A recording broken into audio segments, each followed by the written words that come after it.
Chapter 51. Push to the limits. Colon. General POV.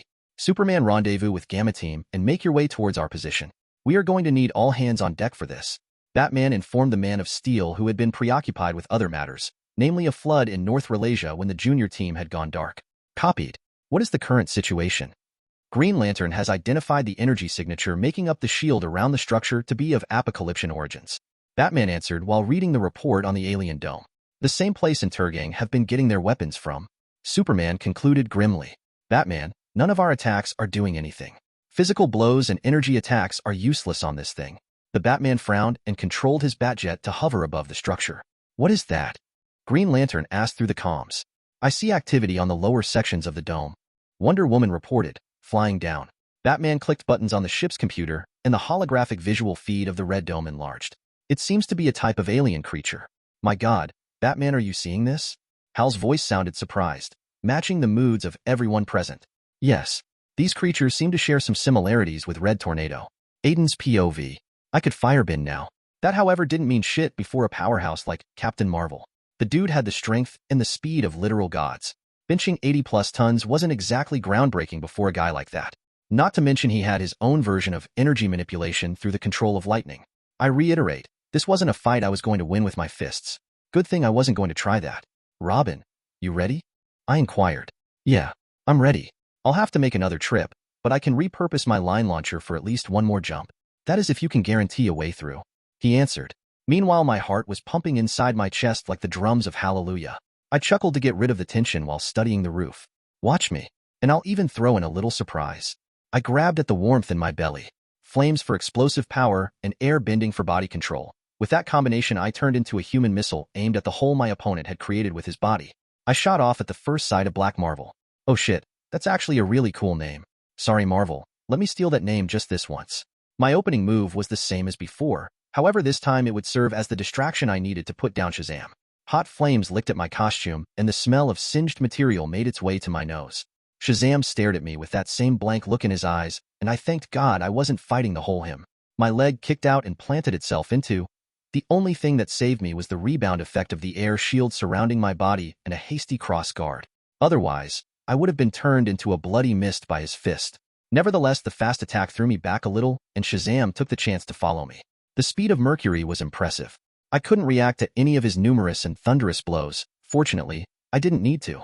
I read the trajectory of his movements by the vibrations caused through the air, and then evaded them with the skin of my teeth, fully employing the philosophy of air bending, redirecting energy away. The sudden barrage advised me not to underestimate him just because he was being controlled. I was careful not to lead the fight towards Robin, but that was all I could do. Even the aftershocks from his blows sent a ripple through my body that was only negated due to my air bending. I flew up and my opponent followed me. He smashed the ceiling, aiming at me, and I took the chance. My mouth opened up and I let loose a point-blank sonic attack at the hole in the roof above us. Shazam had almost gone through it on his own, so the 10% left was taken out by my own attack. The roof started caving in, but I grabbed hold of the pieces of rock and arranged them into a makeshift stairs/ramp to make it easier for Robin to transport our two passed-out teammates to the roof. I expelled the dust from our closest vicinity and gave Dick a thumbs up before flying through to the next floor. Hope you like the surprise. I flew out of the hole and touched down on the ground before an immobile Captain Marvel. I studied him for a few seconds, and once I was sure he wasn't going to attack me, I turned my attention to my new location. This floor was different from the others. For starters, the rest of the team were placed in status pods, covered with a red energy and constructed on the left side of the walls. Behind Shazam was a huge screen showing the Justice League, trying to break the whole structure and failing. Below the screen was a sleek machine placed above a platform. The device was a black and red color about the size of a jukebox. It had a marble-like ball the size of a soccer ball, placed on the top that glowed a deep red. Circuit lines spread from the device to cover the floor and walls of the whole room. The vibrations of energy emanating from that thing was immense. Enough to send me on edge even more than fighting Shazam. The energy fluctuations registered as sinister in my senses. Maybe if I destroy it then I can get a chance to free Aqualad, Miss Martian and Superboy. Together we can... No, the mountain of a man standing before me killed off that first plan. Second plan. Miss Martian, can you hear me? I tried to telepathically connect with her, but got no response. Had it been successful, she could have broken whatever mental control Shazam was under. Second and is a no-go then. Third plan. I distract Shazam while Robin tries to finagle away in his tech-oriented brain to free the others. That plan all revolved around me successfully keeping Captain Marvel busy while ensuring that the core of the structure did not send more paramentals to attack us. I believe you're wondering why I have not attacked you. A robotic voice stated from throughout the chamber. I looked over at the device and saw it pulsing. Now that he mentioned it, my upgraded processing suggests I wait for the rest of your team. It's more efficient to take you all down at once. Tell me, are all humans so annoying? Fuck this dude. Just the ones you mess with.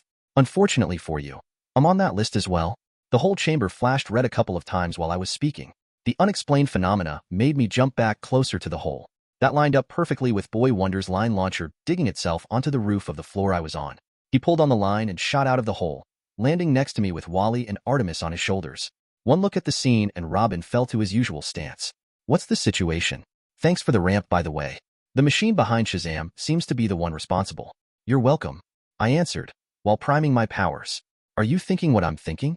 Robin asked me, sparing a brief glance towards the pods keeping our teammates captive. Definitely. On 3, 2, 1. Move. I had wanted to question the machine some more and find out about its origins, but rescuing the rest was the first priority. We could really use some Kryptonian strength right about now. A smoke bomb exploded from my position covering Boy Wonder. The signature chuckle he usually did when doing the disappearing trick left echoes in its wake. I spread out the smoke to cover him better and then sprang forward. Captain Marvel was still essentially human, and that meant he required the same biological needs as the rest of us. That gave me options. My body glided on the floor as I came up before him from the sides. I flicked my finger, and a multitude of wind constructs sped forward from all around to assault Shazam. The wind buffeted his position, and the avatar of the gods covered his face with his hands to spare himself the blunt of it all. Now, I flew above him and let loose a concentrated sonic attack on his body. He tried to cover his ears to block it out, but the shockwaves were too concentrated and unexpected. He knelt down and I moved in for the killer blow. A wind bubble appeared around his head and sucked out all the oxygen inside his lungs. Marvel widened his eyes and tried to break the bubble. Flashes of lightning escaped his form while he suffocated. Finally, his body slumped to the ground, unconscious. I breathed out a sigh and turned my attention to the machine. You've lost. Stand down or else I'll turn you to scrap metal. I hit my fist on the palm of my hand. Abilities analysis complete. Creating countermeasures. Above us on the ceiling of the chamber, huge round plates of metal were created. They turned on and sent a pulse resonating through the air. Instantly felt the difference in how I wielded air. My eyes widened and I sprang forward to attack the machine. I felt something grab my leg from behind and slam me onto the ground. Breath was knocked out of me and my body thrown away to smash onto the walls of the chamber. An imprint of my body appeared on the wall. I fell down to my knees, breathing heavily. Something was in the air. The damn metal plates were funneling something inside the chamber. Voice module upgraded. The robotic voice came again. I see that the counteragent to your powers was successful. I looked up. His voice had changed from its robotic tone to a normal man with undertones of a Brit accent. Not only that, but Shazam was up once more, looking no worse for wear. Get the other boy. The device beeped and Shazam blitzed off towards Robin's position. I reached out a hand to send a wind construct that would obstruct him, but the air felt unwieldy. Robin tried to flip away, but Captain Marvel was not playing anymore. A quick chop on the neck and Boy Wonder was sent to Dreamland, a place I would soon be following him to. What did you do? I slurred out the words. Easy. I simply analyzed your abilities, then used a unique frequency to disrupt your control over them. I will admit I could not completely cut off your connection to your aerokinesis, but this is more than enough to ensure that my pet takes you down. Then I can start the process to turn you all into my agents. Why? What's your endgame? The Justice League will take you down even if you succeed in beating us. The Justice League will get the same treatment the rest of you did, and due to the data I have received from this altercation, I will upgrade my repertoire in preparation for their incursion. I wonder how they will react once they find themselves facing off against their own protégés. As for endgame? Plan? What do I need that for? I do what I want because it is what I want. Aren't you humans the same? Don't you chase desire and satisfaction? Now goodbye, little pet. I'll see you on the other side. He finished, ominously. Shazam stepped forward menacingly. I didn't pay him any mind, however. My attention was somewhere else. Somewhere inside my psyche where it was locked up. I stared at Shazam, my teammates, then the surroundings, and finally addressed the machine with a chuckle. I'll admit it. You've pushed my limits more than anyone ever has before. But this ends now. I hate letting it take over, but if I don't do it, then we're all probably going to die here. I opened the door to the avatar state and promptly blacked out. Asterisk, we're hitting 200 chapters on this, guys. It's a promise. Chapter 52. Mental State. Colon. General POV. Aden blinked his eyes, and when he opened them, they were completely glowing white. The enthralled Marvel stopped in his tracks. Interesting. Analyzing data. The God equation beeped.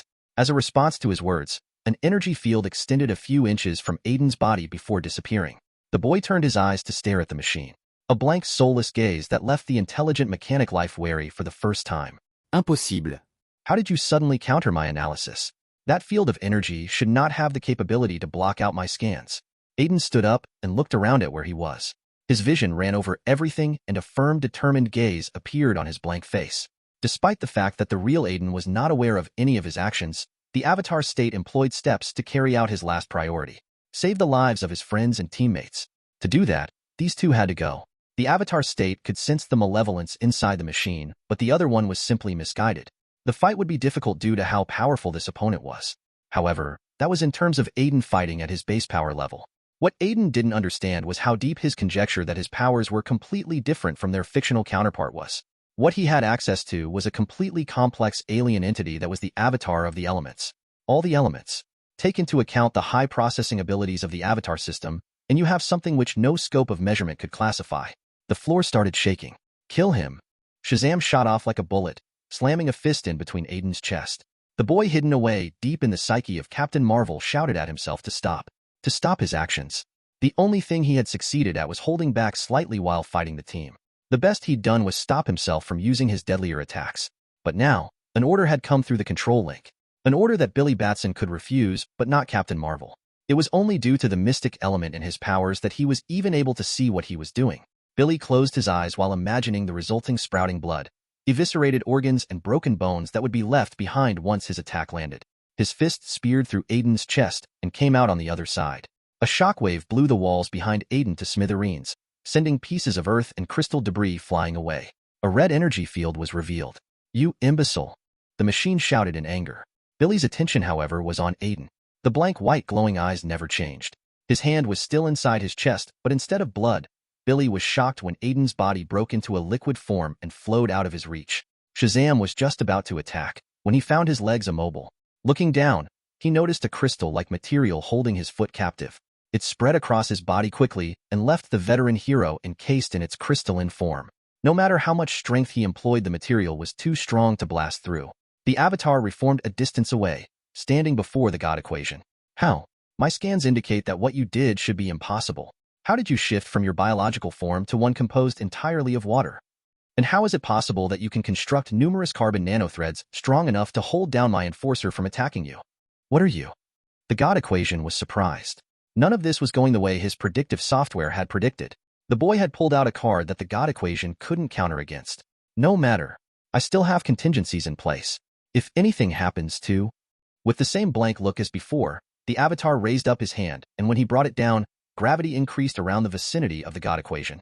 The ground cratered as the machine responsible for all their problems was broken down into pieces, keeping in line with Aden's promise to turn it into scrap metal. The avatar cocked its head to the side once he noticed a suspicious-looking device lying in the middle of the wrecked pieces of metal.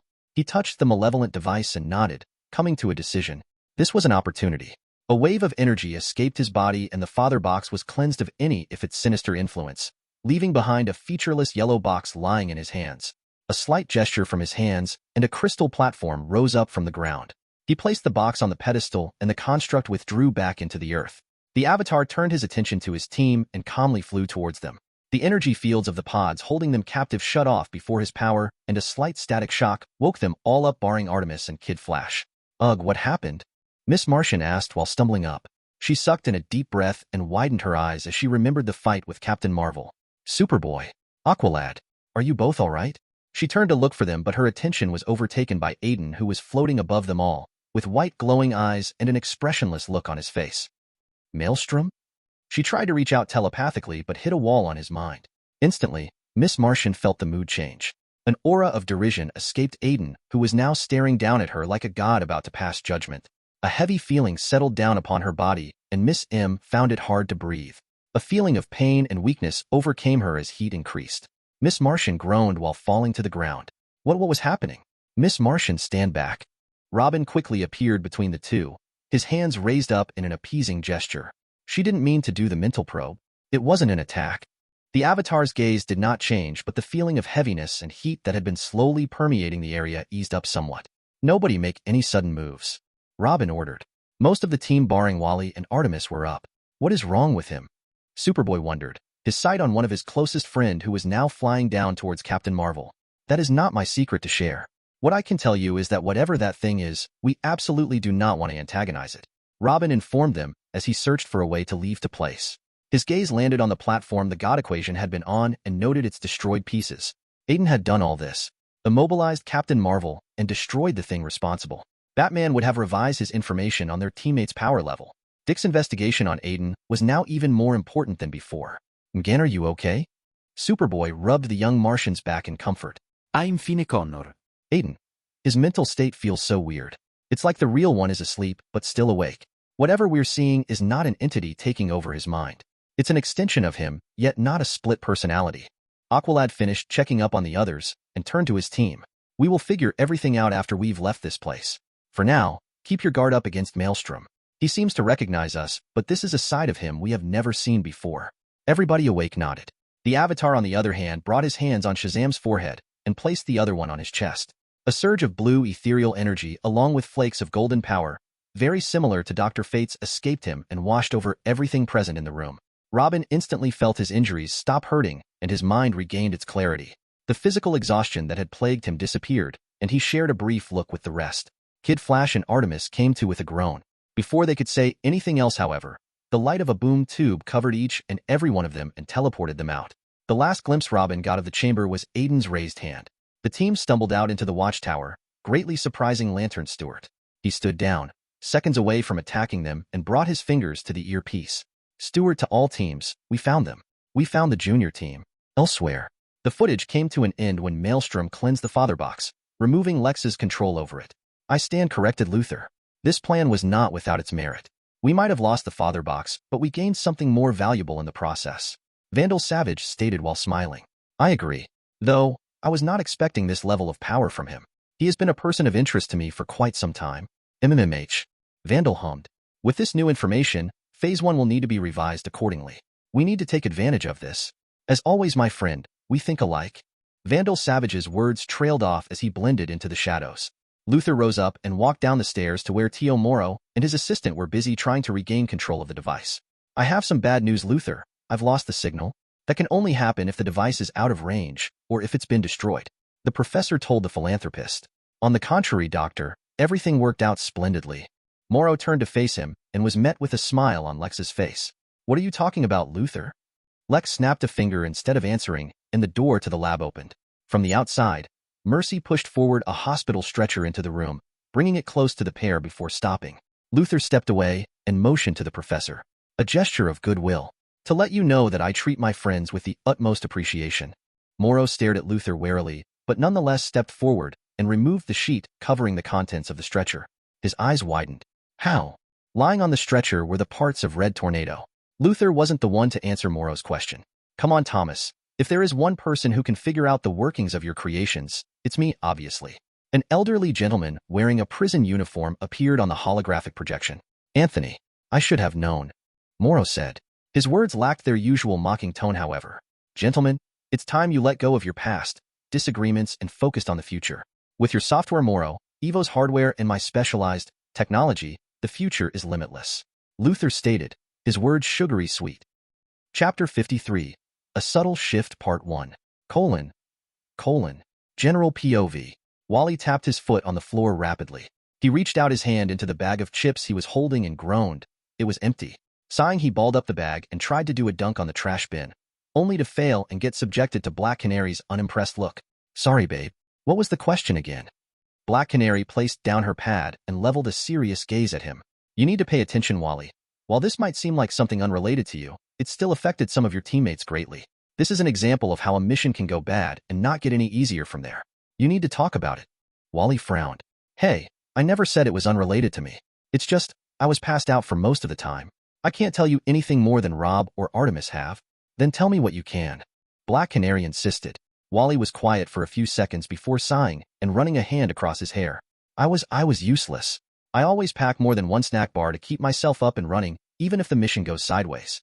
This time I packed less, thinking it was a simple recon mission. With our luck, I should have known that something would go wrong." He tightened his hands into fists. "If I'd only been a little more prepared, I would have helped Robin and Artemis fight those things off, and maybe Rob wouldn't have been hurt so badly." I'm just really happy that they are all fine. Black Canary nodded in understanding, while feeling pity for the teen. Wally, it wasn't your fault. What happened was an oversight, yes, but that does not mean you're to blame. If you still feel that way, then you're being unfair to yourself. You only have control until you don't. And sometimes that's okay because we learn to accept our mistakes and weaknesses. This leads to us doing better next time when the stakes are even higher. Black Canary's words were soft and inspiring.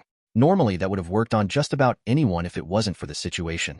Yeah, well, tell that to Aden, who's currently missing. Wally responded while standing up. Black Canary sighed as she watched him go. The veteran superheroine brought her fingers to the temples and gently rubbed. Things hadn't been easy ever since the team had teleported into the watchtower from wherever they had previously been at.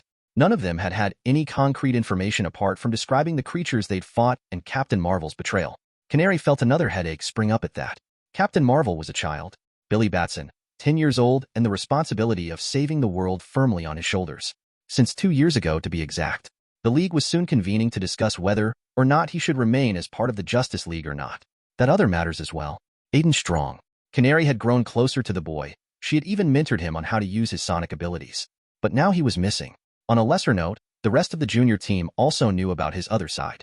None of them were saying anything at the moment, but she expected that Aden would face some questions once he got back. If he ever. Canary squashed that thought and tapped her earpiece, partly to distract her from the grim thoughts. It's less than I feared, but more than I had hoped. All of them are scarred by the whole incident, guilt being the common feeling they all share. Batman uncharacteristically sighed from his end. His usually stoic attitude was broken by the implications of just how badly the mission had gone. Don't worry. He is a strong kid. Wherever he is, I'm sure he's doing okay. Black Canary tried to comfort and ease what he thought was Batman's worry for Aden. I am concerned about his well-being, but that is not the problem. The problem is that the whole dome disappeared at exactly the same time the others appeared inside the watchtower. Everything points to him being responsible. Taking into account his mental state at that time, you're worried that the other side of him might take advantage of the dome in some way or other. Exactly. None of our attacks had any outward effect on that shield of energy. That kind of technology should not be in anyone's hands, let alone a teenager with a split personality and access to as much power as Maelstrom does. Batman's tone was clinical as usual and his words logical. Then I guess we just have to find him before anyone else does. All of our questions will be answered then. Canary still held out hope that the situation would blow over. The thing she didn't want to voice was the possibility that they didn't get to Aden first. The kind of power he possessed currently and the resource he held in his hands, if Batman's theory was to be believed, tended to attract those with nefarious intent. Aden's POV. When I came to, it was on the floor of the Watchtower's hall. My body had slammed onto the table of the Justice League hall before Wonder Woman, an effect from the forceful teleportation. By Hera. The beautiful Amazon had shouted in shock and brandished her sword at me. Diana, wait. Captain Atom, who was the closest to her, stopped her before she could probably split me into two. Amazons were violent, especially started ones. Flash instantly blitzed over to my side and helped me up as I groaned at the muddled feeling in my head. You're okay. You're gonna be fine, he told me while stopping me from falling down to the ground. Welp, I now knew the effects of using the avatar state for too long. It left me feeling weak and dizzy. My feet touched the ground and I was led to a lone chair, in between Superman and Green Arrow. I took note of that but didn't ponder why there were two empty chairs along the table. With most of the League present, this didn't seem like an absent with permission sort of thing. Most of the League was standing up and in various stances of readiness. Anyone else think that this is a sign? We were just discussing about him, and he just so happens to fall from the sky? This is how we get our answers. Arrow started off just as Barry sped off and came back with a glass of water. I held the glass in my hand and gulped it down. Are you seriously suggesting we question him when he's like this? Look at him. He can barely say a thing. We should let him rest and convene again at a later date once we find out more. Black Canary suggested, and most of the Leaguers nodded in agreement. We still have the matter of Red Tornado to discuss. Flash, can you get Maelstrom to one of the rooms in the watchtower? On its soups, the Flash said, and suddenly disappeared while carrying me. Once we stopped, I stumbled out of his hold and heaved, feeling sick from the fast speed. I heaved at the garbage bin on the corner of the room. Sorry, kid. It's usually like that for everyone at first. He started off, looking sorry. Rest up. I'll be over in a while with something for you to eat. I doubt you've had anything for the past 24 hours. Now that he mentioned it, my stomach grumbled in hunger. The Flash chuckled and left. I went to the bathroom and threw water on my face. 24 hours? What the heck had happened? The last thing I remember was giving control over to the avatar state, and then nothing. I took a deep breath and released it slowly. I hope the rest were okay. Judging from Flash's usual exuberance, I would say that nothing too bad had happened and that the rest were probably fine. I went back to the bed and sat on it, patting it a little. Hello, old friend. I hope you're happy to see me again. This room was the same one I had used the last time I'd been on the watchtower. I'd never thought I'd find myself here again, but this just shows that the future is unpredictable. Flash came back with a plate of spaghetti and meatballs and a can of Pepsi and left me to my devices. I devoured the food and sent a word of prayer for the chef because of how goddamn good the meal was. After doing that, my expression shifted to a serious one. For starters, I maximized the display icon in my vision and read over the information detailed on it. Firebending was already unlocked with a beginner tagged at the end, but my vision was drawn somewhere else. Training points, 5. Wait, 5? Only 5 training points for that absolute fuckfest of a mission? I swallowed down my disappointment and decided to check out the training database for which character I could purchase for 5 training points. A yawn escaped my mouth and my priorities were shifted. What I needed and wanted to do was sleep. Despite being completely out of it during the avatar state, I felt mentally exhausted. My head hit the pillow and I passed out without a second thought. General POV. My scans indicate remnants of the same energy signature from the alien dome slightly coming off of him. Not enough to cause any long-term effects, but enough that I picked up on it. Hal told the collective league members. Batman stood up at the head of the table. Then let us conclude this discussion. Who agrees to keep Aden Strong suspended from the team until we have clearly understood where he was for the last 10 hours and decided if his mental state puts the rest of them at risk? Let us put it on vote. 8. General POV. This seems like a bad idea, Gan said while floating in the air. The rest of the team was gathered around Robin, who was busy trying to break into Aden's room. It is. Calder agreed. A huge breach of trust, in fact. But Mgan, we need answers, especially considering what we saw inside that place. Aden hiding such a huge secret from the rest of us not only put us in a lot of danger, but also compromised the trust between allies. That doesn't make it okay. No matter how any of us try to justify it, it's still going behind his back, Artemis said while crossing her hands. Out of everyone around, she felt the most uncomfortable, not only because of her apparent like for the dark-skinned hunk, but because of her own secret, a secret only Aden knew and had decided to keep quiet about. What she was allowing felt like a betrayal. She's right. We're going too far. Aden still deserves a right to his secrets. He hasn't done anything bad to deserve us breaking into his room to investigate him. Connor backed the two girls. I'm sorry, but personally I want to know who I'm working with, who is watching my back, and Aden hasn't exactly been forthcoming about himself. Wally countered while shrugging. That's what secret identities are for Wally.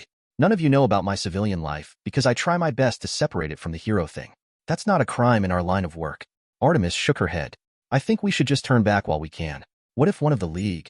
Ganna's words were cut off by the sudden swing of Aden's room door. Robin turned to look at them while smirking. Too late to turn back now. Plus, you're all forgetting one thing. This investigation might give us a lead on where we can find our missing teammate. Calder sighed and looked at the others.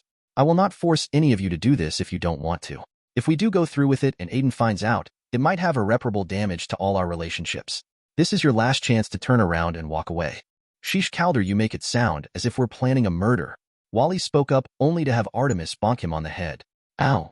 He looked at her aggrieved, but the blonde simply waved her hand threateningly. I have a question, Calder.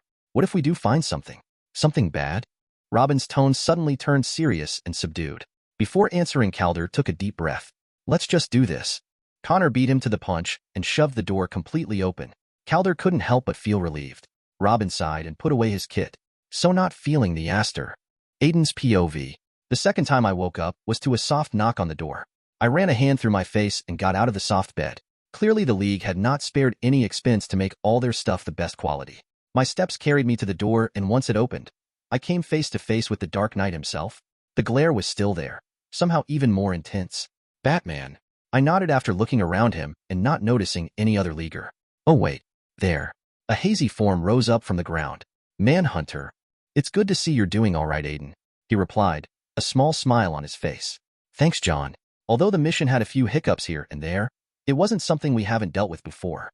At this point, it's obvious that 90% of our missions will go wrong. I opened the door wide after answering, to allow them to come in. You're welcome inside. No need. This won't take long. We're here to talk to you about something of grave importance, Aden. My eyes widened minutely at the grim tone. A few hours later, I stood before the full roster of the Justice League. A chair had been set apart for me, but I hadn't sat on it. The second I'd been called into the hall, I'd come in expecting confrontation. I could barely contain my anger. Batman's words kept on running inside my head with no sign of stopping. I was being suspended from the team. There wasn't even a concrete reason for this. I hadn't hurt anyone. If it wasn't for me, none of the team would be all right. If it wasn't for me, Captain Marvel would still be an agent of the light. Let's not kid ourselves. It's clear that only they had the ability to acquire such tech. Maelstrom, do you know why you're here? Even Black Canary's usually caring tone sounded pretentious to me. I was thinking you could tell me. It's not usually that one gets to stand before the full league. Whatever it is, must be important. I told them, slight confusion marring my features. Just like planned. Batman spoke up next. In light of recent events, the League has decided to question you regarding a few incidents that occurred during the Yellowstone National Park Recon mission. A mission that went completely off the rails. The Flash added. From the rest of your team's account, you were all teleported away forcefully to a structure hidden in the dark side of the moon, where you were constantly attacked by alien creatures and Captain Marvel, who was being controlled. Jon Stewart recounted. Black Canary picked up where he left off. During the fight, your other side came out. I breathed out. Things got too dire. I couldn't fight Captain Marvel one-on-one. So when I blacked out, the Avatar state came out as a means for me to protect myself. To be fair, I don't recall anything that occurred afterwards. It's not something I can control yet. I could see a lot of negative expressions on the faces of some of the heroes. Distrust and dissatisfaction mostly. I'm curious as to the true nature of this Avatar state. Aquaman started off. Instantly, I felt a subtle shift happen in the room. I shrugged. It's not something I can explain very well because I don't have all the details. Think of it as a supercharged version of myself whose only purpose is to protect me and eliminate those seeking to do harm upon my person. An apt description from someone claiming to not have all the details. I narrowed my eyes at Aquaman after he replied. I'm concerned. If this version of you is only after your protection and retaliation against your enemies, would you be able to prioritize civilian lives in the middle of the fight, or would they be meaningless to you during your vendetta? Green Arrow, someone who's never liked me, raised his concerns. That's not entirely fair, Arrow. Your concerns, while warranted, are also unrealistic. He cannot control himself while he's in that state. Asking him to account for anything other than his own conscious actions is too much. Surprisingly, Hal Jordan spoke up in my defense. They are his actions. What does it say to the public when one of our own puts people at risk because he's not himself? The Justice League would suffer a PR disaster. Such a thing would snowball into more stringent measures by the UN and other nations' governments. We already have places we cannot go to because of that. Green Arrow shot back, heated. Wow, I really don't have a fan in that guy. My hands tightened as I carefully put a blank look on my face. No, I wasn't planning a murder on modern-day Robin Hood, I swear. Except you're wrong, Arrow. He's part of a Black Ops team. Their current role is not entirely about saving lives. That would defeat the purpose of what a Black Ops team is all about, a stealth group acting in the shadows. There isn't a visible link from him to us, so expecting any of them to act the exact way we do is, as Hal said, unrealistic. Stewart said his piece, which brought out arguments from across the table. Only Captain Atom seemed unconcerned about everything that was going on. Dude was always pretty chill. Silence. We are getting nowhere with this discussion. Only delaying the inevitable. Wonder Woman stood up and announced. We are not here to interrogate him. Maelstrom has done nothing wrong during his tenure with the junior team. He has been responsible, barring a few instances that were excused due to his inexperience in our line of work, and today's aim was to try and understand his situation better and seek out a way to help him. Help me? Really? I couldn't take it any longer. I started laughing. They all turned to stare at me, unamused. My laughter increased at the expressions on their faces. What is so funny, boy? Hawkman demanded from his seat. The mask on his face made him look more cartoonish than vicious. That didn't help me. Maelstrom, I believe I don't need to remind you where you are at the moment. This is a serious matter. The advice from Black Canary helped me regain my self-control. I'm sorry. I'm sorry, it's just that I can't get over the hypocrisy some of you have. There was stunned silence after my words. And to me, it's really funny that someone like Green Arrow, a vigilante who used to leave people broken and dead before he joined the League, can stand there and lecture me about prioritizing civilian lives. There was a collective intake of breath. Arrow stood up with anger marring his features. Watch it. You know nothing. Right. But you do. So it's right for you to pass judgment you color as concerns about me, but wrong if I do the same about your bloody past. Like I said before, hypocrisy. Most of the members hadn't gotten out of their surprise yet. Bat Canary actually had her mouth wide open in shock. Arrow looked unsure of what to do. The hostility in his eyes, however, showed me where Red Arrow got his arrogance from. Stand down, Maelstrom. Green Arrow is a member of the Justice League and will be accorded the same respect everyone on this table deserves. Batman ordered me with a steely gaze in his eyes. I looked around the room and saw no allies. Not even Black Canary, who I had grown closer to, or the Lanterns who had come to my rescue. This was a trial. No matter what I would have said, it's clear that it was a charade. You've already decided to remove me from the team. Let me make it easier on all of you. I quit. I turned on my feet and walked out. Asterisk, there is a lot more going on in the background. Chapter 54. A subtle shift final part. Colon. General POV. Remember, we give him a chance to explain first. The benefit of doubt. I expect all of you, especially you Wally, to not be antagonistic towards Aden. Calder ordered. The mood at the cave was at an all-time low. Explain? What is there to explain? Calder, we all saw the things he had hidden in his room. As far as I'm concerned, anything that he says will just be an extension to the lies he's been feeding us. Ugh, why can't any of you see it? Aden is not who he says he is. Wally shouted while waving his hands. And this has nothing to do with your dislike and jealousy? You think we haven't noticed it, but it's clear as day.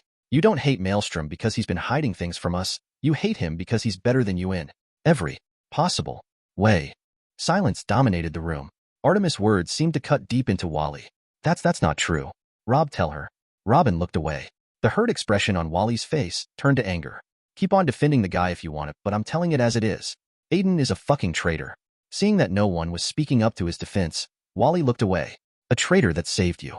You can at least acknowledge that in your mission to discredit him. Wally ignored Connor's response and zeroed in on the whiskey bottle they'd found in Aden's room.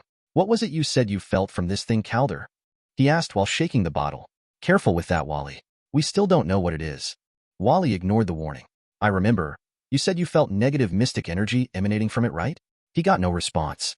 How can we trust someone who hides such stuff in his room? Where did he even get it from? The vial of cobra venom can be explained away, but what about the money?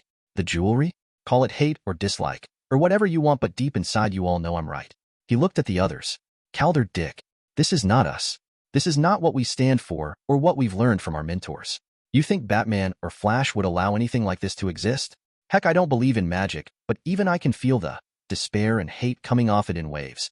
If Aden's intentions were pure, this thing would be locked away in a super vault somewhere secure or destroyed, not in his room hidden under the bed.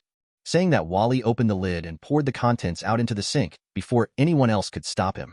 Aden's POV. I spared a long final look at the view of the earth from the watchtower, then sighed.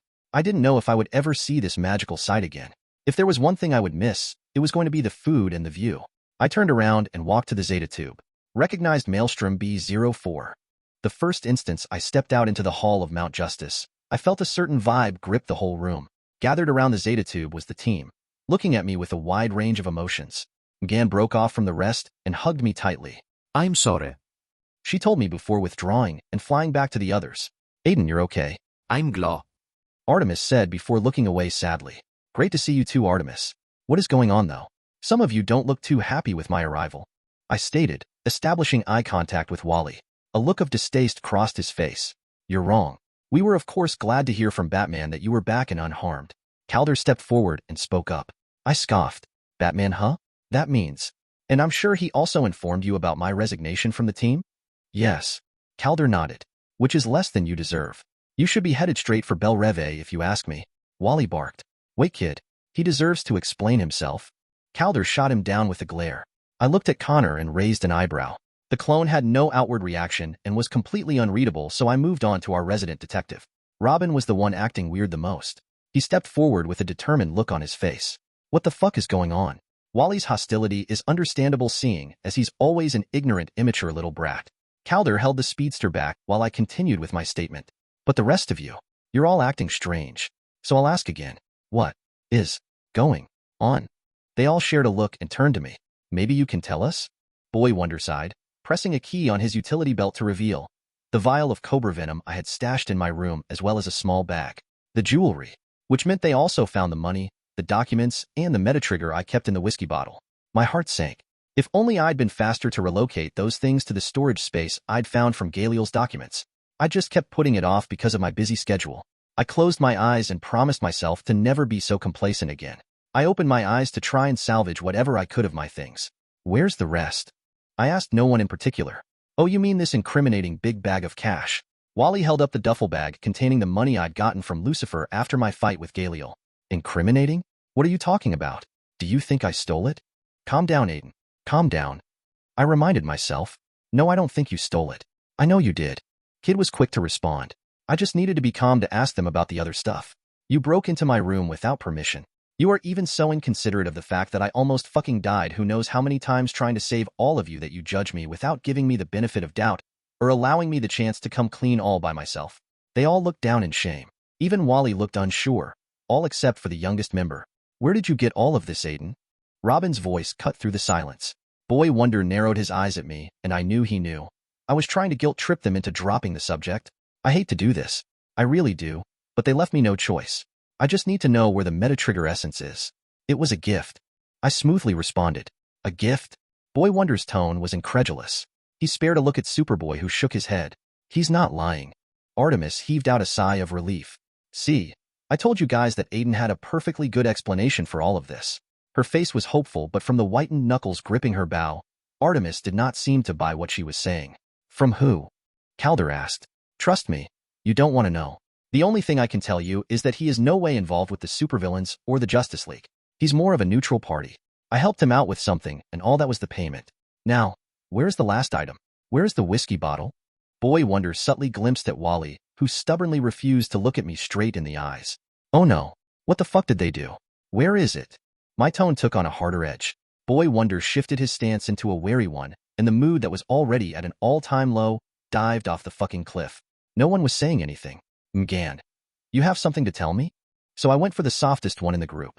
The one trying to please everyone so as to get a sense of belonging. It was fucking manipulative, and I hated using my meta-knowledge about their characters this way, but if it works, it works. Connor stepped into my line of sight, blocking her from my view. I raised an eyebrow. Should have accounted for that. He's already started showing feelings towards her. The bottle was destroyed. I poured out all the black liquid and smashed it to pieces. The team agreed that it was too evil, which begs the question of why you had it in the first place. I brought a hand to my forehead and pinched the space between my eyes. This was bad. My anger was getting the better of me. I'd stuck it out with these people for the last few months or so, thinking I was building a camaraderie with them. Then they go and do this. My face turned ugly. I'd come here expecting a tearful farewell. Seems like I'll get it, but not the way I want it. What gave you the right? Do you even comprehend what you have done? Calm down, Aden. Your secrets. I cut off Calder harshly. My secrets? You think I'm the only one with secrets in this fucking place? Holy shit. I can't believe the naivety and immaturity I've been a part of for the last few months. Have none of you not learned to never judge a book by its cover? I thought you all trusted me to at least not go behind my back. I looked at Artemis while saying that. Tears started dropping down her cheeks. Shut it, Calder. I've heard enough. You forced me to do this. Knowing you, asking nicely for my property won't work. The air lifted me up to hover above them all. So as I tender my resignation, for old time's sake, I'll give you one warning. Step aside from my shit, or I will hurt you. Chapter 55. Outnumbered but not outmatched.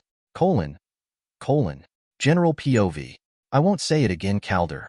I held out a hand, and a miniature tornado formed around in my palm. Don't make me do it the hard way. Calder's water bearers appeared in his hands. I believe we outnumber you 6-1. You're the one who needs to stand down, Maelstrom. His tone was serious, and his stance showed no signs of backing down. Outnumbered, yes, but you're outmatched. I told them while increasing the intensity of the whirlwind.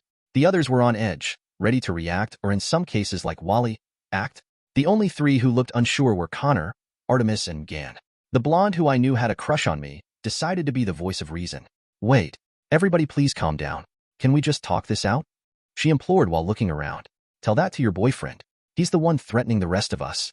Wally responded, dropping the googles resting on his forehead to his eyes. He's not my boyfriend. Don't bother, Artemis. One way or the other, I'm getting what I want. It doesn't matter if I have to go through all of you for that. I'm done with this bullshit. I got why she was trying to appease everyone, but bridges were already burned. This had been brewing for quite some time. The peaceful and mature way wasn't going to work out anymore. Not for me, at least.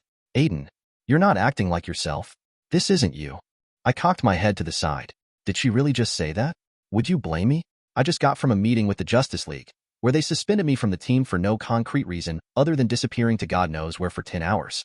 After saving all your collective asses, by the way, and the first thing I get from all of you is another fucking trial. So yes, Artemis, I am not acting like myself. This is how I get when someone stabs me on the back. Where I come from, loyalty matters. I waved a hand and sent a wind ruffling through their clothes. This talk is getting boring, and you're out of warnings. I made to move forwards for the bag in Wally's hands when I felt an impact on my mental walls. The intrusive touch bounced off and then returned even stronger. A crack appeared on its structure and I felt a mental link form. Please, Aden, stop this. Fighting will get us nowhere. Get out of my head, Ngan. I'll forget that you just forced your way through my mental barriers. We're like a family. Families don't fight. I said get out of my head. I shot back in anger. The Martian's face paled in real life, and she stumbled back once I pushed out my own mental energy. A wind blast knocked her to the wall, completely cutting off her next words. Gan. Connor shouted out her name in panic. Everyone gasped at the unexpected move. Good. This will show them I'm not playing anymore. I'm fine. I'm all right, just, everyone please stop. Miss Martian floated back up, but Connor was already too far gone to listen. You bastard. You took it too far. Saying that, Connor jumped up to attack me. A sudden whirlwind manifested and pulled him into its spinning motion. I waved a hand, and the Superman clone was thrown back towards the ground. With that, I knew the time for talking was over. General POV. Calder felt a shiver run across his skin in a way he had only once felt before. Captain Marvel. That's who Aden reminded him of. The sheer difference in power was shocking as it was terrifying. Last time any of them checked, Aden was the third strongest, but even that was debatable due to the experience Calder, Robin, and Kid Flash had over him. Standing before him, however, Calder realized something. Experience didn't matter for shit if your opponent had overwhelming power on his side. Which meant, Robin, KF Maneuver 0. Calder ordered, just as Superboy roared and jumped at Aden. Fuck that. We can take him on Calder. Superboy dug a groove on the cave's floor with his body right after Kid Flash's words. Yeah, Rob. Maneuver 0. Kid Flash suddenly changed his mind after witnessing their heavy hitter get taken down with only one move. What's Maneuver 0? Artemis asked, but no one answered her. Robin reached into his utility belt and came out with smoke bombs that he smashed onto the ground before Aden. Kid Flash blitzed through the area, running around and forming a tornado made of the smoke bombs below Aden. Aden curiously looked on in disbelief as the tornado covered him. Didn't they know what his powers were? He reached out to the whirlwind and unraveled it, flying down to the floor. That was the lamest attack sequence I have ever seen. I looked at the three most experienced sidekicks and commented on their efforts. I thought you would say that. Robin smiled. I wouldn't look down at us, though. Else you might find yourself in a sticky situation. Wait. I studied my clothes and not a second later, a few balls I hadn't noticed attached to me exploded, covering me completely in containment foam that hardened within seconds. Only my head was left visible. You used the tornado to lower my guard, and then threw the containment foam balls at me. Well played, Boy Wonder. I should have expected something like this. Move. Connor's aggressive words announced he was back into the fray. With a hand cocked back, his fist was headed directly for my head. I can't get knocked out. It's time to show them what true power actually is. I searched for that familiar heat lying at the bottom of my belly and pulled. My mouth opened and I let loose a huge flame breath that melted the containment form down into a magma like liquid slag. My fist came up just in time to intercept Connor's own. A blast of force escaped out into the surroundings, pushing us both back. I controlled the air present at his back and pulled him towards me. My fist tightened while I deployed the first use of Dragon Fist since getting it from the advancement trial. The snarl on his face disappeared once my strikes landed on his body. Dull thuds escaped the strike zone while my blows landed. Connor's eyes rolled back to the back of his eyes as he went unconscious. I grabbed his body by the neck and threw him at an unsuspecting Calder, who was so shocked that he failed to react on time. The Atlantean was pulled from his feet upon contact with the Kryptonian, and they both slammed through the holographic projector above the hull. The device sparked dangerously, while parts of it fell to the floor. An arrow was intercepted by the air bubble I kept around my body, redirected and shot towards a blitzing Kid Flash. The resulting explosion slammed KF off his feet into a tangle of his limbs, which resulted in him groaning on the floor and then passing out. Kid. Artemis called out in panic after her attack. Ouch, Artemis. Always pegged you for a femme fatale, but damn. My words turned her attention back to the fight, and she pulled back the string on her bow while notching another arrow. I won't miss a second time, she warned. An invisible air construct rope suddenly wrenched her hands back, constricting her body in a tight hold. Not enough to hurt her, but enough that she was out of the fight. She tried to shimmy her way out, but my control over the element was Grandmaster level now. I don't want to hurt you. So stay down, Artemis. The wind bindings holding her captive were suddenly undone by a telekinetic force, ripping through them. Gan. I sighed. She was hiding. Invisible to my normal senses, but not the telepathic sense I was slowly but surely developing. I found her near the wall where Calder and Connor had fell after slamming into each other. The two teens were knocked out. One of them due to Dragon Fist while the other due to colliding with a Kryptonian going at max speed. I reapplied the bindings on Artemis and shot out towards the Martian, dodging pieces of stone that had broken off from the walls easily. Normally fighting Gan would be a headache due to her numerous abilities like density shifting, shape-shifting, telekinesis, etc., but I had an effective skill to take her down apart from fire. I got within range of her and released a sonic blast point blank at her body. Gan cried out in pain, and once she was incapacitated, I used Dragon Fist to send shockwaves inside her body, making her pass out. This skill was incredibly useful. I also used it on Artemis. I didn't want her slipping away and contacting someone. This fight was so boring. Now that I wasn't playing at their level anymore, it felt more like a chore I was doing. With most of the team down, Wally included, due to the friendly fire that left only Robin. Birderangs shot through the air and dug themselves around me. The explosion did nothing to my air bubble. I blew the dust away while on the lookout for more of Boy Wonder's tricks. His signature laugh sounded out, and I noticed he disappeared off to somewhere. With the duffel bag. Goddamn, this game of cat and mouse needed to end, or else a leaguer might arrive if he's allowed to make a distress call. I slammed my leg down and a shockwave exploded out into the surroundings. Not enough to hurt anyone, but enough that I could detect where the young detective was hiding. I found him on the side of the hologram projector. How did he even get there? No time. An air bubble appeared around his head, cutting off his air supply. Boy Wonder tried to use a rebreather, but his hand bounced off the rotating wind sphere, and a few minutes later his body fell from above. I used the wind to slow the descent of his body along with the duffel bag. I slowly sent Robin's body to the ground and turned to inspect the duffel bag. Galeel's documents were inside with the cash, and now more than ever, I needed his contacts. I pulled back the zip and opened the bag. Instantly my heart sank. Above the money and the documents was Robin's exploding birderangs. Oh, you little sure. The birderangs timed out and exploded, destroying the contents of the bag. My air shield kept me safe, but the explosion left behind burning papers that I couldn't even salvage. I looked at Robin and decided that if he was going to be petty, then I would be petty too. He wasn't getting out of this without a broken finger at least. Recognized Red Arrow B06. Oh fuck me. This guy? Seriously? Chapter 56. It gets worse. Aden's POV. I would probably say this is not what it looks like, but it's exactly what it looks like. So what's your opening move? An arrow was what I got for my trouble. Oh wait, the arrow split into two. Neat trick. 2 arrows with a net in the middle, which had sparks of electric current running through its whole length. A finger flick and a wind blade slashed the net apart. I stepped forward in a quick burst and buried a fist on Red Arrow's stomach.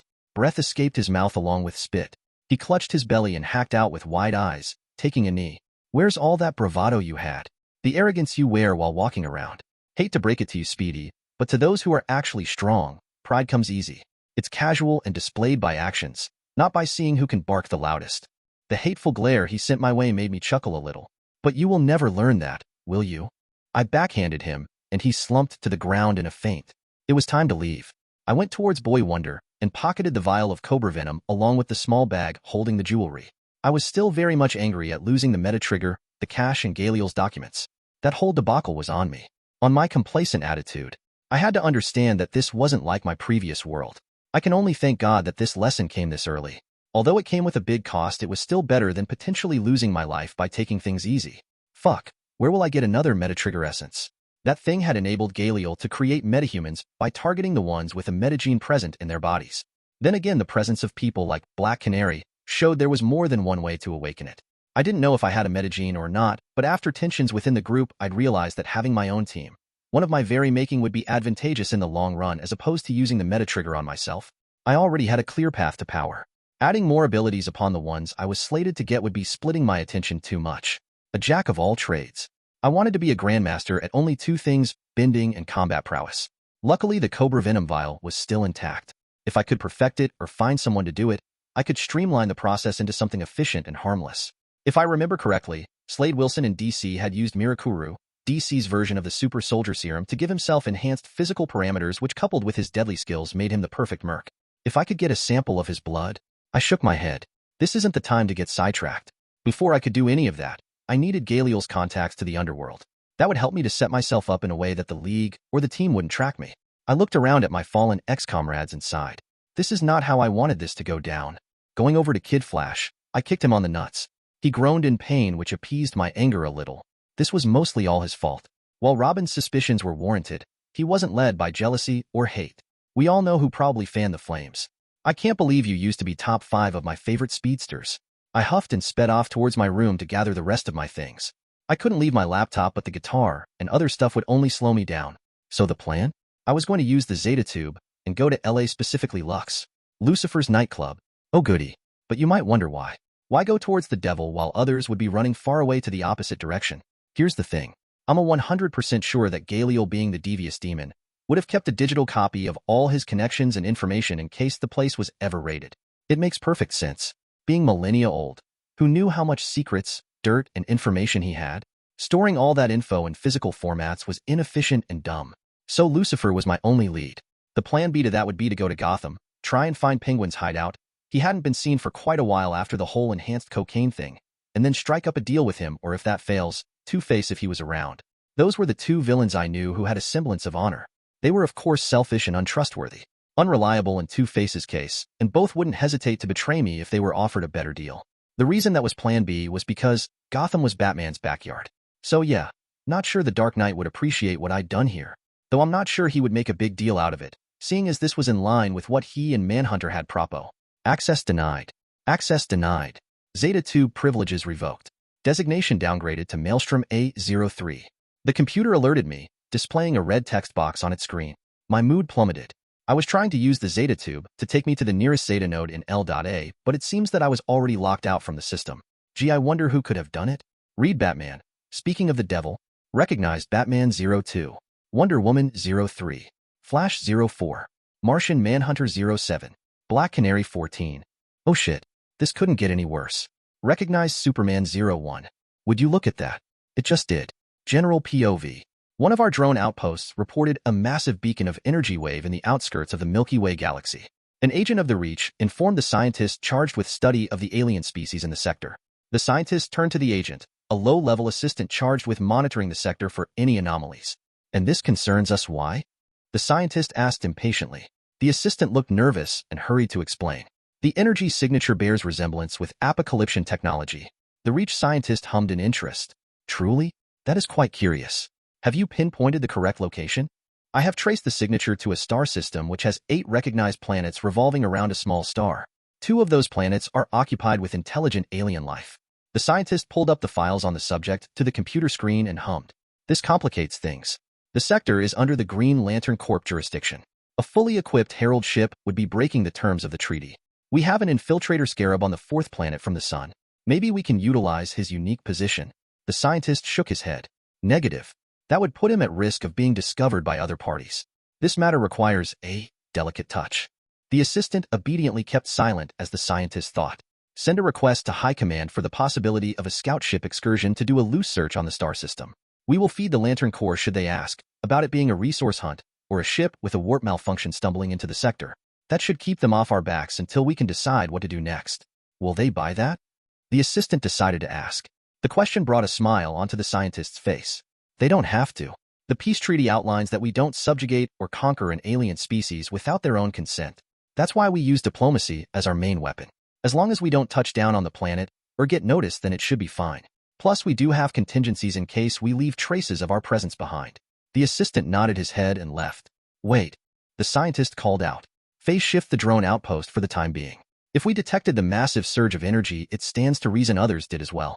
We're not the only ones on the lookout for new god technology. Aden's POV. The light from the Zeta Tube died out, revealing some of the most powerful members the Justice League had. Silence dominated the room as they looked around. Batman surveyed the scene in one brief sweep and turned his eyes, narrowed, at me. What did you do? Following his words, the Flash blitzed off in a fast speed, making me spring up to float above the ground with my heart pumping. I couldn't even make out his form clearly. There wasn't comparing him and Wally. One was a snail, the other a jet. Fortunately, he didn't attack. He merely gathered the team one by one near the Zeta Tube. Away from me, I realized. In case a fight sprung up, Black Canary stepped forward with her hands raised. The rest of the members looked shocked and surprised. Some of them, like Batman and Wonder Woman, were studying me with anger and seriousness respectively. Aden, what happened here? Black Canary started off low, but I could feel the undercurrents of worry. Worry for me, I guessed. If I wasn't so done with everything, I would have felt gratitude at her understanding. As I was, my heart merely waved off the feeling of discomfort at the thought of disappointing one of my mentors. They are fine. Banged up, but they will survive. All of them are merely unconscious. Manhunter informed the rest.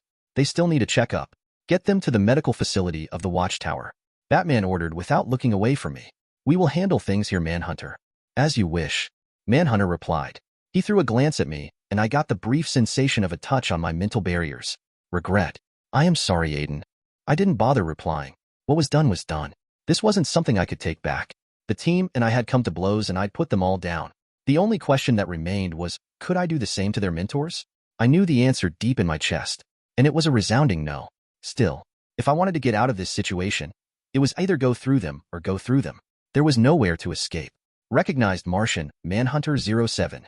Once John left, the Man of Steel flew to hover in the air opposite me. Superman had a hard look on his face that I'd only ever seen once before. Son, I'm going to need you to stand down. I sighed and firmed up my resolve. There was no way to win this, but fuck it. No. Chapter 57. The Avatar versus the Justice League. Aden's POV. The Man of Steel stared at me evenly without breaking eye contact. The House of L symbol lay prominent on his chest, and up close he looked huge. Intimidating too, given the situation. I just trounced my former team and added Red Arrow to the ass-kicking.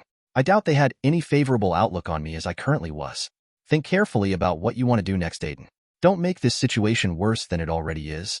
Black Canary didn't give up trying to make me surrender. And why would she? To anyone reasonable, that was the right move. The expected one at least. Given that I had been a part of the Hero Society for a few months, the assumption would be I was an altruistic individual like 90% of the Justice League, that I would always do the right thing. But here's the thing, the right thing is not always the correct one. And the League was the best example of this. I spared a glance at the gathered League members, and instantly a feeling of sadness gripped me. This was just a fraction of the League, but the power they had, the technology under their disposal, as well as their own individual power and connections was tremendous. Yet, people like the Joker and Victor still walked around killing wantonly. What would it cost Batman to just break the Joker's spine, crippling him for good? That's not killing, right? But no, they can't do it. They can't even ensure that the government comes up with severe measures to keep these mass-murdering psychopaths from hurting anyone ever again.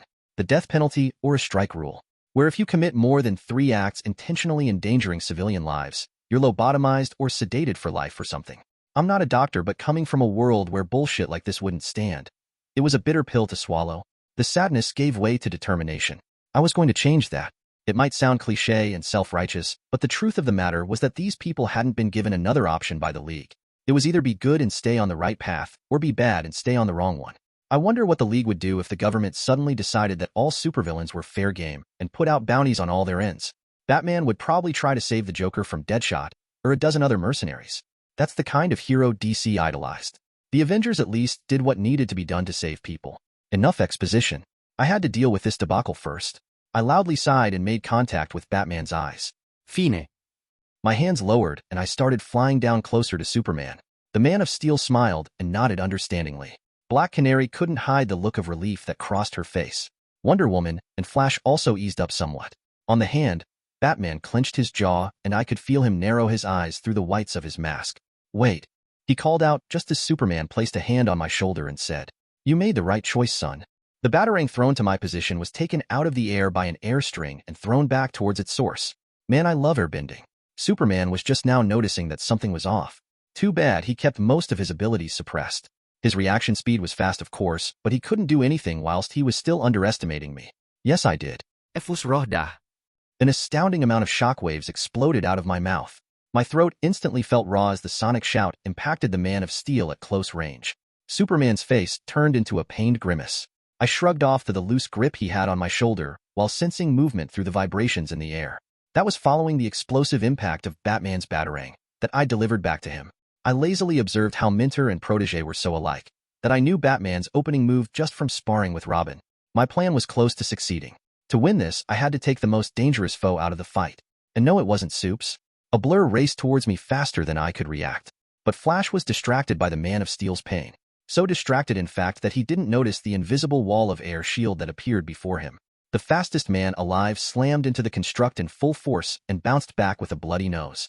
The shield bubble closed around him, and I lifted his body up. No traction, baby. I continuously rotated the sphere with more thick and thin layers to stop him from vibrating his way out. An improvised tactic. I had no idea if it would work or not. Gotcha. Before his fast healing could kick in place, a rotating sphere of wind covered Barry's head and started sucking out all the air inside his lungs. And the most dangerous one was down. Holy shit, I can't believe all that worked. Superman was on his knees with a trail of blood running down his ears. Black Canary was checking if he was okay. Batman was in a stance looking unsure. Holy fuck. Batma? No, Bruce Wayne was hesitant. He didn't want to hurt me because Batman left his opponents broken more times than not. I could use this and actually succeed. Then everything went wrong. Enough. Wonder Woman shot forward, and I felt my body slam into the metallic framework of the computer. The chassis cracked under my back and breath left my chest. I couldn't breath. I hacked as whole stars appeared at the corner of my vision. One attack, One attack had reduced me to this. I instantly realized what was going on. They had been taking it easy on me from the start. Just as Batman was wary to hurt a kid, so was Superman, the Flash, and Canary. Wonder Woman, on the other hand, was a warrior first, and she knew the dangers of underestimating an opponent in the field. So she decided to get serious. I lost control of the air bubble, holding the Flash afloat in the air, and he escaped. Meanwhile, I groaned while feeling as if my chest had caved in. A sudden motion, and I felt a metallic collar lock itself around my neck. Your resourcefulness always pays, Batman. What else do you have in that utility belt? The Flash wondered while breathing heavily. Focus, Flash. Batman merely grunted while checking to see if the inhibitor was working correctly. I am more concerned about his powers. Are restricted or not? Aden's abilities are out of the norm even when compared to other superpowered beings. Black Canary questioned. Her words struck me, and I realized I still had access to all my abilities despite the fact that I had a power-dampening collar on my neck. So this type of device doesn't work on me, huh? But even if I was to attack them, I couldn't win. Not yet. I wasn't strong enough to take on all of them and come out victorious. But there was someone else who could at least help me escape. I hated doing this. And this time it would be the second time in 48 hours. My head rose up in difficulty, and I smiled at Batman. Don't. He warned me grimly, already understanding what I was about to do. Still, I felt like I owed him something. An apology of sorts because of what was going to follow. The cave would be destroyed. No doubt about that. I'm sorry. I fell into the familiar haze of cloudy thoughtlessness, sinking deeper and deeper into unconsciousness. My sense of self was instantly gripped before I could withdraw to the furthest recess of my mind. In a jarring move, I found myself facing the Justice League members who were present. What is going on? I thought. I could see, but I couldn't control any of my actions. This was new. All of them had shock written on their faces. By Hera, this power is overflowing, Wonder Woman commented, one hand unconsciously going for the sword strapped to her back. Seeing this up close is very different. Bats, you got a plan? The Flash wondered while moving backwards. An outburst of heat escaped out of my body in a close-range heatwave shroud. A pale bluish mirage. The power-dampening collar on my neck melted and flowed off my body without touching my skin. The melted parts of the inhibitor collar fell to the ground in a slag of red-hot, viscous liquid. The metal behind my back followed the same fate, and before long, I was standing in the middle of a pool of magma. Aden, this isn't you. You need to stop. Black Canary left Superman's side and came up to me carefully. I couldn't stop even if I wanted to. She was right. None of this was me. The Avatar state was an untamable beast that, once unleashed, would only go back to its cage when it wanted to. Canary, stop. Maelstrom is not in his right mind. Once this state takes over, even he is not aware of his own actions. Talking accomplishes nothing. Batman ordered. The blonde woman turned to the Dark Knight and asked harshly, then what do you propose we do? Take down a kid with lethal measures? Batman narrowed his gaze. We don't have a choice. Wonder Woman unstrapped her lasso of truth. Batman is right. She started off, addressing a stubborn Canary. But we can also try something else. The lasso of truth might force the real Aden to awaken. I believe a fight with this other self would be catastrophic to the cave as well as Happy Harbor itself. The Flash sighed while watching the young boy with glowing white eyes watching them intently, studying their every move. The Flash remembered the State Kid Flash and the other members of the team had been in once they'd arrived. Aden had taken them all down. They couldn't underestimate him anymore. He was a genuine threat. I hate to do this, but I agree. This is the only way we can ensure more people don't get hurt. Canary, seeing she was overruled, tightened her hands. A pat on her shoulders made her look back to see Superman's kind and understanding look. The Man of Steel was back in the fight. We'll make sure that Aden gets the help he needs. I promise. Chapter 58, Broken Bonds. General POV. No one moved. Then a loud screech sliced through the air, disorienting Superman, who was still out of it. The sound was as a result of the violent winds that had quickly sprang up near Aden's position, keeping the rest of them back and shrouding him within a pale green ball of wind that concealed what he was doing. The Man of Steel frowned. Batman, tell me you have a plan for this. Distract him enough that we can take him down. The Flash looked at the detective in surprise. Are you telling me you don't have a countermeasure for him like you have for practically everyone else? Shocking. Something is happening inside that bubble of air, Canary commented, prompting Superman to turn on his X-ray vision. He's somehow manipulating the metal to form a suit of armor around his body and a diamond-like crystal material overlaid on his arms and legs. Superman explained. Batman grunted while using the scanning function of his wrist computer to penetrate through the gyrating wind sphere. It's diamond. Maelstrom knows that you're practically invulnerable to everything. So using that information, the solution it has come up with is hitting you harder to find out how far the invulnerability goes. There is also a layer of viscous water in between the armor and his body, an improvised shock absorber. Batman deduced, in line with your previous deductions about this entity possessing some form of artificial intelligence. Still got your touch, Bats. The Flash praised. Let's make sure he doesn't complete what he's doing. Otherwise, knocking him out is going to be harder than it needs to be. At the last drop of his words, the Flash sped off towards Aden and started running in circles on the opposite direction of the rotation of the sphere. The aim was to unravel it enough that he could give the rest of the League an opening to attack. A whirlwind of his own making sprang up around the Flash, directly below Maelstrom's air sphere. The tornado enlarged and slowed down the rotating mass of air covering Aden's position. The sphere grew clearer as the violent momentum of the air was stolen and bled out by the new tornado created by the speedster. It's working, Canary commented. The air bubble finally fluctuated, and taking advantage of that chance, Wonder Woman's lasso swiftly snaked out towards Aden. The Avatar spared a glance at the mystical object incoming, headed towards his torso and swiped out his left hand. The tornado that had been firmly in the Flash's control broke off and congealed into a mass of a greenish wind shield that pushed away the lasso. Wonder Woman spinned it around and back in a whip-like motion at their opponent again. But it was too late. The Avatar raised another hand and tightened it into a fist. The mass of winds that were now filling the whole cave with a heavy pressure collapsed onto a much smaller and rounder shape, the size of a marble. The Avatar's fingers closed over the compressed wind ball in his palm. Silence dominated for a single second. The only sound that could be heard was of the lasso of truth whistling through the air. The Flash, who had been pushed away after his tornado, had been taken over by Aden, stared up at him and his fisted hand. Aden was planning something. All that air pressure compressed into such a small size. That can't be good. The speedster muttered to himself. The earth cratered below Aden, and a pillar rose up to block the lasso. The earthen construct was sliced into two pieces, barely offering resistance, but that brief respite was more than enough for the Avatar to dodge the lasso. Pieces of rocks were left on its wake upon making contact with the wall behind. Batarangs cut through the air, thrown at the Avatar, who glided away from their trajectory. A brief motion from the ladder and rock projectiles from the wreck chamber shot off to meet them in a clash that ensured the rocks won due to their numerous number. The projectiles pelted Batman's position endlessly, making the Dark Knight use a zip line to swing away. Superman came in between the rock bullets and Batman's body, blocking him from being turned into a sieve. The Avatar's face twitched and the right hand came up, covered in a blue crystal that extended from the fingers all the way to the elbow. Crystal projectiles shot out of the palm and slammed onto the Man of Steel's chest. Clark's face changed as he felt pinpricks of pain emanating from the places the crystals landed. He started dodging the attacks while his heart grew a tad bit nervous. He studied his palms and saw scratches cut deep into his skin. Blood started welling up. We have a problem. It seems like the crystals have a touch of magic energy in them, which means they can hurt you.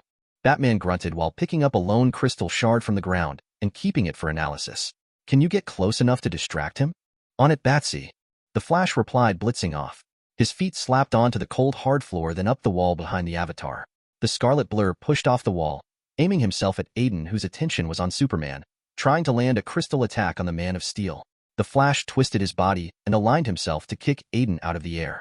The Avatar sensed the impeding attack and pulled back the hand that was shooting crystal shards closer to his body. The other hand had not moved once ever since he'd closed his left palm over the small ball of air. The right hand stretched out and a rumbling sound dominated the room. A huge section of the earthen floor broke out from below him and covered his back as a shield against the speedster. The Flash widened his eyes. The boy had a way to detect his surroundings. The speedster vibrated his molecules and phased through the huge rock, only to find himself almost impaled by a huge crystal spike growing out of Aden's back. The kid knew about his ability and had even planned out countermeasures efficiently. A huge sonic blast sent pieces of the crystals flying away, saving Barry from getting gutted, but not from being blindsided. A piece of the rock from earlier slammed onto Barry's left side, causing him to fly away with a groan of pain following the crack of the bone on his left arm. Superman flew in close and caught his body before the Scarlet Speedster could slam onto the walls of the room. A shield of air appeared on the Avatar's left flank, shielding him from Canary's sonic scream. The shield rippled at the continued assault, but her attacks couldn't break through. Wonder Woman jumped in next, pulling her hand back in a fist. Another piece of rock came in between them, hiding Aden from her direct sight. Her sword unsheathed, and she sliced the huge boulder into two separate pieces. Diana's eyes widened when a shockwave exploded out of Aden's mouth, similar to Black Canary's powers, yet different at the same time. It was less refined, more uncontrolled, and sought to destroy rather than Canary's usual attacks, which sought to destabilize an opponent by targeting their auditory system, leaving them unbalanced. She pulled her hands back and slammed the wrist braces together, sending off her own shockwave attack at the quickly approaching sonic ripples. Time slowed for Barry Allen and Superman. Cracks appeared slowly over the walls of the whole room as Wonder Woman and Aden Hole looked frozen in time, clashed in mid-air. Their attacks met, and the result left the Flash worried about the more squishier League members. "We need to get out of here, or else risk a cave-in," the Flash advised Superman in their fast perception mode. Fortunately, the Man of Steel could react almost as fast as Barry, so understanding him was easy. "I'll get Batman, you get Canary." Superman nodded his head and off they were. A blue and red blur raced along with a fully scarlet one. The citizens of Happy Harbor felt a deep rumbling emanate from below them and quickly took cover, thinking it was an earthquake. Some folks noticed Mount Justice, which was off in the distance, shake and break apart at the foundations. A huge cloud of dust exploded out of the cave as the rocky exterior broke off into pieces that fell into the water. The Flash coughed slightly while rubbing the dust in his eyes. "My God, Mount Justice?" Canary exclaimed. Even the Flash couldn't believe it. Where the mountain had stood tall in defiance to all, now there was only pieces of rock and wrecked machinery left in place. The Flash swallowed the brief surge of pain. This was their first base, the place where they had created bonds that had seen them through everything. The Flash looked around and saw Superman and Batman near them, no worse for wear. Batman nodded his head at him, the Dark Knight's way of asking if they were all right. The Flash returned the gesture half-heartedly and turned his attention back to the destroyed base. "This fight has gone on for too long. I thought John would come back with reinforcements by now," Flash commented, finding it weird that Batman hadn't asked for some more League intervention. Maelstrom destroyed the Zeta Tube controls. He grunted. "What? How? When?" Everybody turned to stare at the Dark Knight. Batman narrowed his eyes at the dust-covered direction of the destroyed base. "It was done in a way we wouldn't notice. Subtly. During the time he was attacking Superman with the crystal shards, some of his attacks, accidentally, seemed to land on the Zeta Tube system controls. I only noticed it when I asked you to keep him busy." Wow. Everyone started thinking of Maelstrom differently. That completely confirms it. Whatever that thing is, it's undeniably intelligent. The Flash stated. "We can't hold back anymore." Superman sighed. "Now that the fight is not confined to inside the cave, we might be putting civilian lives at risk. We need to take him down. Hard." Before the rest could reply, Superman held up a hand. Something was coming. A body cut through the dust-covered air and slammed onto the ground, digging a groove on the earth to stop before them. Wonder Woman groaned and gingerly stood up. "His attacks are getting stronger," she told them seriously. The dust cloud cleared up suddenly, and above the scene of destruction, the Avatar was fully revealed. His form was just as Superman had said, covered with metallic pieces on his torso and lower body. The lower portion of the four limbs was covered by a bluish crystal that glowed in the night sky. He looked down at them and for the first time, smiled creepily. The left hand that had been enclosed all this time opened. The marble of compressed air appeared, but this time it was different. A red flame ring had manifested around the ball along with a ring of water, earth, and inside the rotating marble sphere. Sparks of electric energy could be seen dancing erratically. "What is that?" Wonder Woman asked while tightening her grip on her sword. "Seems like an amalgamation of all the elements compressed tightly into a very miniature size. An elemental bomb." Superman informed them grimly, after using his supervision. This is what he was planning from the start. Batman realized. If that thing explodes. Black Canary started, but went silent following what happened next. As if her words were the trigger, the Avatar dropped the rotating ball. "No." "Aden, what have you done?" Pandemonium followed. Chapter 59. Priority Target. Aden's POV. I could feel every single action my body made. Yet, I had no control of it. My face stretched out into a wide, arrogant, and sinister smirk. The grim looks on their faces reflected my turbulent emotions. A foreboding feeling gripped me. The left palm I had tightened into a fist opened, and from within, a swirling mass of elemental chaos appeared, held together solely by my will. Horror bloomed inside me. No, don't drop it here. Even the town won't be spared. I instantly realized my biggest blunder so far, using my negative emotions as the trigger for the Avatar state. It now saw them as more than opponents or obstacles to overcome if I was to gain freedom. They were now enemies.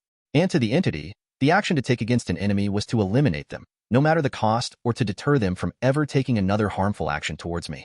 This was more than just escaping. It was now about proving a point. The elemental bomb dropped from my palm. The control held true until it was near the ground, at which point, the ironclad while holding it together unraveled, and the whole thing exploded. A massive shockwave rippled out, taking apart the wrecked debris of the destroyed base into tiny pieces that pelted the area. Superman and Wonder Woman stood in front of Batman and the others while the Flash ran off to save any civilians near the blast zone. The water was pushed away from the epicenter, turning into a wave that grew larger and larger the further it went. Following the shockwave, a chaotic elemental energy wave burned, froze, shredded, and crashed at everything near, leaving behind a huge crater on the ground and bearing down on the Leaguers, manifesting as a blooming dome of white energy. General POV. Superman's hand, placed in front of his face, started burning. He winced in pain, realizing that the energy wave that was growing larger by the minute had the same touch of magic as Maelstrom's attack from before. He had to do something before it was too late. Flying was out of the question because of how close the attack was and the town behind them. He took in a deep breath and released it in a huge blast of chilling wind. Steam rose up from the contact of his ice breath and the energy wave. His body started getting pushed back, the feet digging grooves in the air as his attack did little to stop the incoming attack. His heart started pumping erratically. The palpitations as a result of his worry and fear. Worry that due to their leniency and holding back, the people they were trying to protect would die. But Superman would never back down. No matter what it cost him, he held on, roaring as his eyes lit up and heat beams, chock full of his body's processed solar energy, activated. The heat vision slammed onto the energy wave and fed to it, having the opposite effect of Superman's intentions. Before it could swallow them whole, emerald green light covered the whole thing, halting its progress. Backup had arrived. Hal Jordan and John Stewart flew down with their rings stretched out towards the elemental wave of energy. A dome-like green construct was covering the whole thing. Behind them was a construct attached to Stewart's back, a platform carrying the non-flying members of the League. Canary blinked in surprise while massaging her eyes. The screaming wind had died down as the thing Aden had dropped on them was dealt with by the others. She saw Captain Atom fly down towards the construct, and following coordination with the lanterns, the upper portion of the green shield opened up. He directed the energy upwards in a white glowing pillar that illuminated the night sky like the sun. It was beautiful and terrifying. To think that Aden could be capable of something like that. She wasn't doubting his power, not even in the slightest. What Canary found hard to believe were his actions. It wasn't like him. No matter how hard he'd been pushed, Canary looked behind them at the Happy Harbor community. The fire brigade and authorities had already arrived, forming a perimeter around the whole scene. Aden would never endanger innocent lives. The whole thing could be explained away by the fact that the Avatar state was a primal will of brashness that activated with the sole purpose of fighting those battles Aden himself couldn't. Yet, no matter how much logic prevailed, Black Canary felt like something else was missing from the whole picture. She looked at the dark night beside her and narrowed her eyes. If there was anyone who had the answer she was looking for, it was none other than Batman. I searched the whole place. Maelstrom is gone. The Flash stopped before them. Batman grunted and turned on his wrist computer, narrowing his eyes at the projected data. The trackers I put on him have been disabled. We've lost him. He rose up and started walking away towards the cordon being set up around the perimeter of the whole compound. Canary stared at his back and felt as if Batman wasn't trying too hard. Usually he'd be going crazy and bonkers at the fact that a 17-year-old with the power to rival almost half the Justice League was out there in the world, unsupervised and volatile. Canary was right. Something was definitely off. Dinah, are you all right? Green Arrow asked, stepping off the green construct platform. He came up to her and lightly touched her shoulder in concern. She must have looked as bad as she felt, if Ollie was so worried. Yes, I'm fine, Ollie. Just had a long night, she answered, smiling slightly and leaning her body against his. To smell his scent was exactly what Dinah needed to make her forget about their massive blunder. Call it what you want, but the reality was that they were to blame. Pushing Aden out off the team was not a wise decision. What frustrated her was how nobody else saw that. She spared a glance at Batman, who was now talking to Manhunter in a low volume. Dinah frowned. No, not everyone. Batman knew something. He was smart enough to have foreseen all the possible outcomes. And whatever plan he had, Manhunter was privy to as well, just on the principle that Batman would find it a chore to hide the information from the mind reader. The Martian returned her stare and nodded at her. Canary simply looked away. The Robin Hood-themed hero studied at their surroundings and chuckled without humor, unaware of his lover's conflicting emotions. Yeah, believe me, we all saw it, he replied, referring to the massive upsurge of energy that had dwindled into sparks of falling embers that made the whole sky look. It's beautiful, Green Arrow said softly while hugging her body close to him. Yeah, it is. Black Canary found herself answering. Batman came back and called the rest of the League present to gather before him. As of right now, Maelstrom is a priority 1 target, just next to finding Red Tornado's whereabouts. We will coordinate with League associates and try to pinpoint his location. I don't need to tell you just how dangerous he is. Not just because of his incredible powers, but because of his potential. He's a resourceful and gifted strategist. I can't believe Mount Justice got destroyed, Hal said in a heavy tone. A brief silence dominated among the gathered members. The base had meant a lot to them in the past, and now, All that was left behind was an open space which the water flowed in and occupied. The beach now ended in a cliff that was overlooking the crater caused by Maelstrom's attack. Superman stepped forward and cleared his throat. Canary noted how the palm of his hands was slightly burned and the scratches on his costume. It wasn't common to see the Man of Steel pushed to such a disarrayed state. Canary understood, however, that if there was someone who had had it worse in that fight apart from her, it was Superman. Superman was the beacon of truth, hope, and justice. All that translated to a nice guy who didn't want to hurt anyone, least of all a kid. He ran a hand through his face and sighed. I'll be frank. We fucked up. Everyone did a collective intake of breath. Clark had cussed. Holy cow. Is this the end of civilization as we know it? The Flash asked. Superman continued without caring for their surprise. We could have handled the Maelstrom situation differently. Voting him out of the team would not have led to this. Him attacking his teammates. Ex-teammates. Green Arrow interrupted. He hadn't hidden how much he disliked Maelstrom. Dinah pulled back from him and looked at him in disbelief. Are you serious right now? Ollie stared at her stubbornly. It's the truth, Dinah. Look around. This is the work of a misguided teenager. Jon Stewart interjected while crossing his hands. The League is as much to blame for this as he is. And if I remember correctly, you were the most vocal about suspending him. Had we not listened to you, maybe none of this would have happened. Or it would have, a different day or a different scenario. A day when we didn't have our guard up. A scenario where the League's fast response would have been slow. Let us not be quick to cast blame on each other. What is done is done. We should now focus on ways we can deal with the situation. Wonder Woman said her piece. Diana is right. Maelstrom is the League's responsibility now. Whatever actions he takes will be as a result of our failures. Let us learn from this. The Man of Steel implored. Let us show the world that we are still a symbol of trust and dependability for everyone, despite the circumstances. We stand together in our successes and in our failures. Black Canary internalized the words and made a promise to herself. Never again. I will not let this happen ever again. Aden's POV. I stood before him. It was like looking at a mirror. A mirror with cracks, yet the cracks that did not detract from the image reflected. I could see the same curve to my jaw. A small scar on the corner of my eye from an injury during a bike accident when I was little. It was me. In all ways possible. It was me, despite the glowing white eyes. Yet, it didn't feel like me. At all. The actions the entity had done, the measures it had taken, and the boundaries it had not only pushed but blasted through made me feel horrified that I was looking at myself. What are you? I softly asked the avatar state. Chapter 60, Aftermath, General POV. There you have it again, folks.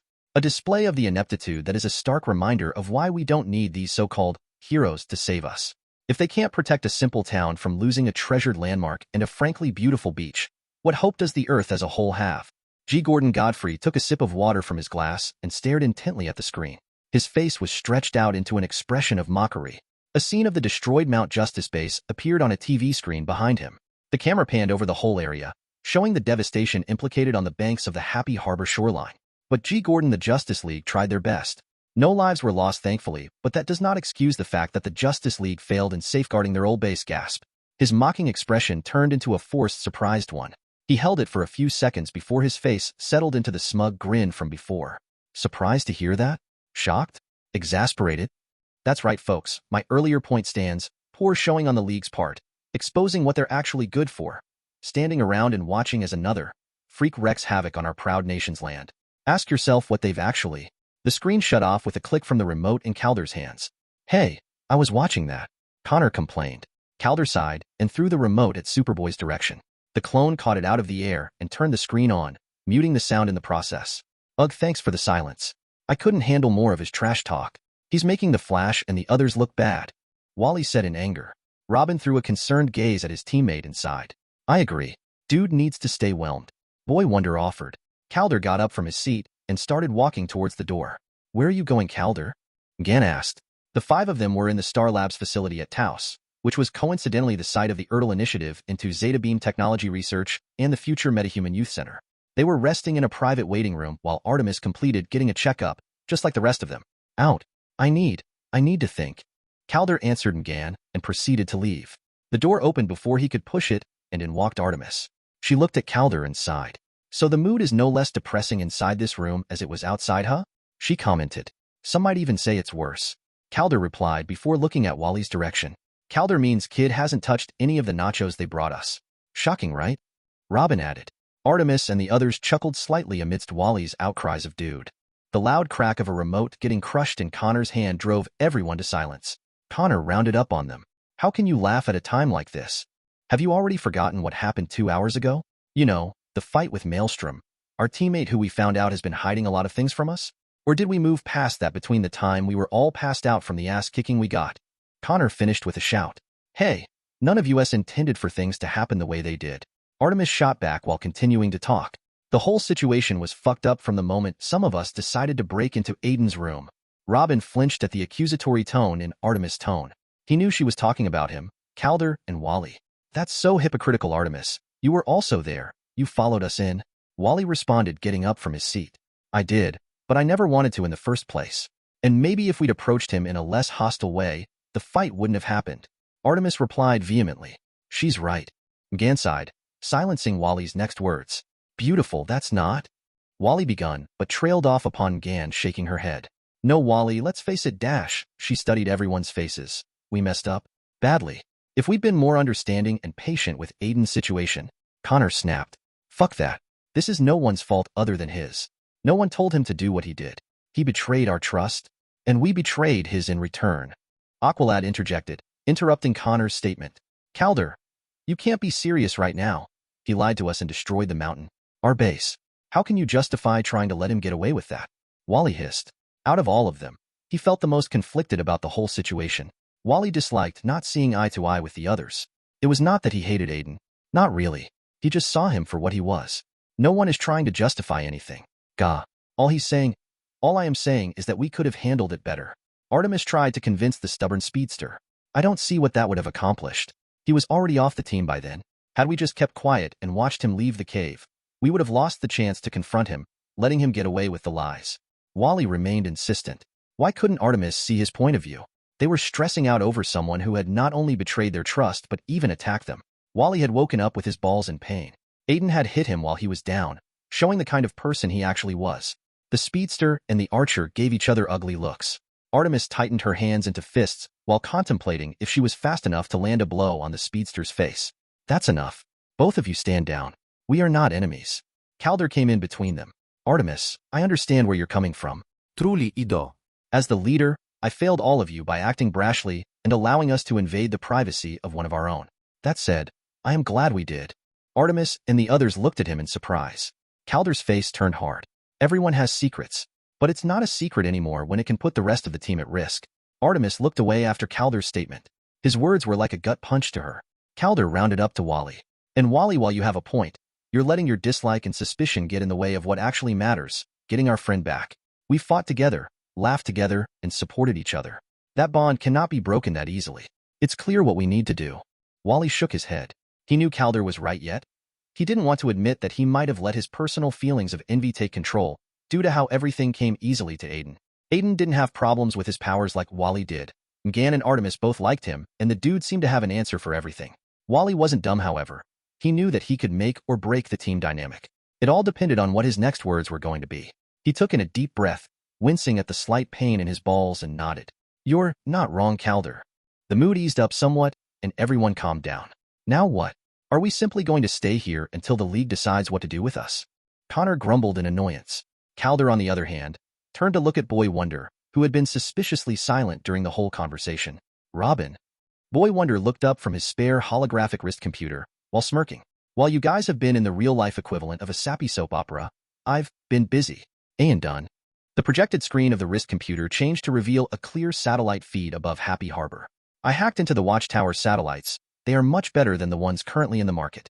Outfitted with cloaking functions and a monitoring system that is leagues beyond anything other than the best tech companies can provide. The image showed it was Mount Justice, a few minutes before it was destroyed. With an inaudible blast, the whole mountain shook to its core and was left in shambles and pieces. The Justice League members were revealed along with Wonder Woman, who was thrown towards the rest by a punch from Aden. Connor tightened his fists at the casual display of power. He still couldn't believe how deceptively powerful Aden was. It was leagues above his own, to the point where Connor felt undeserving of the S on his chest. He was made from power and for power. So why did he feel so weak? Gan placed a hand on his shoulder and looked at him in understanding. Connor looked down, allowing the comfort. Thanks. He softly murmured, to which the Martian smiled slightly. By studying this, We can see which direction Maelstrom took, and then I can use the feed to track his movements by enlarging the scope of the image. Robin explained to the others. Good, Calder said in determination. Although Batman had given them express orders not to go after Aden, that's exactly what they were going to do. Aden was a part of their team, not the Justice League. Hence, he was their responsibility. To get rid of the feeling of regret and guilt burning deep inside Calder, he would have to make sure Aden came back. One way or the other, they weren't going to abandon one of their own. Everyone sucked in a breath when the screen showed the massive explosion that had happened, disintegrating the wrecked pieces of Mount Justice. Just before it could reach Superman and the others, Robin paused the clip. There. He pointed at Aden, magnifying the video to show a clearer image of their wayward teammate. Aden surveyed the scene of his blooming attack, and then suddenly his gaze turned to the sky. Robin's heart nearly jumped up in surprise, thinking that he was looking at them, which would have been impossible. A second later, the action was explained when Aden was teleported out by a brief surge of light, undetectable due to the massive energy wave about to swallow the team's mentors. Whoa, you all saw that, right? You all saw Aden get beamed up like a scene from Star Trek. Artemis asked. Sue, what does this mean? Was Aden abducted by aliens or something? Wally replied, unsure. Robin ran a hand through his face. I was so sure that this would work. Now all we have is a dead end. The youngest member of the team said, disheartened. Calder closed his eyes, and when he opened them, they were calm. Do not worry. Just because we hit an obstacle does not mean we give up. We will find a way. A way to bring Aden back? What Calder didn't tell the others was that he was afraid. Afraid of what would happen if the antithesis to the Justice League got their hands on someone like Aden. Neptune saved them all if it came to that. Chapter 61. Lex Luthor's Ingenuity. General POV. Hats off to you, old friend. Everything has gone on splendidly, just like you said. Vandal Savage inclined his head at the bald-headed man walking beside him. Luthor accepted the compliment graciously while slightly smiling. You give me too much credit, Savage. The chips were already in place. It was a simple matter of being the catalyst they needed to fall. Their feet were quiet on the floor.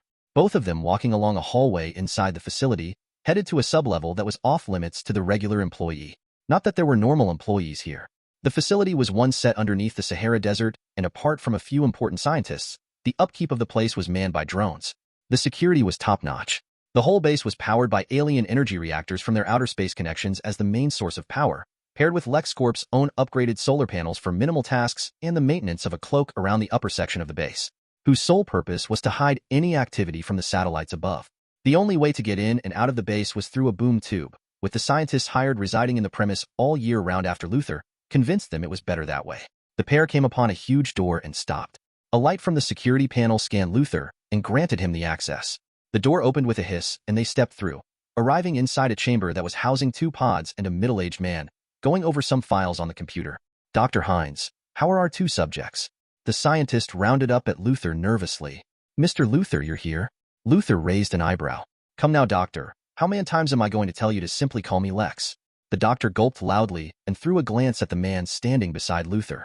Right, to answer your question, sir, the boy has stabilized, but the girl, despite possessing the same physical parameters as her twin, the residue energy from the father box has rejected her. We are thinking of scrapping her from the project. Savage raised an eyebrow at the doctor's explanation. If what he said was actually true, then Luthor had clearly outdone himself. Savage tightened the hand behind his palm as he thought of one thing, and one thing only. A question. How? How had Luthor done it? MMH. Luthor hummed. I see. How soon can he be made? Field ready? The aged doctor adjusted his glasses and licked his lips in nervousness. I don't think he can. We are not dealing with the soul of Tommy Terror alone anymore, sir. Whatever this Fatherbox residue energy is, it has eternally changed him into a vegetative state. The combined trauma of their minds fusing has left him comatose with no signs of awakening. Luthor stepped up closer to the pod and placed a hand on the metal while closing his eyes. Savage observed the action, content to stay silent, curious on what Luthor's next move would be. Lex closed his eyes and a few seconds later opened them. He turned to the lead scientist, Dr. Hines, and smiled slightly. Just like Luthor thought, the doctor was wrong. I believe that will be all, doctor. Could you excuse us for a minute? Dr. Hines thought about refusing but ultimately chose to leave. Something told him he was expendable, no matter the cordiality Luthor treated him with. The door closed behind him, leaving Luthor and Savage alone inside the chamber. Any thoughts of eavesdropping were thrown out of the window when Dr. Hines, upon leaving the room, came upon her. Merci graves. Lex Luthor's personal assistant/bodyguard. He thought of telling her off, saying all the things he couldn't say to Luthor's face, telling her of how big a mistake Luthor had done. Heinz was a scientist. That meant he navigated life through logic and reasoning. Supernatural phenomena were just instances of scientific anomalies that couldn't be explained quickly due to insufficient data. However, that thing inside Tommy Terror. He shuddered. Whatever it was nothing good. It felt inky and malicious. God help them all if Luther wasn't stopped. Once they were alone, Luther went towards a button and pressed it. The pod holding Tommy Terror started opening, revealing a shirtless blonde teen who had his eyes closed. Savage cleared his throat slightly. The action made Lex stop and look back at him. How did you do it, Luther? Savage inquired. Luther smiled. The action would have sent a chill through anyone's spine due to how sinister it was, but unfortunately or fortunately, he was dealing with Vandal Savage. Savage had simply seen more terrifying things. But he was wary because Luther's smile seemed off-putting and out of character for him, as if he'd already won. The Father Box and I possess a mutual pact of understanding. So when the Maelstrom boy cleansed it, he was merely separating its core, the soul if you will, from its inner components. Luther turned to Tommy and motioned at him. He was a failsafe in case the heroes in their infinite wisdom decided to try and destroy the Father Box, at which point, I could direct it here by using the limited control it granted me over it. Luther explained, adjusting his tie.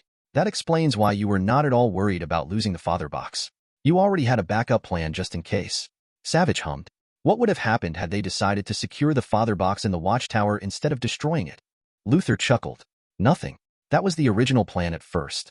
You see, from inside, we could have remotely used it to access the Justice League's database for information and security measures. Phase 1 would have been a breeze during that time. It would effectively be our very own Trojan horse. Savage smiled slightly. I see you had accounted for almost everything, the older man said. Luther leaned on the table while keeping an eye on Tommy's condition. You are wondering what would have happened if the Justice League would have tasked someone else to study the Father Box. Logic and past actions dictates that they would have gone for Star Labs. The former due to the high level of scientific research and funding it gets, and the latter due to the trust the League puts on them. Being a shareholder, I could extract the Father Box anytime I wanted. Vandal Savage was minutely impressed. Then again, Luther was the most dangerous member of the Light after him. There was a reason. He had prevailed in a city with a being possessing the powers of a god. Prevailed and thrived even. Vandal knew that many of the plans they were going to carry out had been streamlined and made more efficient due to Luther's efforts. Savage was eager to see what would next come out of Lex's ingenious mind. With this, I believe we are ready to plead your case to the rest, Savage stated, making Lex frown a little. Oh please, we both know the only problem is going to be Clarion. I am doubtful he can keep his hatred and resentment for the boy in check, enough to bring him into my fold. The others will see the opportunity presented, I am sure. In any case, let's go and get this over with. Savage turned to the side without commenting and inserted his hand in the pocket of his jacket. Withdrawing it, a Father Box was revealed. Instantly the living computer started going haywire. Savage looked at it curiously, then turned his attention to Tommy Terror. It says he's an abomination. Luther smiled and snapped his fingers. A purple aura covered Tommy's body, and he snapped his eyes open. The previous blue eyes were now a shade of menacing purple. Well then, he'll fit right in with us. The bald-headed genius replied. A boom tube opened at Savage's behest, and they all walked in. The surroundings changed from the drab hallway of the Sahara Cadmus facility into an Asian-themed, classic environment. The buildings had an ancient feel to them, with statues that depicted mythical creatures like dragons and phoenixes dotting the area. A man was seated on a platform constructed to overlook the courtyard. A courtyard that ended on a row of stairs and a bridge that connected the main buildings of the island and the route towards the beach. The man was light-skinned with white hair and dark brown eyes. He was completely bald on the top of his head, and the rest of his hair extended near his shoulders. His white mustache went to his cheeks and under his chin. He rose upon their arrival, cutting his meditation short and bowed slightly. Welcome to Infinity Island, the den of the demon's head and sanctuary of those who have pledged their lives to his cause. Follow me, if you please. With that, he turned around and started walking inside the establishment. Time has not been kind to you, Sensei, Savage observed as a way of greeting. Alas, such is the way of the world, immortal. I have no regrets and have accepted my fate, Sensei replied calmly. Luther chose to ignore the conversation as he was focused on another matter. The boy behind him, Tommy Terror, was an opportunity. A chance. Already an idea was blooming inside his mind. The junior team had more times than not been a thorn on their side. Due to their young age and inexperience when compared to their mentors, some of the Light underestimated them. They needed to even out the playing field. Luther knew of how to do it. It was simply a matter of convincing the rest of the Light to see things his way. And when had he ever failed at that? Chapter 62. New Horizons. General POV. I've called this meeting to order for one sole purpose. Radis al gul, bagun. All the members of the Light were in attendance. The Light emphasized an equal partnership steeped in mutual cooperation towards a certain goal. The truth, however, was that there was a clear leader. The round table and unbiased layout of the arrangements was more to spare the self-importance of some of the members, as the group was certainly not lacking in overinflated egos and pride. Despite the neutrality of the seating arrangement, the obvious unofficial leader was Vandal Savage, a perk that came with being the oldest original member. To his right was Lex Luthor, Queen Bee, the Brain, Ra's al Ghul, Ocean Master, and lastly Clarion. Ra's al Ghul swept his gaze over the others and cleared his throat, a grim look on his face. He finally settled on Savage. A complication has risen concerning a deal with a new associate of ours. Galil has disappeared into thin air, and another party has taken over his base. The demon's head informed. Savage suddenly looked serious upon the drop of Galil's name. While I admit that that's troubling news and a great blow to our interests, I'm more concerned about this new party. Luthor spoke up. We currently don't have any detailed information about them. I have instructed my shadows to maintain a distance. Caution is highly recommended in this situation. Why? With our capabilities and resources, I see no point in pussyfooting around those who stand before the Light and our interests. Surely you're not afraid, Roz. Ocean Master spoke up, a condescending look on his face. Fool, you know nothing of what you speak of. Queen Bee was quick to interject, mocking the Atlantean for his impatience. Ocean Master gritted his teeth and wisely settled down in his seat. Blowing up to the Queen of Byalia was an ill-advised action, not just because he would suffer reprimand from the others for disrupting the meeting, but from Queen Bee herself. The woman was ruthless. Well, out with it then. There must be a reason why you exercise such caution, Ra's al Ghul. The Brain spoke, trying to keep the whole thing moving. He had other matters to attend to. All of you, with the exception of Vandal Savage and I, are not aware of who or rather what Galil is. Allow me to explain. Galil is a hellspawn, a true demon from the very pits of hell itself. He has been a central figure in most of humanity's prolific tragedies and wars. In other words, a dangerous figure. Ra's al Ghul left the room shocked with a few exceptions. Savage stapled his fingers together and hummed. Whoever has the capability to take out Galil is someone we should take seriously. Ra's al Ghul concluded, making Clarion chuckle while petting his familiar. A glint of curiosity appeared in his eyes. Interesting, Clarion murmured. Luthor smiled conspiratorially and proceeded to say, this presents a chance for us to expand into new ventures and make new allies. When the time is right, we should make contact. Peacefully, of course. You confuse this for your many business deals, Luthor. I doubt your honey-flavored words can convince whoever this new party is. What we need is a show of force. The Light is powerful. Let us indicate that. It will send a message not to take us lightly while giving us a strong position of bargaining if it comes to that. Queen Bee countered. Spoken like a true dictator, Luthor thought to himself. Queen Bee is right. Let me bring down the tempest on their heads. If they still remain standing or make it out alive, then we can treat them equally. Ocean Master agreed, a manic thirst to prove himself shining in his eyes. Not that anyone could see it due to the mask he had on. I love it. It would create so much chaos, right, Tikal? Clarion seemed the most excited out of anyone present. Luthor sighed loudly. For starters, Ocean Master, we have the Light's enforcer for such matters as bringing down the tempest on their heads, and secondly, you're missing the point. We have an opportunity to form a good relationship with someone powerful enough to take out a millennia-old demon. From there, we can work to bring them under the Light's influence. The bald-headed man explained the advantage in his proposition. Ocean Master crossed his hands together. It didn't take a genius to know that he wasn't convinced. While the table is divided in two, I'm more worried about something else. What does this mean for the meta-creation research? The Brain inquired. To him, it didn't matter if they formed an alliance with whoever this new player was or destroyed them. Advancement was his main goal. The members around the table all looked towards Ra's al Ghul for answers. He was the one who had finalized the deal with Galil, hence the matter was under his purview. If we can acquire the research data from Galil's office, depending on whether it's still there or not, it will help immensely into either perfecting Cobra Venom or creating a new, unique, and stable serum for our forces to use against the fight with the heroes and those who might stand in our way. The demon's head explained softly. His tone was one that brokered no argument. Then it's decided. We wait and observe. Learn this new party's pattern and behavior, and when the time is right, we shall decide if they are worthy to meet us or the blade of the Light's enforcer. This matter is closed. Savage finally spoke up after much contemplation. Spoil sport.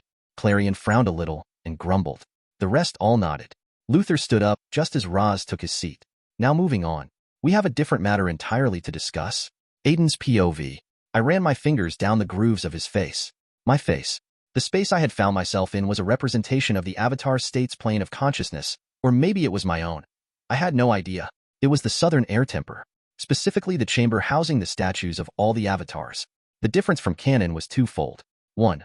My statue was not a statue but a real body, and 2. It was the only one in the whole room. That was not all. The link between us was making it hard to understand where I started and where he ended. All that meant was that if I kept on using the avatar state without caution, next time I wouldn't take back control. No matter how many questions I asked it, the body in front of me remained unresponsive, content to stand inside the empty chamber, quiet and lonely. It was disconcerting. I could feel I had regained control over my body and could wake up any moment I wanted, but I still wasn't satisfied. I had questions. Why had he risked a whole fucking town? If the Green Lanterns weren't there, Superman and the others would have failed to stop the massive elemental bomb. The other burning question I had was, how can I achieve control over the Avatar state? What was the Avatar state even? Maybe my theories were wrong because the power the entity commanded was simply shocking. Was that the level I was building towards? And was there a shortcut to get there? Now that I didn't have the resources and protection of the League, I needed to be strong enough to stand on my own 2 feet. And if I could gain control over the Avatar state, that would make it so much easier. I stared at my carbon copy once more. I had really changed from the Aden of my past world. The muscles, increased height, and the air of danger that surrounded me hit home more than seeing flying men, aliens, and versatile rings that could do anything. I got up after an hour from the meditative position I had taken below the Avatar state and walked up to it. I can't let you out anymore. Not until I gain control of you, or all the elements. Whichever comes first. Saying that, I decided to leave. My surroundings had changed when I opened my eyes. Instead of the gray chamber in the southern air temple, I found myself in a beach that overlooked a calm ocean. I was lying on the sandy beach wearing my maelstrom suit, something I didn't remember having on during my fight with the Justice League and the team. I patted myself down to ensure I was okay, and breathed out a sigh of relief when I found out that Superman hadn't blown a hole straight through my body. After doing that, I looked around at my surroundings. Okay, where the fuck am I? Did the Avatar state decide to take me out on a much-needed vacation, or is this one of the many mystical shit that DC is known for? I knew that whatever I was seeing wasn't fake, however. The water, the ocean life, the breeze, the swaying palm trees, and slight salty taste in the wind, all that registered as real to me. Yet, something was slightly off about the whole setup. For instance, the air was too fresh, too clean, and the rays of the sun above head hit my body with just the right temperature. It wasn't as oppressive as you'd expect from a real beach. And if that wasn't a clear indication that I wasn't in Happy Harbor anymore, a tremor/vibration that was barely detectable to my senses ran up my feet from the ground in a rhythmic pulse. It was right at the tip of my tongue, like I knew exactly where I was, yet my brain refused to accept it due to how illogical the thought was. I controlled the air and flew up to the sky, staring down. An island? I was in an island. No capítulo. It was like the ones you saw in animation movies. A really clean beach with a beautiful shoreline, palm trees growing near the beach, and behind them a jungle that was filled with lush trees, all leading up to a mountain. Except this island didn't have a mountain. The layout was very similar to everything else I'd listed, however. There was a self-sustaining ecosystem, filled with everything from insects to small animals like squirrels. And right in the middle of the island was an open section. I used my superior eyesight to look further and felt my heart jump in shock. You've got to be kidding me. I'm staring at a lion turtle? Asterisk, you can already guess that the light is soon going to clash against Lucifer.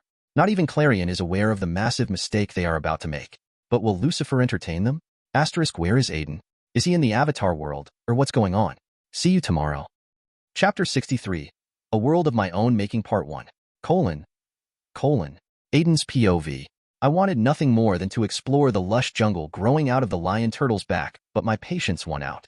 There was something more urgent I needed to take care of. I flew down to the beach and settled into a meditation pose, legs crossed while my hands rested on my knees. I lifted a hand and tapped on the minimized icon of the system at the corner of my eyes. The display enlarged, and instantly, my sight was assaulted with a prompt. Congratulations. You have unlocked a new achievement, striking out. Striking out. After trying out the team thing and following a few unpleasant situations, you have finally decided to leave the nest and strike out on your own. Due to that, you have received a new perk, Blank Slate. Blank Slate, your abilities cannot be copied whether through scientific or magical means. Perk list. Adaptable body. Your body is susceptible to different exotic stimuli. As a result, it grows to adapt to different things without any drastic change of form. Chi blocker. Take down your enemies by targeting their chi points. Dragon Fist. Air variation.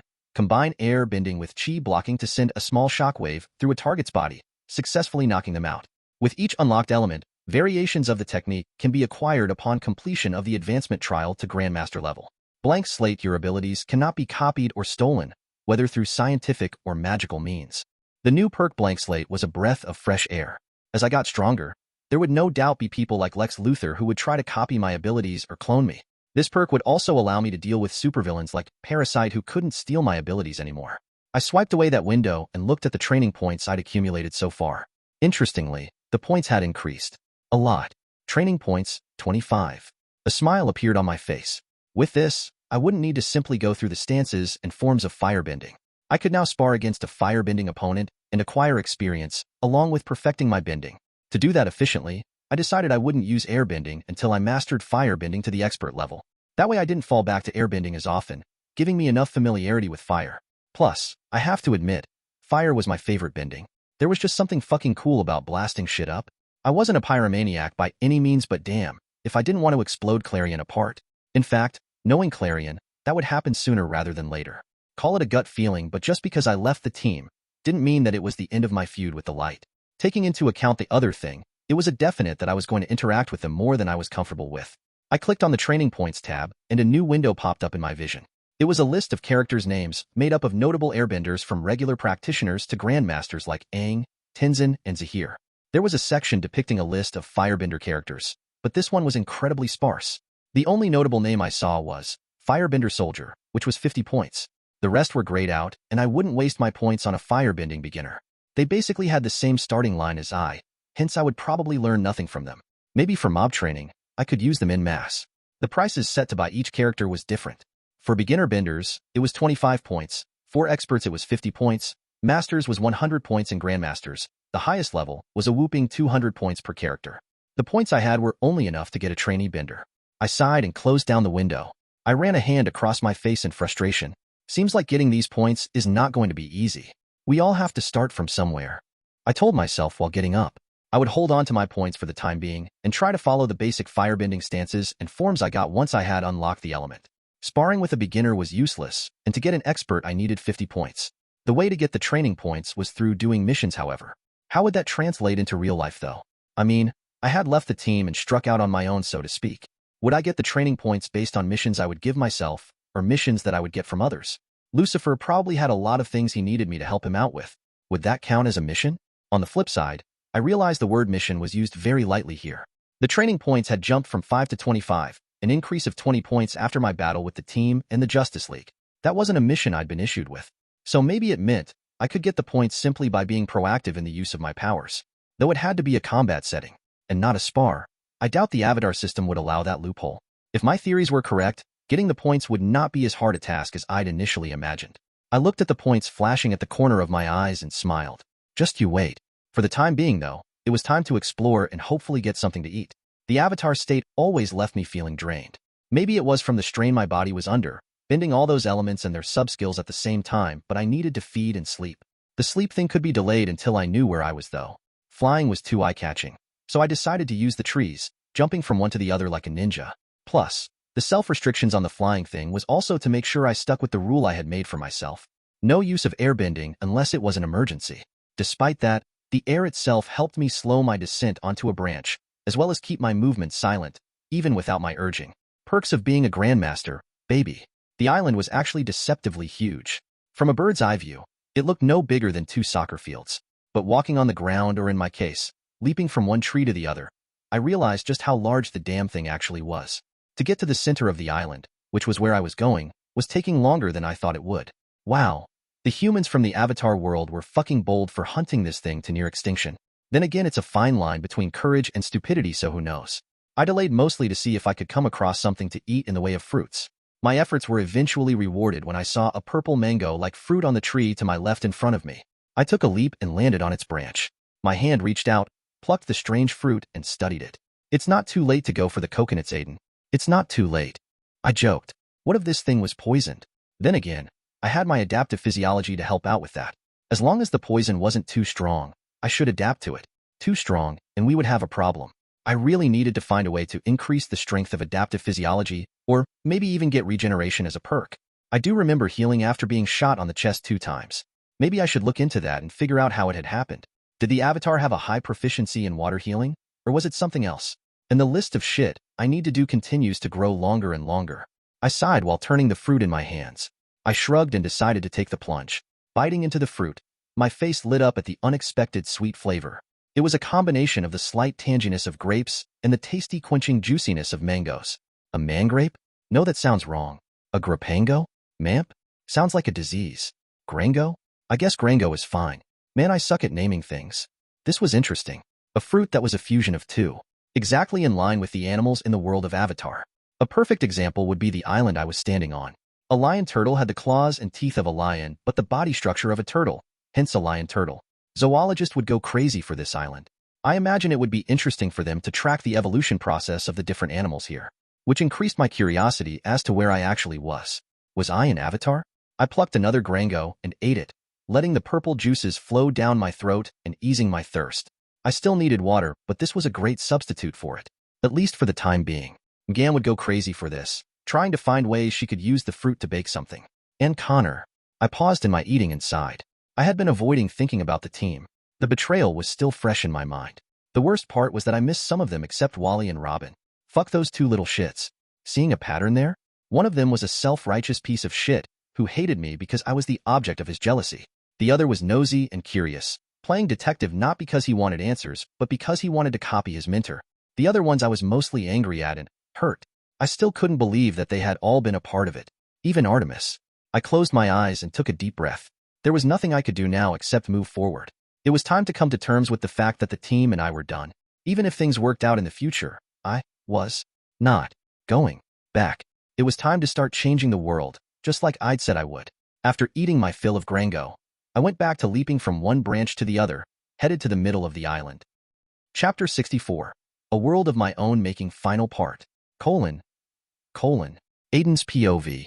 Finally, I thought, coming up on the center section of the island. There was an open space that looked like flattened ground, brown and made of earth. However, I knew I couldn't bend it even if I had the earth element unlocked. The interesting thing about the empty space was the inscriptions carved onto its surface. The elements were depicted following a cycle, and in the middle of them was an infinity sign.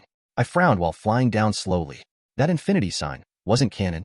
From what I knew, there were only 4 true elements and 1 source element. I call it source because it was through it one could take away someone's bending or restore it. The lion turtles could even grant it, though I wasn't sure if any of the avatars could. From what I knew, neither Aang nor Korra, the only 2 known avatars who could use this bending, could grant bending to a non-bender. I was of course talking about energy bending, a bending style that granted you the ability to manipulate someone's life energy, as shown through Aang taking away Fire Lord Ozai's bending, thereby winning the fight without taking his life. Then Korra would later use it to restore Lin Bifong's earthbending. It was the most versatile, powerful, and unknown bending style out there. And seeing the way the 4 classical elements were represented around the infinity symbol, it didn't take a genius to understand that it was the symbol representing energy bending. The fact that I was also standing on a branch that was growing on an island at the back of a lion turtle, the only creatures that could naturally energy bend, only added more merit to my conjecture. Could this be a chance granted to me by the avatar system to learn energy bending? And if not the system, did the avatar state have a power to cross dimensions to the avatar world? I wouldn't get answers merely by keeping my distance, so I decided to fly down. Even then, my cautiousness was at an all-time high. I didn't know what to expect, and this could be a trap, no matter how unlikely that seemed. The minute my feet touched down on the open space, a weird hum instantly spread out from the contact. I could instantly feel a connection slot itself deep into my soul, and then information started flowing into my mind. Pain assaulted senses as my nerves cried out, "Arg!" I groaned while clutching my head. It felt like I was about to explode at the sheer mental strain my mind was being put through. I could simultaneously see every grain of sand, drop of water, chlorophyll tint of the leaves, life force of the animals in the whole dimension. Yes, dimension. And it wasn't just one. There was 5 of them. I lost my strength and fell down to the ground, shuddering in pain. STO, please, STO? Despite my plea, the pouring of information continued. My whole being unraveled and I felt free of all constraints, flying through a vacuum and giving it meaning, screaming and humming. I burned into ashes and became living flames, eating through everything and switching to an excited form that left shock and explosions in my wake. Then I froze over and broke into tiny fragments of ice that melted into water, flowing freely, gently yet violent in a basin of earth that contained me in small quantities, bringing nourishment and healing. Then I hardened, harder than the ice had been and stubborn, refusing to move or give way easily, burning when I was mad yet kind when I was calmed. I became all the elements, understood them in a way I could never have despite the training. In that moment, I understood clearly why I could never control the elements as I did without the avatar system being the bridge. The load of it all was immense because everything was connected into one massive superconsciousness that defied all known understanding. It wasn't something I could explain. The disappointing part was that it did little to increase my skill in firebending, but I still looked at it as a gift. A gift of intimate understanding into the scope of what I was dealing with. It was a gift because I now understood the kind of power I had at my fingertips. All of creation. That kind of power. I shivered, getting up painfully. The first thing I noticed was the sweat that clung to my body and costume. I unclasped the visor and ran a hand through my hair. The taper fade would have to go. New beginnings and all that. But that's besides the point. I was in shock. I now knew where I was, and it was both surprising and... No, that's about it. It was very, very surprising and unexpected. The icon of the minimized screen flashed golden, meaning I had a notification. I enlarged it, curious about what it was. Congratulations. Yet again you have attained another achievement. How cool is that? How rad. How positively beaming you must be.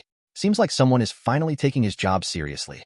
I mean, what ambassador doesn't have their very own embassy? It took you a while to even get one, but hey, at least you did it. This century. Moving on, you don't get a perk because this base is more than enough reward for your efforts. Unnamed 5 elemental dimensions.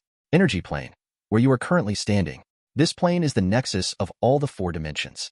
You can access the other dimensions by simply wanting it from here. You can also boom tube to Earth and back whenever you want. This ability cannot be used to boom tube from one Earth location to another, only Earth and back. Air dimension, tall mountain peaks, beautiful sunset, and a never-ending breeze that can turn violent within the blink of an eye. Known to be the home of the flying bisons, arrowhawks, and pegasi. Wait, the last 2 are from somewhere else entirely. Bummer. The perfect place to attain enlightenment, due to the spiritual connection and communion it grants those who meditate in it. Fire dimension, the mythical land of dragons, phoenixes, and the golden crow. CK. The last 2 don't exist, but this dimension provides you with a suitable environment to practice firebending. Stoke your heart's flame, and who knows, maybe you can meet a dragon on the way. Water dimension. Relaxing beaches as gentle water licks at your toes. A plethora of ocean life and unexpected sudden hurricanes, hails, and frost. This dimension provides all life nourishment, yet breaks those whose will is found wanting. The realm of too many animals to list. Mermaids. Yup, hope that's enough. Practice water bending to great efficiency. Locked. Earth dimension. Ever wondered what people walk on, build on, plant on, work on? Earth is a pretty big deal, dude. Trust me. This is the realm of the badger mole, and basically every other living creature not confined to water.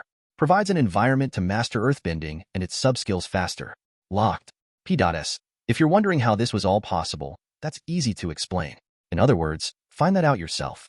P.S. Just as a reminder, the boom tube only works for teleporting towards the Earth or back to the unnamed 5 elemental dimensions. Long name. Would really help if someone gave it a better, preferably shorter one. P.S. None of the animals are really sapient. So don't worry about intelligent creatures trying to outsmart you. Though I would be careful about dragons. They've been known to breathe fire. P.S. The whole plane is autonomous and self-sustaining. P.S. The dimensions related to the elements you have not unlocked are locked for your own good. Any other type of element is severely suppressed while on a different elemental dimension. Is it just me, or are the notifications getting more and more annoying each time?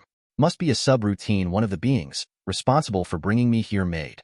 I'm just lucky the system isn't sentient, not in the truest sense, otherwise I would be like other MCs running around trying to accomplish its bidding. I dismissed the display to the corner of my vision and slightly slumped in my position. I took a few steady breaths to center myself, feeling the lingering pain from the forceful information feeding into my brain abate a little. Then a smile started forming on my face. The smile changed into chuckles before I started laughing like a madman. This was just crazy. Finally, something to light up my day. I spread out my hands and looked up at the sky, taking a deep breath and murmuring a heartfelt, "Thank you," to whatever deity responsible, even if I already knew the culprit. To answer your question, the one culprit was me. Or well, the avatar state at least. It was through its machinations, the cleansed fatherbox and Moro's distinct elemental code that this whole pocket dimension had been created. That's what the 10 hours I had been missing were for. The avatar state must have known that sooner or later, the team and I would clash and decided to create another option for me. A base. Here's the crazy part. The whole pocket dimension was constructed from the salvage dome that the God equation had created. The fatherbox's essence was pulling energy from the source and then using Moro's code, translating that energy into powering the spatial walls around the pocket dimension. Then more of that energy would give meaning to the concepts of life and order imprinted upon all the 5 dimensions by the avatar state, which was why I felt so connected to everything. Which was also why I knew that the pocket dimension was constructed in the middle of the moon. It hadn't warped away to somewhere else as the Justice League had thought. The avatar had simply moved it from the dark side of the moon deep into its core. How? How is that even possible? What the fuck couldn't it do? Maybe I was right in deciding I wouldn't use it anymore. The unpredictability of the state was its main failing factor. I couldn't trust myself because it wasn't really me. At least not yet. So I was keeping it under lock and key until I could get a handle on it. I looked around in excitement. A world of my own making. I wonder what I should call it. Chapter 65. Naming the Dimension. Aden's POV. I was crap at naming things. That wasn't an exaggeration. Despite my dad thinking about getting a dog, what convinced him not to was the frankly atrocious names I gave him. Fluffy Killer doesn't exactly roll of the tongue. And Mr. Tyson sounded like plagiarism at best, kinda. You know, like those parents who name their kids after famous people like Barack Obama. Which isn't a crime, but no. Basically, I didn't have that gift. So, faced with an amazing dimension full of limitless possibilities, I chose to keep it simple and straight to the point instead of complicating shit, an attempt to respect it. So the dimension was an elemental one. Apart from Pangea, which was just 2 on the nose in Genesis that would run the risk of being associated with the gods of New Genesis, I only had a small list that was summarily dismissed due to one reason or the other. There was Wakanda, mostly as a shout-out to my guy, Chadwick Boseman, the embassy. That was in line with the whole ambassador theme that the avatar system was trying to sell, and lastly Elemental Dimension. I went with Elemental Dimension. It was neutral, all-encompassing, and would probably not insult anyone while also keeping the spirit of the dimension. The naming itself needed a declaration. So I stepped to the middle of the open space and spread out my hands. My face was slightly blushing due to the theatrics. But if I'm doing it, I should go all in. Plus ultra. 100%. With the power flowing deep within me and the unification of my body, mind, and soul. I named this dimension of power, the Elemental Dimension. I felt something suddenly change, as if the whole space was previously just a black and white drawing on the canvas that is reality. But now it was colored and vibrant, full of life and the essence of existence. A soul. The notification prompt from the system flashed, and I curiously maximized the display, hoping it was something good. Congratulations. You certainly have a flair for the dramatic. Must be a hit with the theater folk. Maybe that will help you finally get a girlfriend. Moving on. You have completed the final and hidden step to claiming the dimension as your own. Due to that, no one can enter or exit without your permission. Wow. Now I'm suddenly glad that I named it. I can't imagine apocalyptic forces, or even the light boom tubing inside my dimension and catching me off guard. I breathed out and decided on the next course of action. There was something I needed to check to know if I would have the entire apocalyptic forces after my ass. My consciousness delved into that familiar feeling above my groin. Steam escaped my mouth as I jumped. 2 twin flames appeared under my feet, jetting me off to the shore of the island. The flames were yellow and hot, almost melting my heat-resistant boots. Whoa. The flight itself was uncontrolled and erratic. I would suddenly lose control of the flames and spin before smashing into a tree and getting leaves in my mouth. I groaned more in embarrassment than pain while standing up. Behind me a trail of broken trees and branches could be seen. This wasn't as easy as I thought it would be. But if Ozai could do it, so could I. I was the frigging avatar for crying out loud. I tugged on the same warmth burning below my gut and sent it out in a tightly controlled stream towards my legs. That was my mistake. Fire, just like any other element, could not really be controlled at my current stage. Only manipulated. Trying to dominate it was like trying to forcefully tame a wild lion. You would get slashed into ribbons for your effort. That's why the blast that occurred sent me careening to the side yet again. More trees suffered the same fate as their brethren. I was careful to put out any flames before they could burn the whole place down. Twigs, grass, and leaves clung to my hair, annoying me even more. It was clear that I wasn't going to get this skill down now, so I decided to bench it for the time being. I was getting impatient and frustrated. Those 2 feelings only made the flames produced harder to control, so I changed tactics to jumping from one tree to the other just like I had done before. A few minutes later, I arrived at the shoreline of the island. I didn't waste a single second and plunged into its salty depths while holding my breath. I could go for 5 minutes without air, a skill that was easy to improve due to my increased lung capacity through practicing my sonic abilities and my physical parameters. I swam down quickly, following the length of the island bedrock. A few hundred meters down, I came upon a massive, humongous head. The sharp teeth and ferocious head made my heart skip a bit in surprise as the lion turtle, containing an infinity sign on its head, turned to look at me. The glint of intelligence I had been expecting was missing. It was just an animal. Maybe it was too early in the elemental dimension's development, And the creatures inside would get smarter as the dimension grew along with me. Or maybe I'm just giving myself false hope. Who am I kidding? This must be a restriction to make sure I don't convince the lion turtle to implant me with the knowledge of energy bending directly. The avatar system seemed hell-bent on me improving by myself. It would provide opportunities and only reward me when I put in the work. In some ways, it was the best setup. Getting things easy would feel like such a cheat. This way, at least I had something to feel proud about. Self-made man, yo. I swam closer to the lion turtle, which was staring at me unworried about my intentions. I suppose it had a right to feel that way. At my current level, it would take a lot of effort to kill it. Maybe if I could form the same elemental bomb my avatar state had, then yes. But that was a slippery slope into losing myself. I touched its head and dived into the same connection I felt with everything living in this whole dimension. Then I tried to dominate its will with my own. A click sounded in my head, and I could sort of feel the mind of the lion turtle. I nudged on it and gave it an order. The front limb came up and provided me a platform I could step on as I was raised out of the water. We broke through the water, sending it rolling around. I massaged my temple in discomfort and pressure, a pressure that was getting out of hand with each passing second. I tried to keep the lion turtle under my control. I sighed and cut off the link. Instantly, the pressure disappeared, but I now had my answer. If Darkseid came to associate my control over the animals in my dimension with the Fatherbox's essence used to keep it running, I would have more than a few problems. This dude made subjugating universes a side hustle. Universes. I couldn't let anyone inside this dimension without getting strong enough to defend it should it come to that, or without trusting them enough to allow them entry. And so the fucking list of things to do continues to grow larger. The answer to all my troubles seemed to be more power. It would pay to be careful not to lose myself in search of it. With that done, I decided to check out the dimensions I had unlocked. The first one up was of course the air dimension. I closed my eyes and wished to portal there. A yellow boom tube portal appeared before me, and I jumped in after waving bye to the lion turtle. Not that it could understand me. The very first thing I noticed was how calming everything felt. I was standing on a cliff. Below me were gently floating clouds, carried around by the breeze. Peaks of snow-covered mountains and rocky outcrops spread out as far as the eye could see. I could tell that this was what the dimension was made up of. Thousands upon thousands of highlands that had caves where flying bisons and other air elemental creatures lived in. I settled into a meditation pose and fell into a calming trance. I don't know how long I sat there, but given the fact that I could feel the tightened muscles and stiff joints in my legs, it must have been more than a few hours. My stomach also growled in hunger. I got up and stretched, feeling relaxed and calmer. I spared one last look at the calm surroundings and promised myself I would definitely come again for the peaceful atmosphere. Next, I portaled towards the fire dimension, and the difference between it and my previous one was suddenly very clear. It was hot, incredibly hot. The surroundings were active volcanoes with steam coming off of them and darkened clouds above head with continuous flashes of lightning bolts that slammed to the ground and left blackened soil and soot in their wake. It was harder to breathe, and I hadn't noticed it before in the air dimension due to how low a proficiency I had in fire bending, but I could feel it now.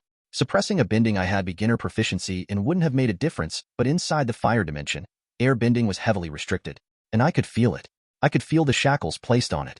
I sank to my knees, breathing heavily. A boom tube appeared on the ground and I sank through. Maybe I should hold off on coming here until I was back to 100%.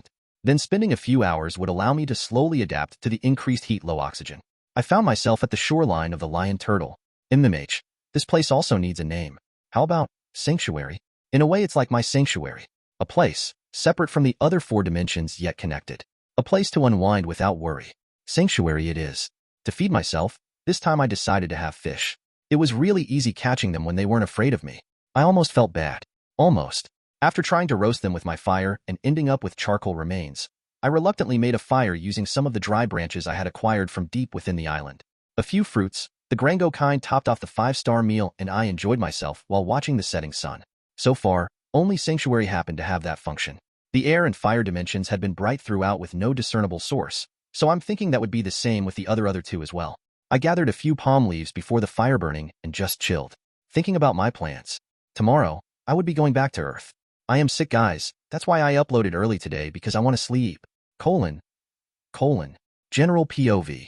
Dick Grayson controlled his breathing as he spread out his hands, which were tightly holding 2 gymnastics rings hanging from a bar. He coiled his lower body closer to his torso and swung, adding momentum the more times he did it before letting go. His body spun and twisted through the air before he landed on the mat gracefully, the Grayson way. He felt a brief surge of pride at completing the move, just like his dad had taught me, before the feeling was replaced by the pain of loss. He shook his head to get rid of the thoughts and made to go back to his exercise routine before his holographic computer beeped. Dick frowned and went towards the table. He clasped the device onto his wrist before turning it on and instantly taking a deep breath. The tracking chip he had discreetly placed in the small bag containing the diamonds that they'd found in Aden's position was active again. What made Robin frown was just how close it was. It was atop the building that had the bat signal, the roof of the headquarters of Gotham City Police Department, which meant Aden knew he had placed a tracking device on him and wanted to talk to him. Seems like Dick would finally get the answers he was looking for. It was really fortunate that Batman was with the League trying to find whereabouts on Maelstrom and Red Tornado, so no one would interrupt Robin. It was time for his patrol anyway. Aden's POV. Gotham. Man, this place is dreary. My impression of the city under the vigilant purview of the Dark Knight was not a good one. The supervillains, Batman's rogue gallery in other words, was just one part of what was wrong with this place. Smog from the nearby industries that covered the light of stars from shining through, old buildings that looked as if soot was painted on the walls, and the nervous and suspicious vibe that clung to everyone in a miasma that screamed hostility just added to the overall grim picture. And the gangs. Can't forget those lowlifes. There was no doubt about it. This fucking place was cursed, and I hated every minute I was forced to be there. At least I knew where I would start my mission. Gah, that makes me sound like a fanatic psycho. But really, Batman was trying to treat a disease by easing the symptoms instead of finding a permanent cure. He was only delaying the inevitable, a bitter and resentful end when he looked back at his superhero career and saw that he'd made practically no difference. That was the flip side to his tenacious stubbornness. Batman was a man who had an almost unshakable will. Even when abandoned by everyone else, his dedication to the mission was frankly awe-inspiring. His refusal to kill because he feared compromising his ideals and principles was the trade-off. It was therefore frankly funny how he more than often compromised those ideals by using his enemy's way of doing things to take them down. If you ask me, it was arrogance and pride. The way he was afraid of going off the deep end because he was terrified he wouldn't stop showed how much confidence he had in himself that none of the others, not even Supes or Wonder Woman, would stop him. Then again, knowing the former, maybe he was right. Superman was a big softy after all. Cough and justice cough. I turned my attention from my musings when someone used a zip line and landed before me. The familiar form of Boy Wonder appeared. We stared at each other in silence before I cocked my head to the side in a small smile. You know, I've always wondered something. Why is it that Batman's costume is all gray and black, perfect for blending into the surroundings while your costume has never screamed stealth? It's almost as if he wants you to look like a walking target. I asked. Boy Wonder's eyes narrowed beneath his mask. You don't know what you're talking about. And I'm not here for idle chit-chat. He crossed his hands, trying and miserably failing to look intimidating. Maybe if it was the Dick from 5 years from now, I would be suitably afraid, but as he currently was, I swallowed a snicker. It was really hard to do so. Then what are you here for? I wondered out loud. Answers. He replied without pause and then went on to say, but I could ask you the same. You clearly knew I had put a tracker on you. So why show up here of all places when you definitely know the League is after you? That I would be after you. Doesn't seem too smart of you. I barked out a laugh at his words. Ironic, Robin. Seeing as you came to apprehend me yourself. Are you sure you have the skill to take me in? Did you forget what happened last time? The smart thing to do would have been to bring the team along. I stepped up closer to him while still smiling. Wouldn't have made a difference either way, but the effort would have been appreciated. Showing up to face me alone seems brash, like something kid would do. How is he, by the way, still limping from when I crushed his balls? My tone was full of mockery as I addressed him. Robin took a step back while settling into a ready stance. He looked unsure and confused. You don't even sound remorseful. How can you be so nonchalant about this, Aden? You fucking betrayed us all, man. He finally raised his voice, losing control over his emotions. Betrayed them? Did he forget who started it in the first place? Trust me, I am very challenged about this. I am so challenged about the fact that you decided to take it upon yourselves to invade my privacy. So kettle say hi to pot. The grinding of his teeth reached me. The fact that he had the nerve to get mad at me despite what they themselves had done was annoying. That's when I realized he wasn't here to make amends or ask me to come back to the team. Boy Wonder was here to punish me, to let out steam while simultaneously taking me down to soothe his wounded pride. I closed my eyes and sighed. I really have lost them. I don't think any of us can come back from this. I had harbored a smidgen of hope that we could work through our differences, no matter how unlikely they seemed. The truth is, I had been lonely before joining the team, and although fitting in had been a challenge, I had still looked at them as comrades. I had exercised patience and understanding. I had even bowed down my head during the Red Arrow situation, taking the high road and trying to be mature. But that relationship that had forced me to compromise so much of myself had been toxic. To hell with making amends. My statement calling Dick out on his betrayal bullshit seemed to have thrown him off even more. So I capitalized on that, pettily. What's wrong, Dick? You don't look too traught or whelmed or aster. You can't take it, can you? The fact that you stand there judging me of my actions that were a result of your own move against me. Boy Wonder instantly stiffened in shock.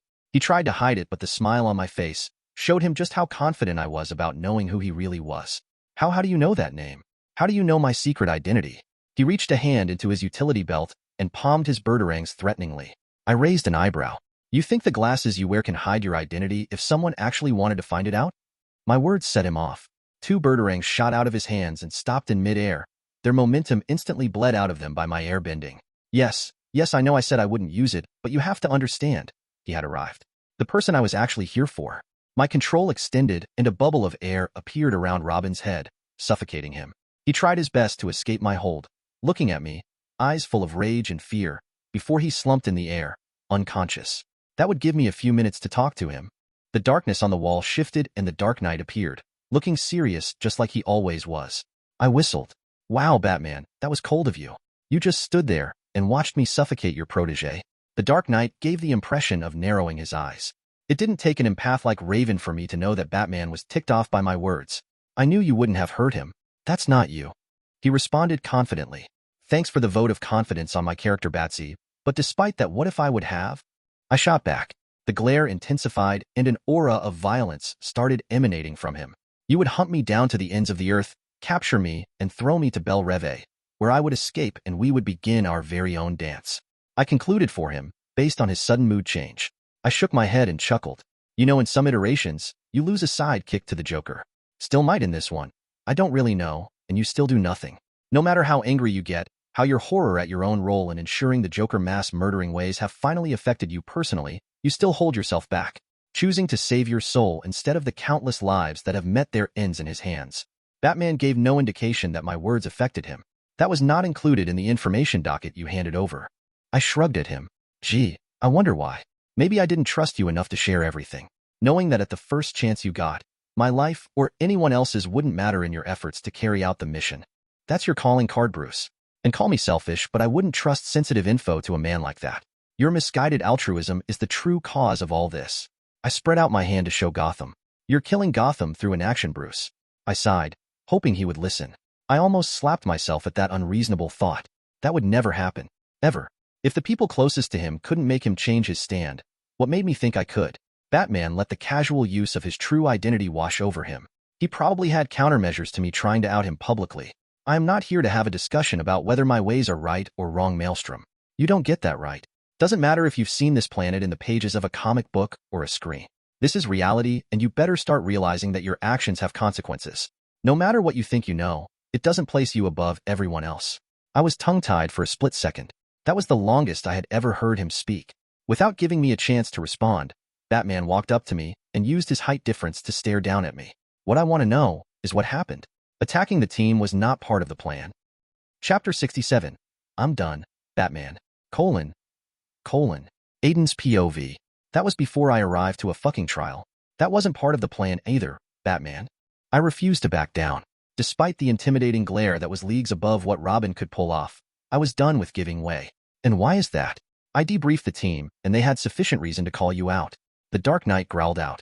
I took note of the way he worded his statement and read between the lines. He had said, the team, not your team or the rest of the group or your teammates. He knew I wouldn't be coming back, no matter what. You have not been upfront with us. With me, Aden. He continued. I cocked my head to the side. Everyone is entitled to their own secrets, Bruce. You know that more than most. Not when that information puts the rest of the team in danger. Trust me, I know that. I've heard it from our dear team leader. Anyone else would have been shaking in their boots at interrupting the Dark Knight, but after the adrenaline-fueled close shaves and the eventful few days, fear was far from my mind. Having the patience of the gods, Batman simply let the interruption wash over him with no reaction. You almost compromised the mission. Would have had the situation turned out differently, Batman stated, his voice gaining a hard edge. I stared at his mask-clad face and realization hit me like a ton of bricks. You held back during the fight at the cave. Not only that, but you've been actively leading the rest of the League astray while following the real lead to find me. Not that you could have, but wow. A laugh of disbelief escaped me. I started pacing a little while connecting the dots. That's why when I reviewed my memories, something was off with your performance. You weren't trying too hard. I can think of a half a dozen ways you could have simply stopped me from destroying the Zeta Tube controls, and that's just me. I looked back at him, surprised. I don't even know why I was. This was such a Batman thing to do. I should have expected nothing less from him. Yet, it was still strange. Drastic measures.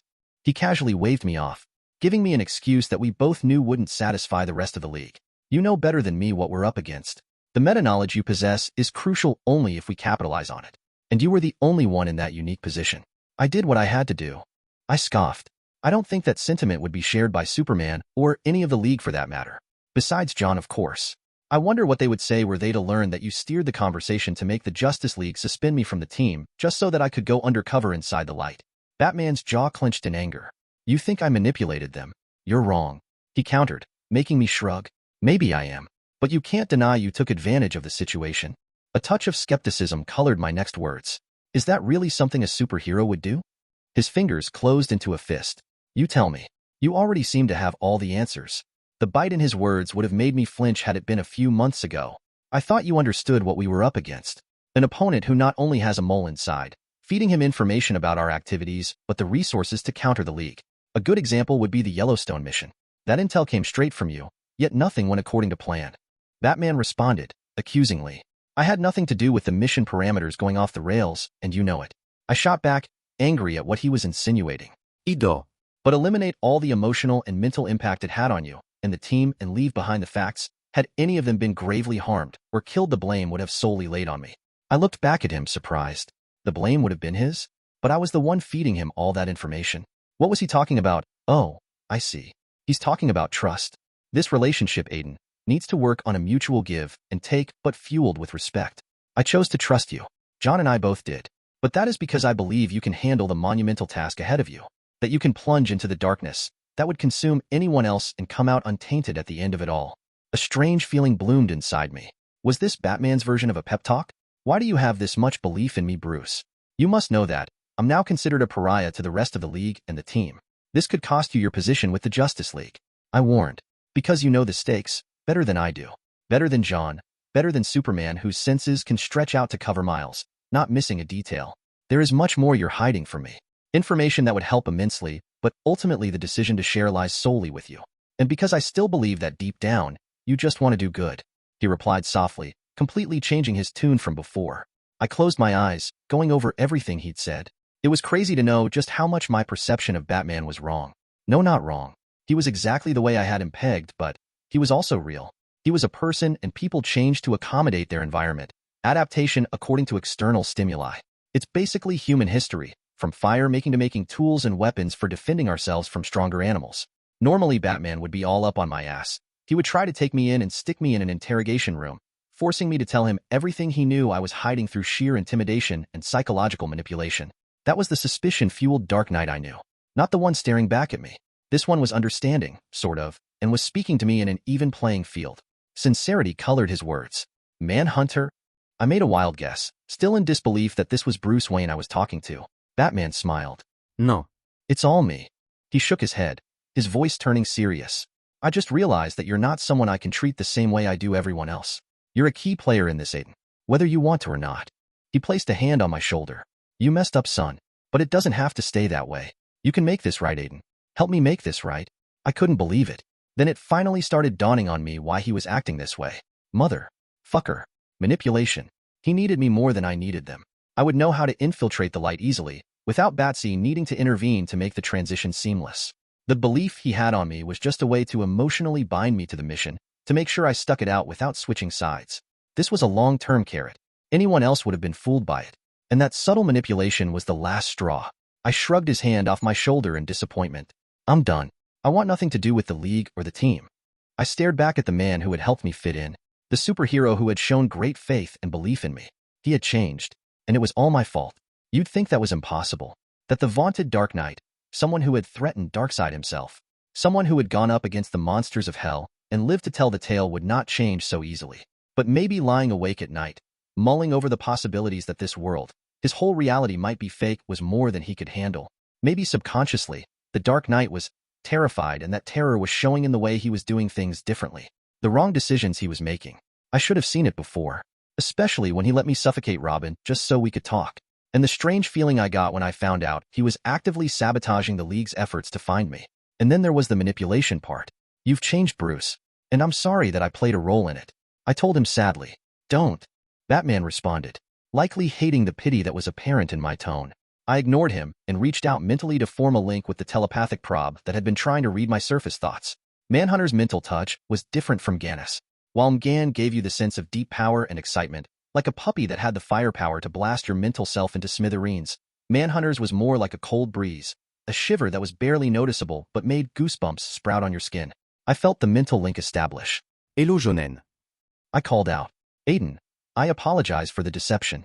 I can feel you don't approve of our methods, and you're right. This is not the way we do things. The circumstances have blinded us. His tone was soothing, like always, and remorseful. I rolled my eyes, mentally. Already trying to salvage the situation, huh? I don't blame you, John. Not really. I can even understand where Batman is coming from. A mental sigh of relief escaped him, and he responded with, then you understand the significance of our mission. I shook my head. No, John. No mission is worth this. There's compromising your ideals, and then there's lying, trying to manipulate your allies. Those are two different things. When you do the former, you taint your soul to do what must be done to save others, but when you do the latter, you're turning your weapons against your friends, the ones who have your back. I know it sounds hypocritical coming from me, but the difference between us is that you're high profile. You have something to uphold. I've always felt that the League could do more good, killing irredeemable monsters like Firefly, Zsasz and the Joker being one of them without falling to using their methods and still be on the side of justice. True heroes, willing to sacrifice everything except who they are for the sake of others. But what Batman just tried to do is the opposite. He's sacrificing who he is for the sake of the mission. You have to stop him before he goes off the deep end completely, John. I went silent, cutting off the mental link. Batman was still staring at me, with an unreadable expression on his face. I had no doubt that John would relay our entire conversation to him, but I wanted him to hear it. I spared one look at Dick and smirked inwards. He'd already woken up and was just pretending to be passed out. I wonder how much of our conversation he heard. Goodbye, Batman. Saying that, I boom-tubed back to the elemental dimension before he could do anything. Chapter 68. We Meet Again, Part 1. General POV. Maze, be honest. Red or blue? The King of Hell asked, holding up two ties in the air. Maze rolled her eyes in annoyance. Does it even matter? You hate ties.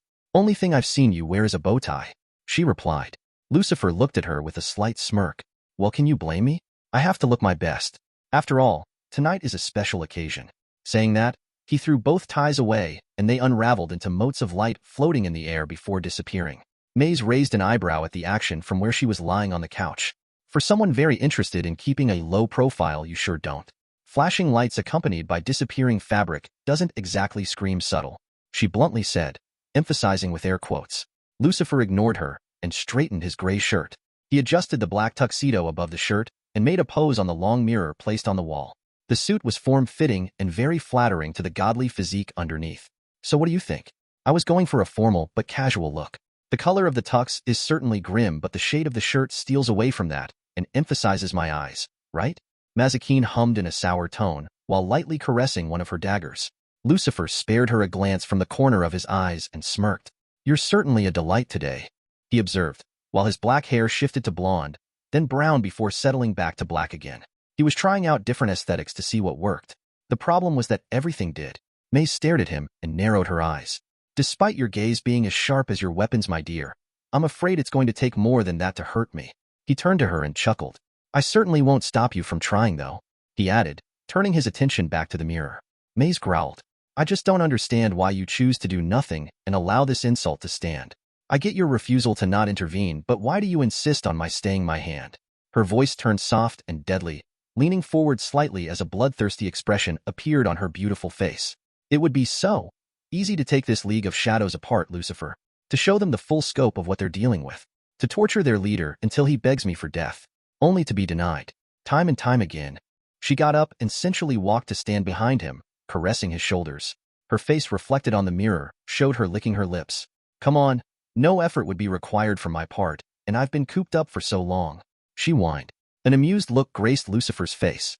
Seduction, Maze? Did you by chance forget who taught you that? He turned around to stare at her. A devilish smile spread out across his face while a golden glow flashed inside his eyes. An aura of sinful temptation surrounded his form, undetectable to anyone but the Lilim standing before him. Maze gulped as her knees started growing weak. She bit her lips while getting lost in his gaze. She stammered, unfocused and preoccupied by his charm. Shoo. Lucifer brought a finger to her lips and silenced her. Shush, my dear. Don't question my decisions, is that clear? He ordered, and Maze found herself nodding along to his words. The boy will deal with our little spy problem. Think of it as small test to see if he is worth my time. The aura retracted and Lucifer turned his back on the demoness that would have terrorized cities with her beauty alone, back in the day. Maze unsteadily made her way to a table and poured herself a drink. The glass came up to her lips and she chugged down the content. She closed her eyes while enjoying the slight burn down her throat. Her insides felt warm and good. She looked at the glass and wondered, how many of these could she down to forget the massive female boner she was now sporting for the literal devil? Fucking Lucifer. She spat out softly. Already did that, centuries ago, Maze. The angel in question pointed out smoothly. Now be a dear and go welcome our guest. I'll finish up here and meet you on the lounge. Oh well, at least she could have a little bit of fun with the boy. Lucifer cleared his throat to grab her attention. His gaze pierced through her own, giving the impression he knew what she was planning. Strictly stick to the non-alcoholic side of refreshments. I don't want you corrupting our little friend. Not yet, anyway. He told her. Maze spared one last aggrieved look at Lucifer's back and left to do his bidding. He was the boss after all. Aden's POV. After boom tubing away, I decided to take off some time from running around to just unwind. I spent the day swimming in the water and just chilling on the beach as the heat of the sun gently beat down on my body. I'm not ashamed to say I was lured to sleep for a while by the gentle tides, soft breeze, and warm sunlight. When I woke up, I did some fishing and toured the island for a few more fruits. My efforts did not go unrewarded and I found other delightful fruit combinations. Though none of them were as good as Grango, others just didn't make sense. Like a coconut and watermelon variant that had a hard green shell, watermelon's flesh, and a bland-tasting liquid. The whole thing was just ugh. I didn't even waste time naming it. Others were notable. And my favorite right below Grango was a combination of banana and pawpaw. Yummy. The blend of flavor was simply amazing. Not as godly as a Grango, but close enough. In true Aden fashion, I came up with a lame-ass name for it. I called it Bampaw. After that, I left the island and played around the water, trying to fly through fire manipulation. The grind never ends. Yo.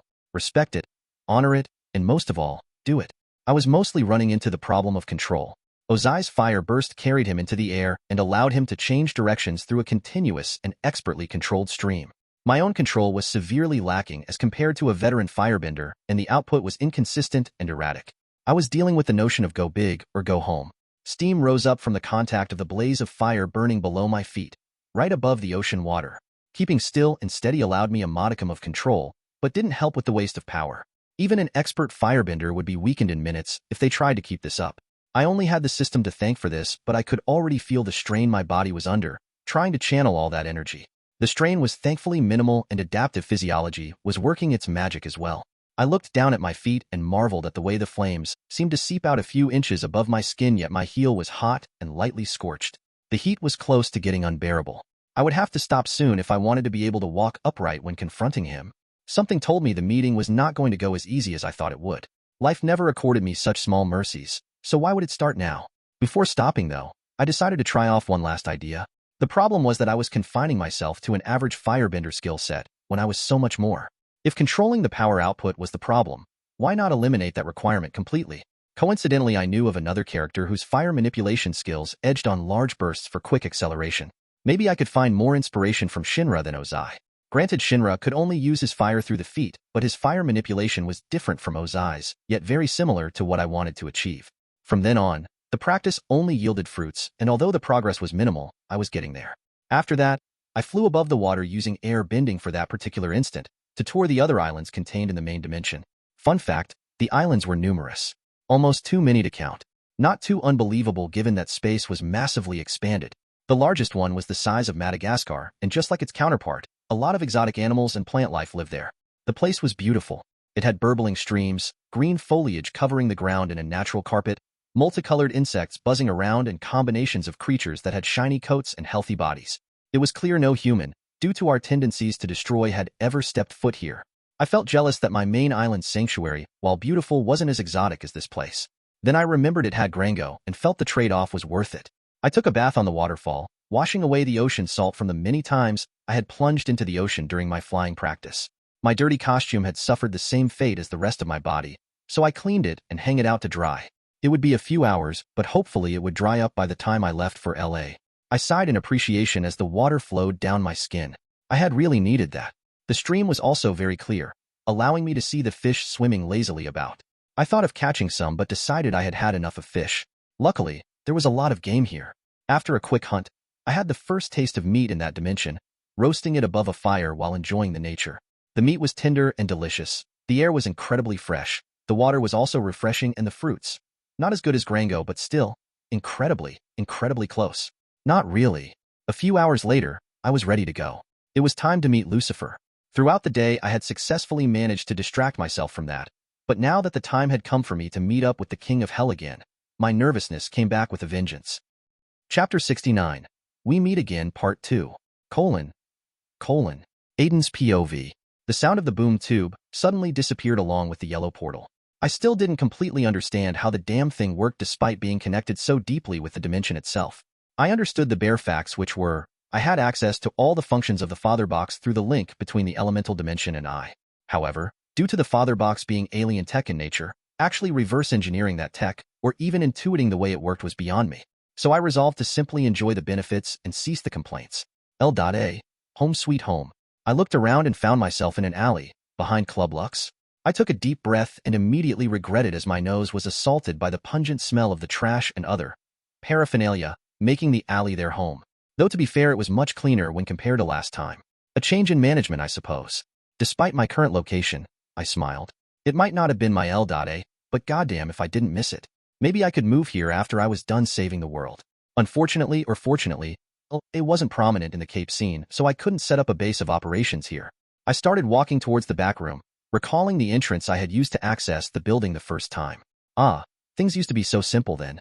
No drama, no team betrayals. I was almost optimistic about my stay here in the DC-verse. Then shit hit the fan. The fight with Clarion, who I had no doubt was itching for some payback. The Yellowstone mission going off the rails so completely. The presence of a father box which derailed canon to the point I had no idea what would happen next. Sigh. I wish I was in Marvel. At least there, the massive info I had about canon would let me make contingencies upon contingencies for anything going wrong. In comparison, I was almost stumbling in the dark here even with the meta-knowledge I had. My hand reached out to push open the door. At that instant, something registered in my passive air sense.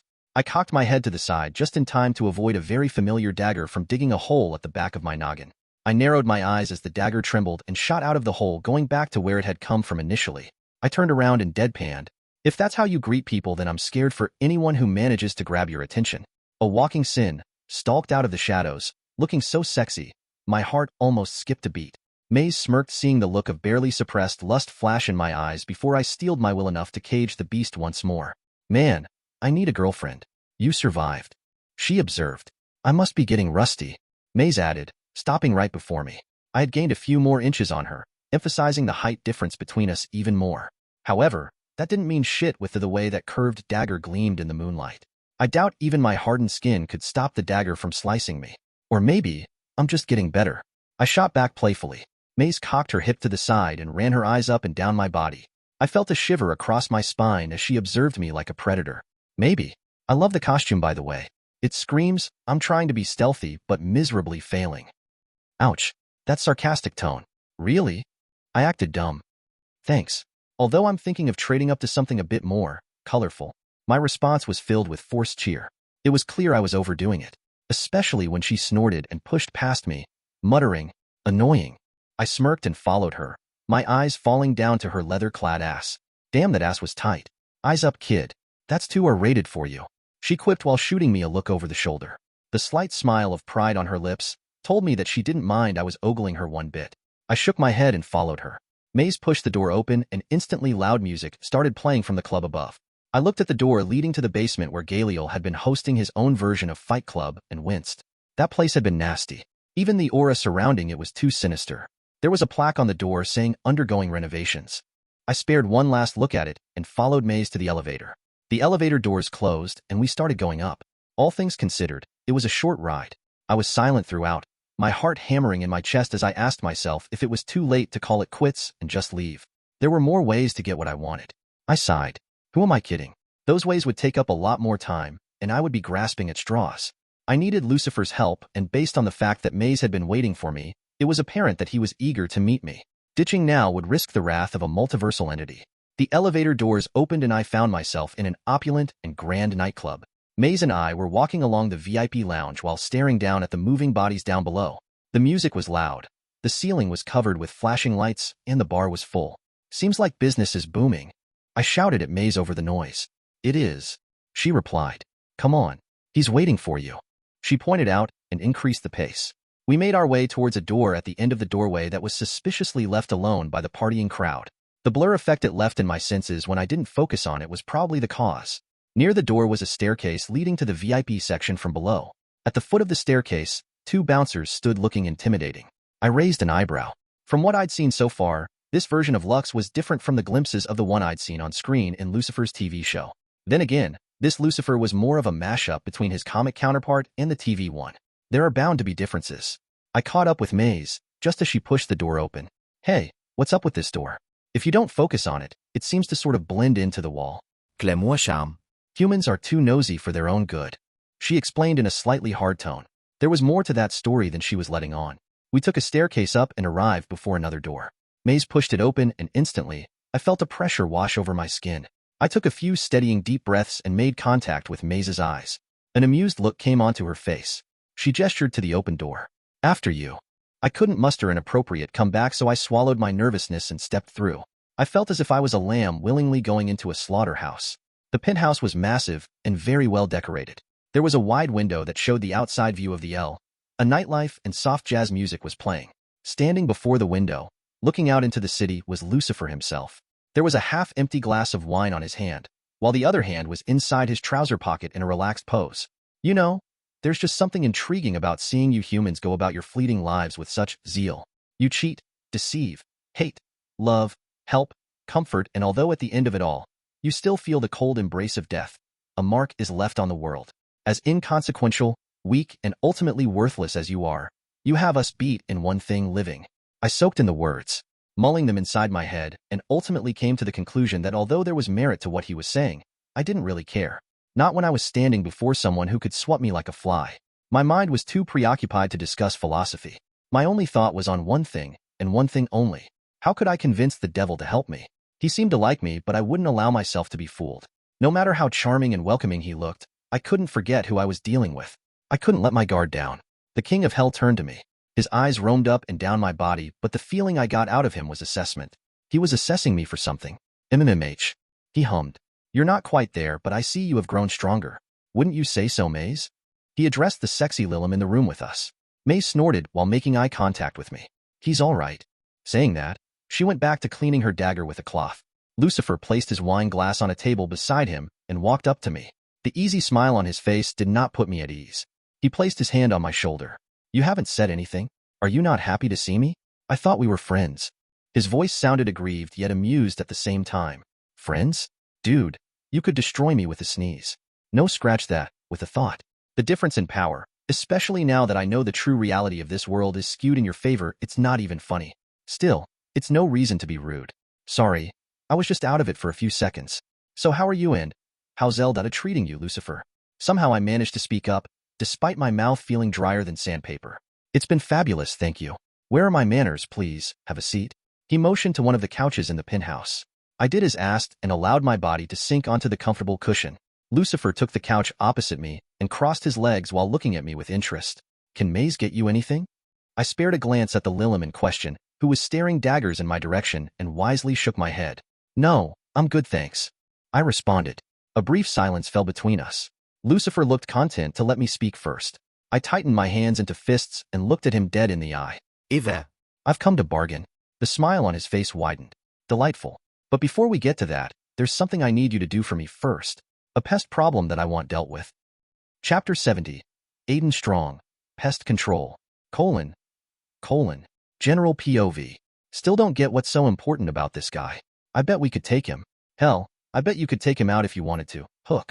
Despite your superpower being, you're a good cosplayer? Black Spider whispered to his partner. The two were perched on the roof of the building across the one housing Club Lux. Black Spider was a man dressed in a fully black suit that was heavily inspired from a certain web-slinging hero, popular from the studio next door, Spider-Man. Even his powers were similar, but the difference between the two was that Black Spider was a merc and a supervillain. His companion was someone who had had an encounter with Aden before. Both of them had actually. Hook was a merc with a hook for a hand, that's it. Granted, he was deadly, able to go up against the team, and possessed some useful functions in his prosthetic hook arm. Useful functions that culminated into one ability. The hook was attached to a chain and could be shot at enemies. Yeah, super cool ability that one. Hook grunted, letting the insult wash over him, and kept silent. His gaze was fully trained on the window of the penthouse. Their job was to observe and report any developments while their last companion scouted the premise for entry points.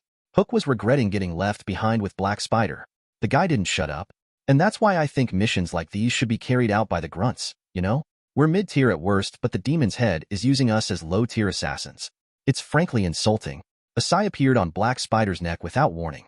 Cheshire's familiar mask materialized out of the shadows behind the spider merc. Be very careful of what comes out of your mouth next, she said, menacingly. Hook tensed minutely while Black Spider shivered in fear. Whoa, Jade. Calm the fuck down. I was just messing around.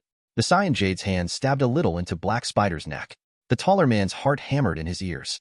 This wasn't the first time he'd been so close to death before, but the bloodlust pouring off Cheshire in waves told him that one wrong move and he was off to meet his maker. Sorry. I apologize for my disrespect of the demon's head, Cheshire. Please spare my life. The words burned coming out of his mouth, but luckily, it was the right move as Cheshire simply shoved him away. Count yourself lucky that this mission is so sensitive and we cannot afford to leave a trace of our presence. Cheshire pushed past him to crouch next to Hook. Otherwise, your cold corpse would be left rotting on this roof. She told him and ignored him. Any changes? She asked Hook, while pressing a finger on the side of her mask. Her vision was magnified underneath it, greatly allowing her to see their priority target's form, staring out through the window. The man was otherworldly beautiful, and for the umpteenth time, Cheshire found herself tongue-tied by his good looks. It was unnatural. Negative. Hook grunted. Cheshire nodded and resolved to wait a few more hours before they moved in. As if sensing her gaze, the man she was observing made contact with her eyes and smiled. Cheshire hid her shock with practiced ease, but the tension in her shoulders did not go unnoticed by the other two. What happened, boss? Black Spider asked from his crouched position. Hook readied his hook while expecting trouble. Cheshire ignored both of them and switched to thermal imaging on her mask. Instantly, she could detect two more heat signatures inside the penthouse, just out of view of the window. Her brows furrowed underneath the white mask, and she tightened her hold on the sais. We've been made. She softly but clearly informed the two. What? How? Black Spider questioned in disbelief. His voice had changed from the lazy tone of before to a veteran professional's. The distance between the club and where they were positioned, while not particularly large, was nothing to scoff at, especially due to the higher vantage point that made observing the penthouse easy but vice versa hard. Plus, say what you will about their personal quirks, but they were all trained professional assassins. If they did not want to be seen, they wouldn't be seen. We fall back. For the time being at least. A round sweep of the place, and then we double back after confusing the enemies with false trails. Hook, you take the south. Cheshire's words were cut off suddenly when the door on the roof of the building they were observing opened. She held up her hand to silence her colleagues and magnified her vision. Instantly, a sinking feeling made itself known inside her. Oh crap, she muttered. The mission had just gone from a simple observe to a full-on battle. And it was with this guy, the jacked Aerokinetic and Artemis team. It really was time to fall back. They couldn't take him down and still remain hidden, compromising the first objective of the entire mission. What the fuck was he even doing here? Was the kitty team around too? We've got company. Batman's little Black Ops team. Though I've only got sights on Maelstrom. Keep a lookout for the rest. She informed Hook and Black Spider. Those little shits are here? What are they doing in L.A? Black Spider inquired. He was still mad from the way they had failed the rocket mission. The team had made them look bad. And disappointing the light was not something smart. Especially if you had a repeat performance. In this game, rep was everything. Cheshire stared at Maelstrom for a few seconds as he watched his surroundings, and then without warning, his visor turned to stare towards them. A yellow flame exploded out of his feet as he shot off towards them in crazy speeds. The ground behind him was left cracked due to the heat and force generated from the move. Since when could he do that? His abilities were supposed to be aerokinesis. We're out of here. 3 smoke bombs appeared in between Cheshire's fingers. She slammed them onto the roof and flipped over a static vent, headed towards the edge of the building. They had a good escape strategy, her using Black Spider's web to hitch a ride with him while Hook would swing on his weapon. And then they would rendezvous and come up with a follow-up plan. After giving an update to Ra's al Ghul, of course. Cheshire knew he wouldn't be pleased, but for now, she elected to leave rather than get into a fight with the Junior Justice League team. An extended conflict would just lead to their target getting more information on who was after him. Before the 3 of them could reach the edge of the building and jump over, something landed right before them. She felt a brief surge of heat following the impact and ducked behind an air conditioning unit. Hook, on the other hand, shouted and sped forward to attack. The large Caucasian man's right hand pulled back and thrust off towards Maelstrom. The hook left the former's hand while attached to a chain, aimed at the latter. Maelstrom settled into a low position while staring at the incoming attack. His senses were hyper-aware of his surroundings, focused on the real threats, the ones that would attack from the shadows. He leaned his body to the side, allowing the hook to miss and overextend. Maelstrom then reached out with his right hand and grabbed the chain. Using his superior strength, the young superpowered team torqued in place, pulling an unsuspecting hook towards him. A fist landed on the jaw of the older man, breaking it and slamming his body on the gravel-covered roof of the building. Hook passed out within seconds. Maelstrom looked up and muttered, "Who's next?" A hail of kunai and shuriken shot out of the darkened roof towards him. He ducked and weaved through the metallic storm while running forwards, towards where they were coming from. He jumped and while in mid-air, spinned and kicked out. A blast of fire jutted out of his foot. The flame blast destroyed the air conditioning units, sending pieces of metal, burning plastic and flashing circuitry flying away. Cheshire rolled out of the way and strafed along Maelstrom's left side, with her sais in hand, looking for an opening. An opening she was soon enough given when red webbing grabbed onto the chassis of the destroyed air conditioning unit and threw it towards their opponent, courtesy of Black Spider. The lady assassin immediately ran forward using the cover of the metallic projectile to hide her actions. Cheshire had already figured out that Maelstrom was alone, so her hope that maybe they wouldn't lose was ignited again. And then it was brutally shattered. Maelstrom took a step forward and slashed the chassis apart using a swirling flame covering his palm and wrist. His palm snaked out quicker than Cheshire could react to and grabbed her neck. Jade slammed her feet onto his chest, aiming to use the force and maneuver out of the hold only to fail. Fuck. Her feet felt as if they had slammed onto a concrete wall and lost. Her vision started blurring around the edges as the hand on her neck tightened. Shock and fear warred inside her.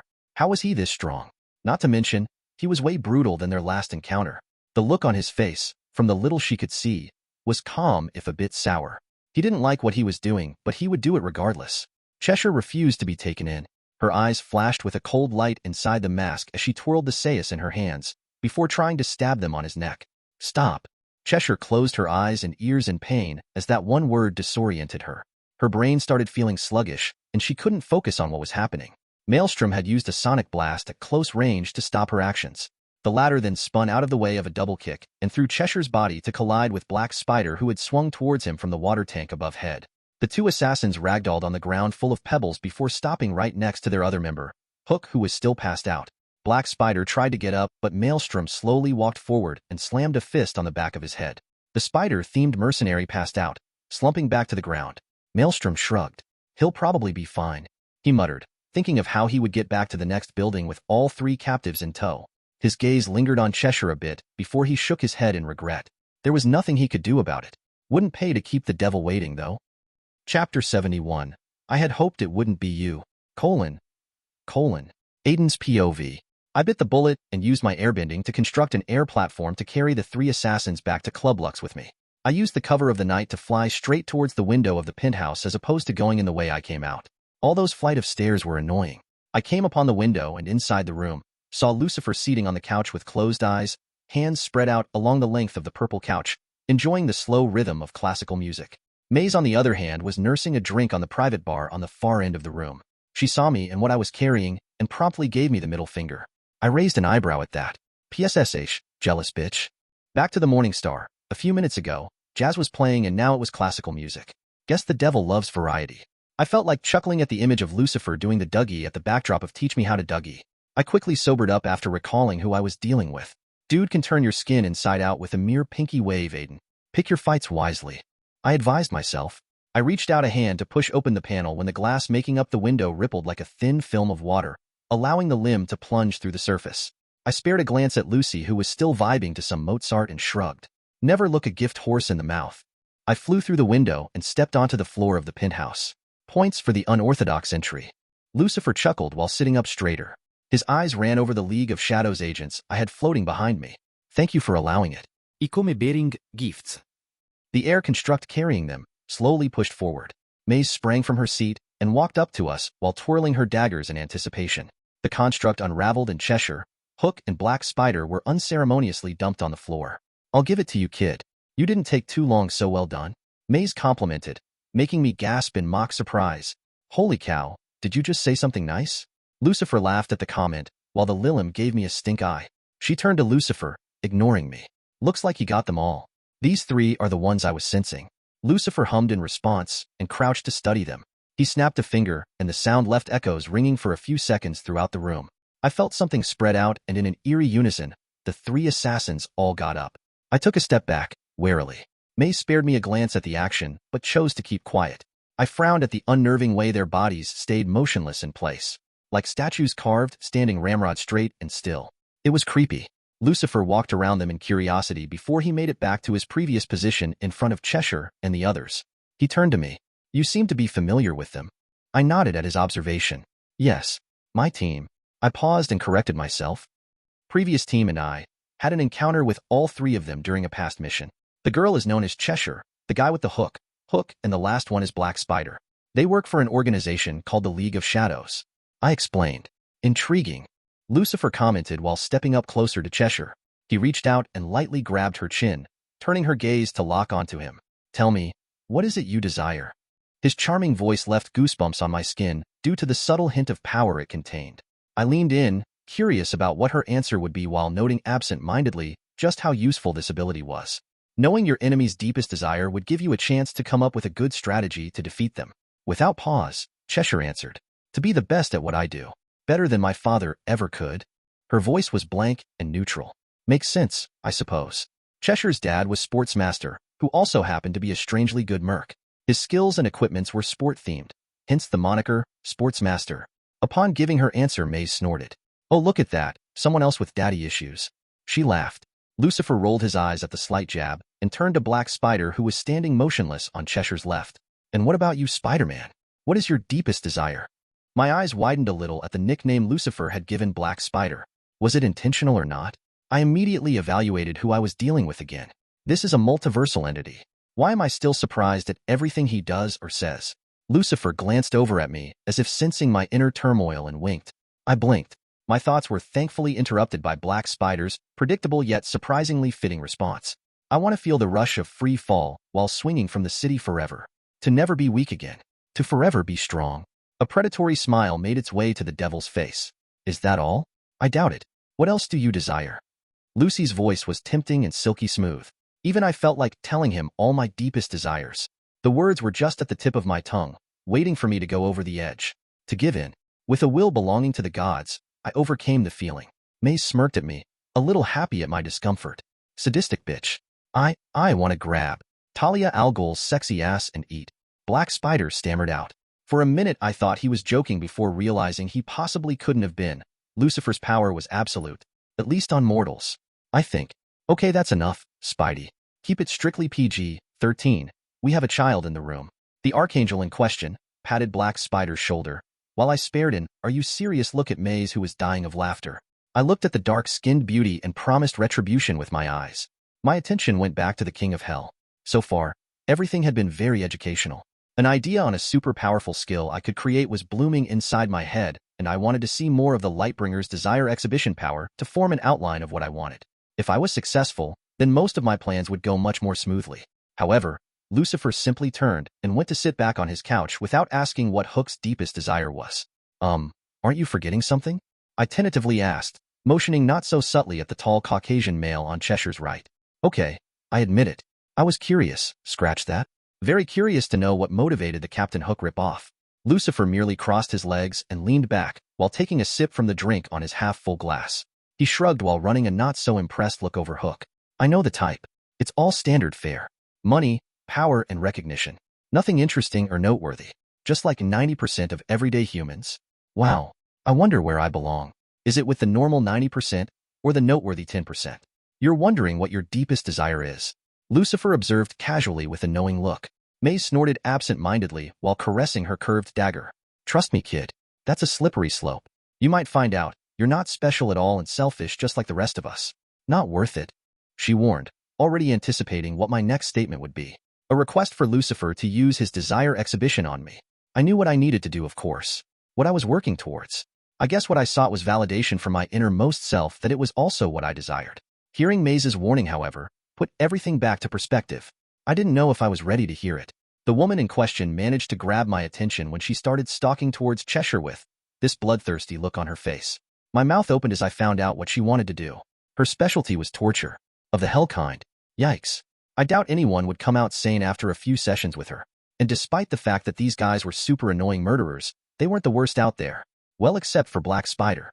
The feeling I got from him was that of someone who enjoyed killing and fighting as part of the adrenaline rush he sought out. However, the other two, while still everything wrong with the world, were comparatively less murder hobos than the Spider Merc. I had decided when I started out that I would have a code. No mercy for the scum of the world, but no senseless killing either. Not when I didn't give someone the chance to quit or stop before I took them down. Despite the fact it would be much easier to just kill them and be done with it, things would get much more complicated if I took the easier approach. Fuck. The truth was, I didn't want Artemis to lose her sister. It was frustrating as hell to see I was still a selfish prick. Even after all that had gone down, I still cared for them. I closed my eyes and made a promise, never to let my emotions get in the way. Just this one time. I stepped between the three assassins and Maze. The latter did not look happy.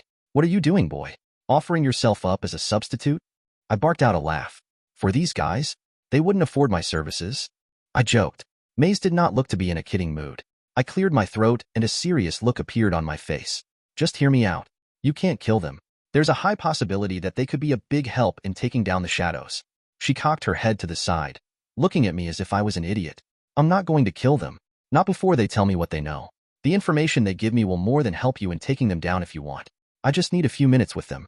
Now step out of my way. I winced. See, that's what I'm afraid of. A few minutes with you. They will end up crazy and useless.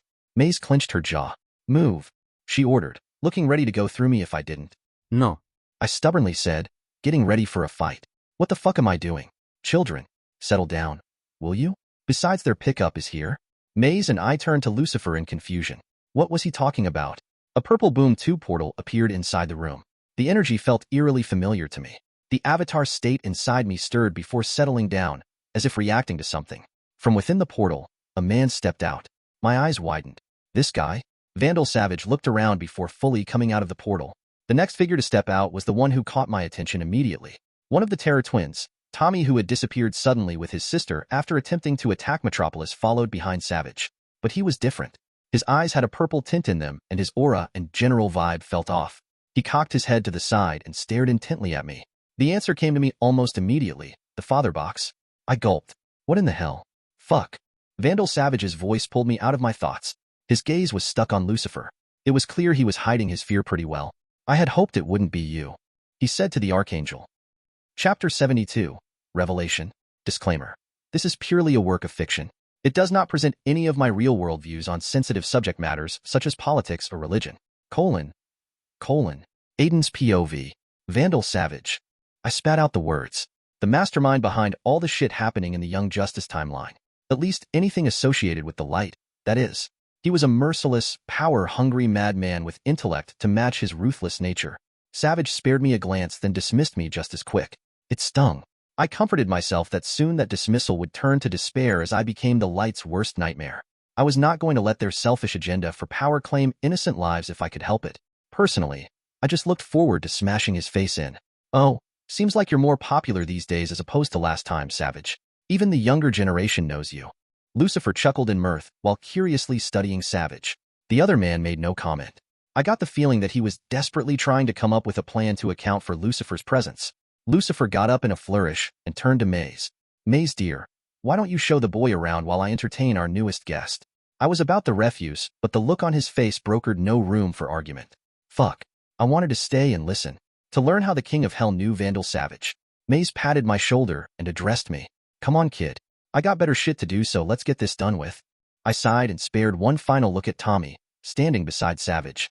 Something was going on, and I hated not having all the answers. I complied to Maze's request and followed her out of the room.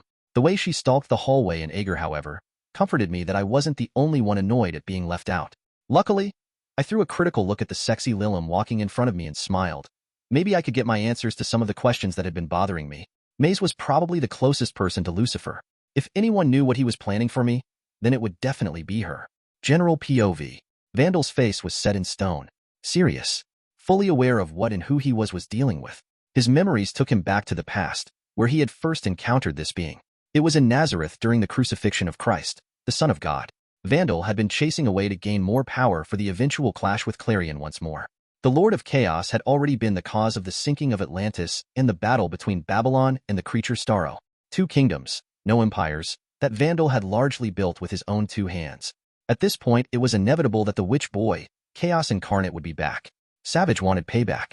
And so he had journeyed from Mesopotamia to Israel, following rumors of the presence of a prophet, the first true one in a while. Others touted him as the son of God, and Savage was intrigued. Could this prophet be similar to him and his spawn? Could they have access to strange abilities granted to them through triumph over adversity, just like his own rebirth?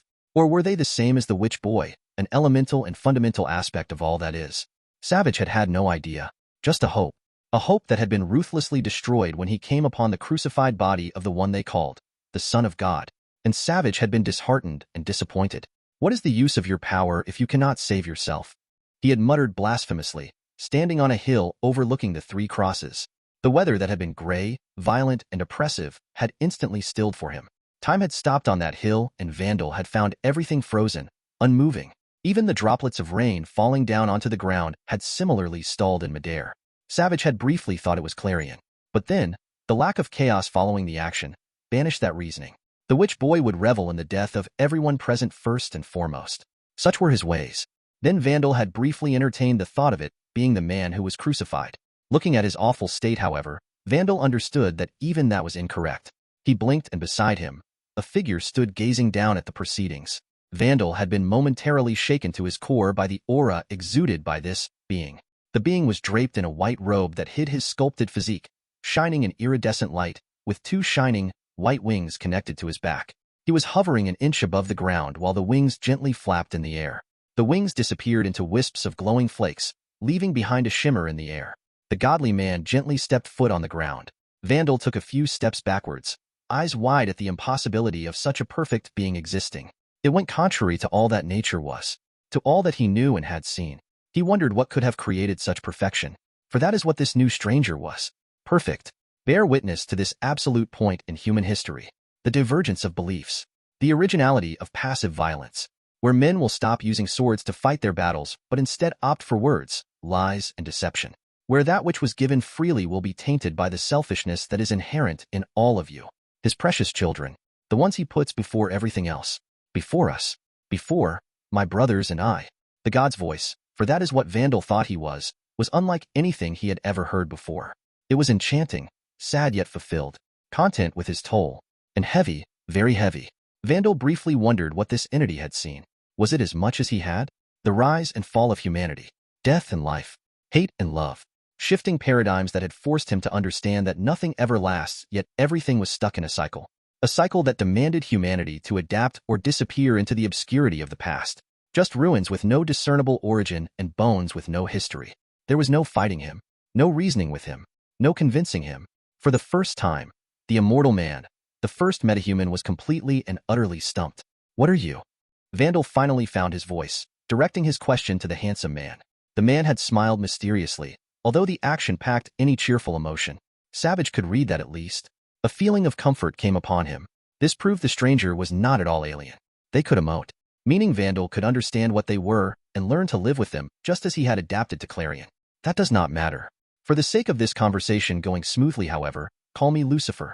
The now-named stranger turned his attention fully to stare at Vandal. Vandal gulped yet again. This presence was overbearing. The light was too much. He took another step back and stopped. Any more, and he would fall off the edge of the cliff.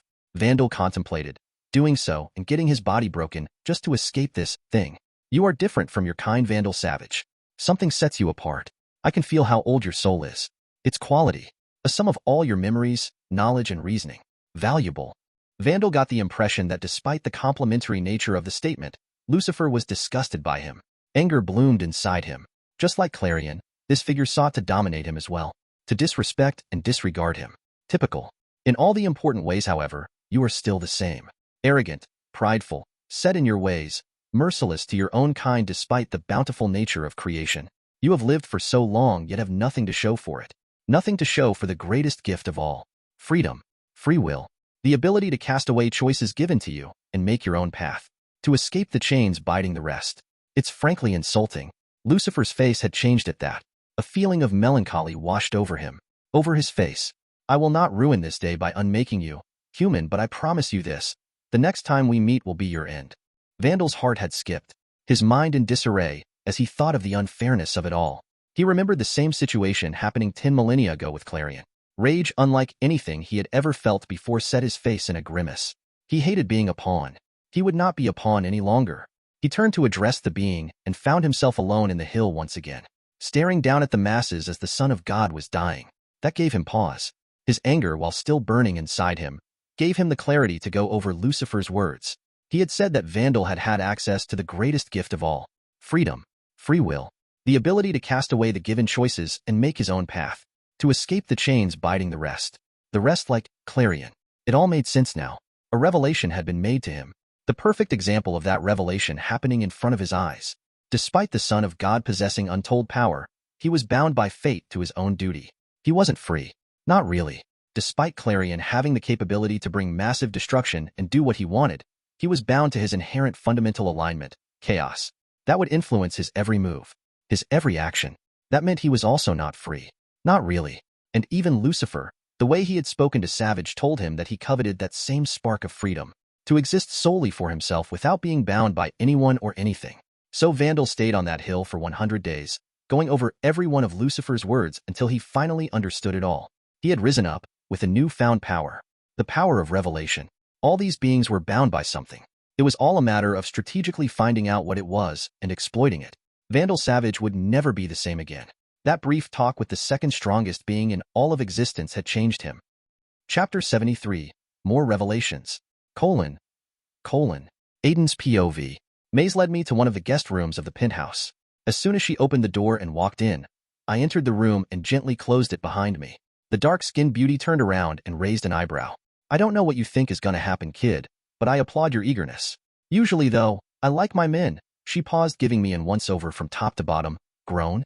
I rolled my eyes and walked to the bed to sit on it. I gestured to the lone chair near the nightstand. May simply crossed her hands and looked at me. Okay, here goes. I wanted to ask you a few questions. I explained. Please. I added while sighing. Seeing that she wasn't budging, I decided to change tactics because clearly politeness wasn't working. Look at me trying to appeal to a demon's good nature. Okay, how about this? I'm sure you're also curious about me as well, so I propose we trade information. Her face lit up in a little interest. A smile worked its way onto my own. Come on, Maze, I'm not asking for a lot here, just a few questions, and you can choose to not answer if you don't want to.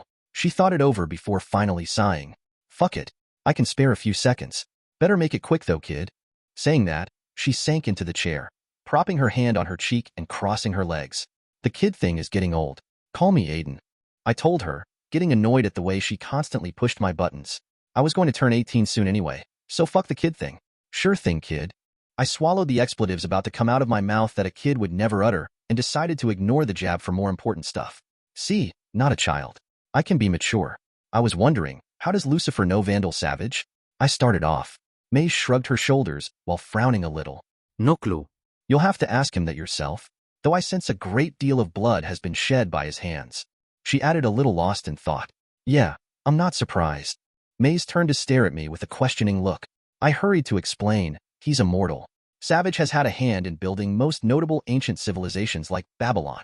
It's not inconceivable that during wars to conquer lands he's killed, and through 50,000 years, that sort of thing adds up. I concluded. Maze looked surprised at that.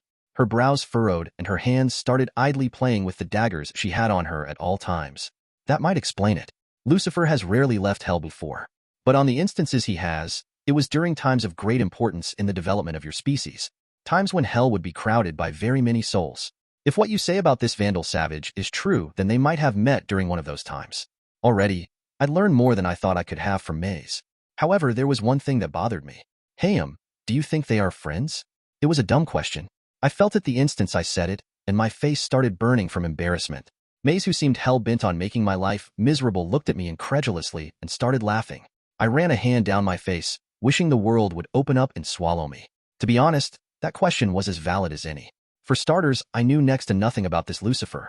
He wasn't anyone I was familiar with, so who knows? I knew his alignment was definitely not good, just like 99% of all multiversal entities. You simply couldn't collar them with molarity.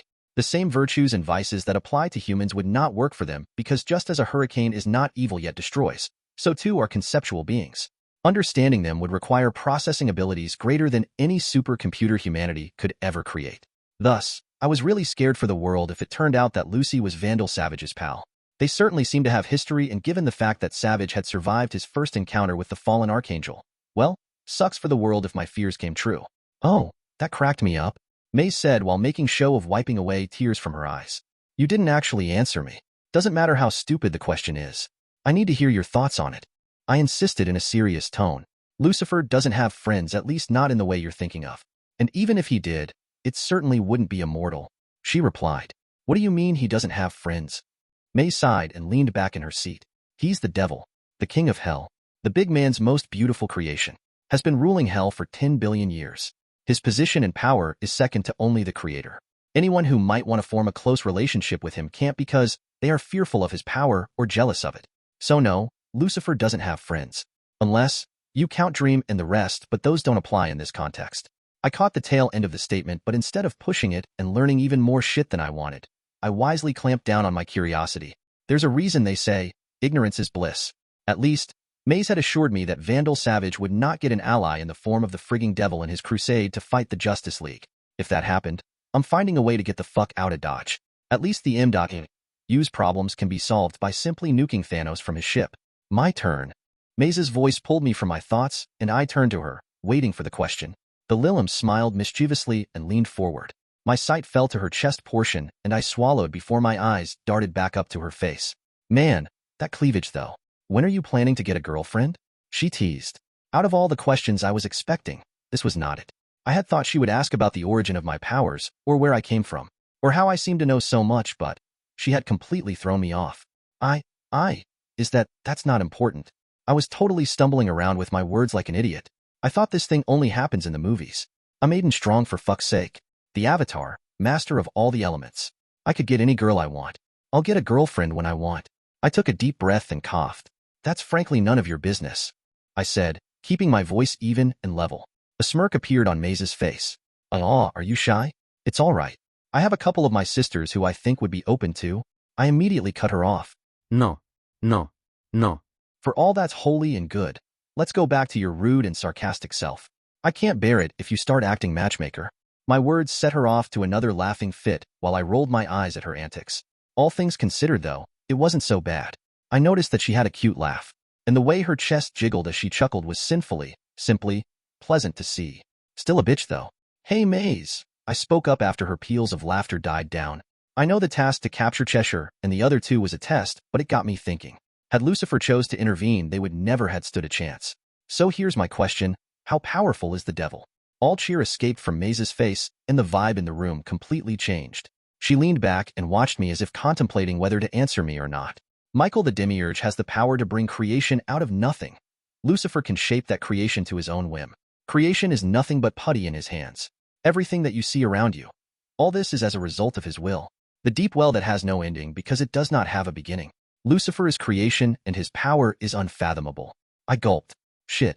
I'm definitely dealing with the comic version then. At least in terms of power. Didn't want to believe it, but Maze more or less confirmed it for me.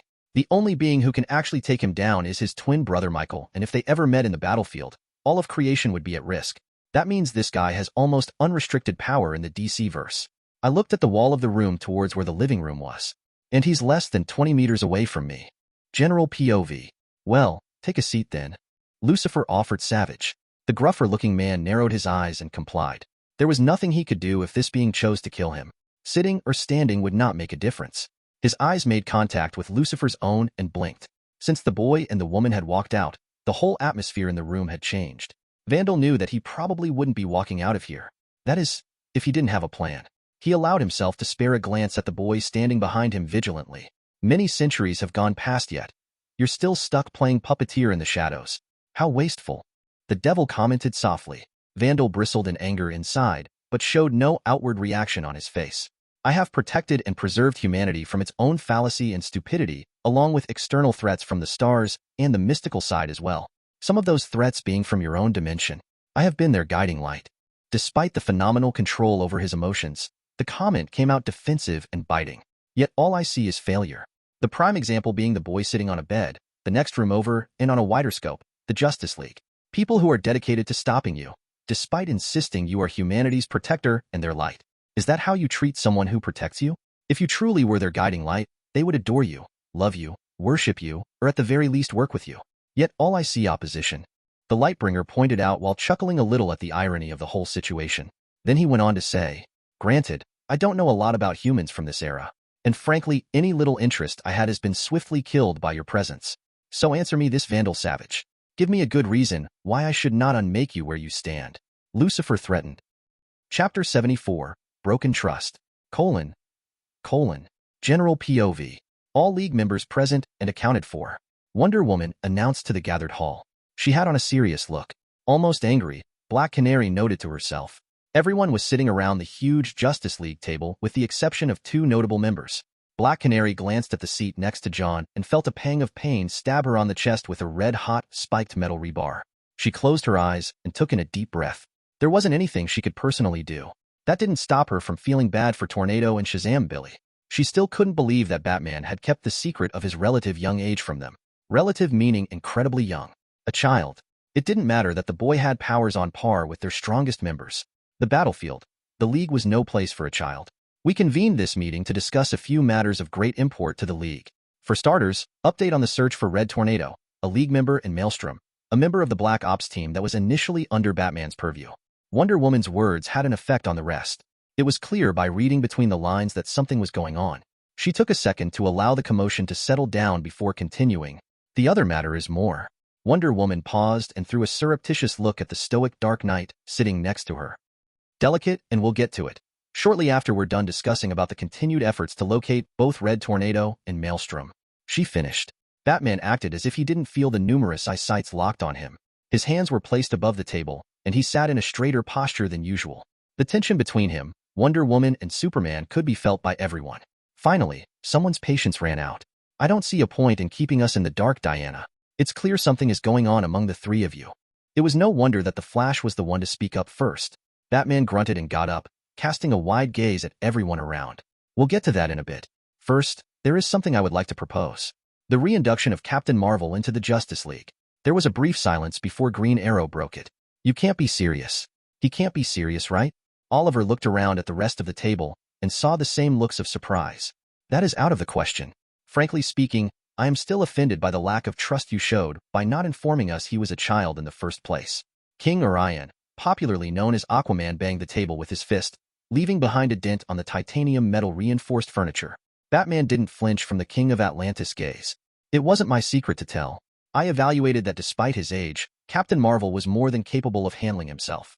As evidenced by the numerous missions he's been on with the League, he is one of the best among us, and his age should not be a problem. If anything, his unique outlook and innocence is something that the League needs." His explanation was precise and clear. "Do you even hear yourself, Batman? The audacity. What you're asking is unethical and goes against all of our protective instincts. He is a child." Aquaman was fuming. Everyone was silently watching the pair. Batman's eyes narrowed underneath the mask. "A child who carries the wisdom of Solomon. A child who we've all fought beside. If you discount him for his age, then shouldn't the same apply to Superboy, who is only a few months old? Wisdom does not equal maturity, and despite Superboy's age, he has shown to be mature enough to match the age he appears to be." Manhunter spoke up in favor of Aquaman, as most of them were. By most of them, all of them. Batman spared a glance at one of his closest friends. It was clear he didn't have John S. support in this, or anyone's for that matter. He could make note of how they couldn't see the bigger picture. Hell, he could even tell them of how unprogressive their thinking was. It was only a few centuries ago when women couldn't be allowed on the battlefield, let alone pursue other avenues and career choices, and now, the modern world had changed. Things had gotten better and career roles were not as defined by someone's gender as they used to. Batman could make a lot of fair arguments that the League would have no choice but to listen to. However, Bruce Wayne was a different matter. There had always been a clear separation between both his identities. Bruce was the billionaire playboy and Batman was the symbol of fear and deterrence. But now the circumstances had forced Bruce Wayne to intervene in the life of his other persona. Batman knew why he was advocating for Billy to return. It was guilt and regret. His failure at saving Aden. He thought that if he could at the very least help Billy, maybe those negative emotions would abate a little. His thoughts went back to Aden, and he allowed himself to briefly soak in regret and guilt at how everything had turned out. Batman sighed. An action that had the others surprised. It wasn't like him to act this exhausted. It was time to do the right thing. Time to stop himself from completely diving off the cliff. He looked around at the table, at his comrades, those he had shed blood with, fought with, to save the world numerous times. They deserved better. It's clear where you all stand on this issue. Very well, I respect your decision. Batman started off. His voice was missing the hard edge from before. If anything, he now sounded his usual self. Gruff, straight to the point, and sardonic at times. The Flash couldn't help but feel like something was off, however. On another unrelated matter, I officially tender my resignation from the Justice League, citing some personal issues. Shock was apparent on everyone's faces, all except for Manhunter, Wonder Woman, and Superman. These three looked resigned. Everyone knew of Batman's stubbornness. Wonder Woman and Superman had both tried to convince him otherwise, but he had refused. What a why? Why would you ever do that, Batman? Hal Jordan was speechless, as most of them were. You're not petty enough to leave just because you didn't get your way, so what is the real reason for this? Captain Atom added, crossing his hands together on his metallic chest. Black Canary shared a look with Green Arrow. Ollie had been very vocal about Batman hiding things from the League as a whole, so it was surprising for Canary to see how right he might have actually been. Settle down, please. Batman has his reasons, and it's only polite we listen without interrupting him. Superman told the rest. Batman cleared his throat and started speaking. I have broken your trust? Aden's POV. Maze had already left an hour ago in Savage, a little over half of that. Despite wanting to listen in at Lucifer's talk with the immortal bastard, I knew I wasn't invited, and the devil is hardly someone you can eavesdrop on without him knowing. So I chose to stuck it out and look around my room. It was good, I guess. Not the best, to be honest. It lacked that exotic feel of my last one that was constructed inside a frigging cave. I had grown so used to its earthy smell, it had taken a while for me to fall asleep in the elemental dimension. Well, that, and also because the ground there was hard and I was effectively sleeping outside, but regardless, my earlier point stands. The room wasn't the best. Unfortunately, I didn't have a lot of options, so I wore my big boy's pants and stopped complaining. Time waits for no one, and now that Savage and I had met, I needed all the power I can get to play in the big leagues. To that effect, it was time for some training, baby. But first, I maximized the display at the edge of my sight and whistled in appreciation. Just as I had expected, my training points had gone up. In fact, they had more than doubled. With this, I could finally purchase my first training partner. And this also assured me my earlier theories about how the training points were awarded was not wrong. Combat situation. Or rather, combat situations dependent on a given mission. Training points, 55. I rose up from the bed and created a portal to the elemental dimension. Before I could purchase the firebender soldier as an opponent, I had to bring over my clothes and other personal effects here. The way the room looked bare annoyed me. I entered the portal. General POV. A boom tube suddenly appeared inside Lex Luthor's office at Lex Corporation. Mercy, who was standing vigilantly beside her boss as he studied something on the laptop screen, tensed a little, preparing to step in case whoever it was decided to be a problem. Stand down, Mercy. We do not treat our own that way, Lex said, while getting up from his seat. From within the purple boom tube, Vandal Savage stepped out, along with Lex's newest toy. Vandal.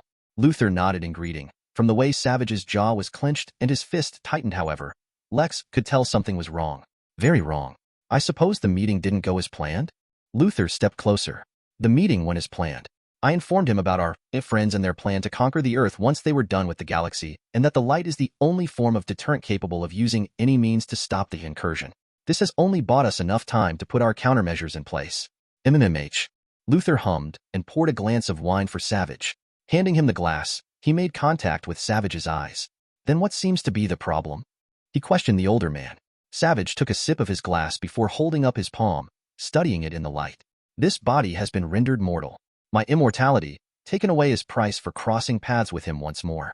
Luthor's eyes widened minutely. He instantly re-evaluated the danger of this entity. For a man of science like him, the existence of the devil was something he had initially struggled to wrap his head around. He had thought the entity a charlatan, but now? Luckily, we have a countermeasure for this as well. Luthor spoke up, prompting Savage to turn his attention to him. Project Rebirth. A scene from Chapter 103. General POV. 3 individuals stood before a bed. The individuals consisted of a bald-headed man dressed in a form-fitting tuxedo, an elderly woman with green eyes and white hair, and lastly a young girl of about 9.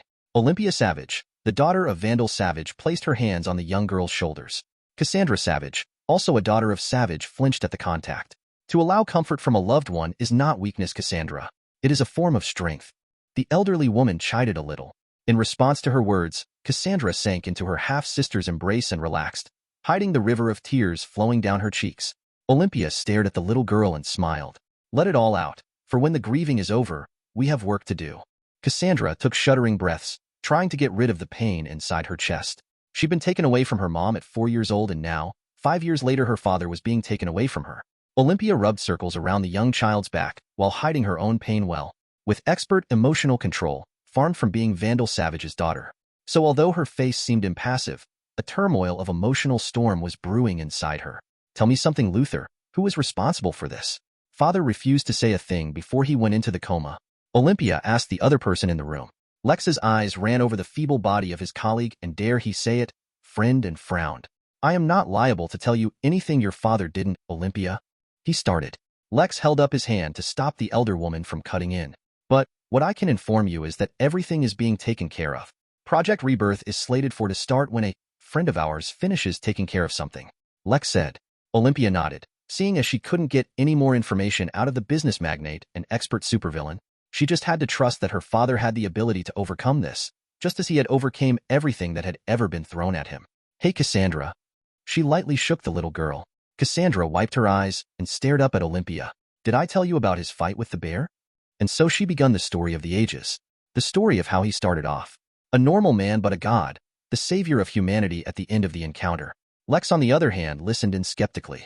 Olympia had unwavering trust in Vandal's recovery. Looking down at the stick figure missing patches of hair with a respirator on his face, Lex didn't think Vandal would pull through. Vandal had told Lex the promise Lucifer had made, that the next time they met up would be the demise of Savage, the unmaking of all he was. Lex shuddered.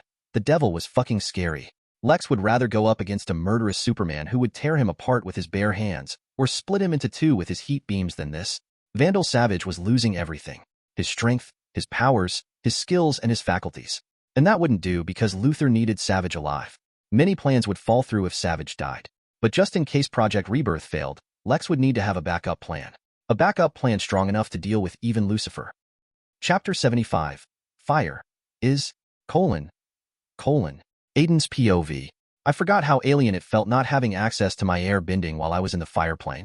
All around, I was surrounded by volcanoes, pools of lava, and an angry storm that spewed out lightning every second. The ground was as hard as ever and hot, especially to my bare feet. I was only dressed in training pants that I had folded up to my calves. My upper body was in display, and a light sheen of sweat covered it. I had only been here for 20 minutes, but I was already sweating, despite my physique.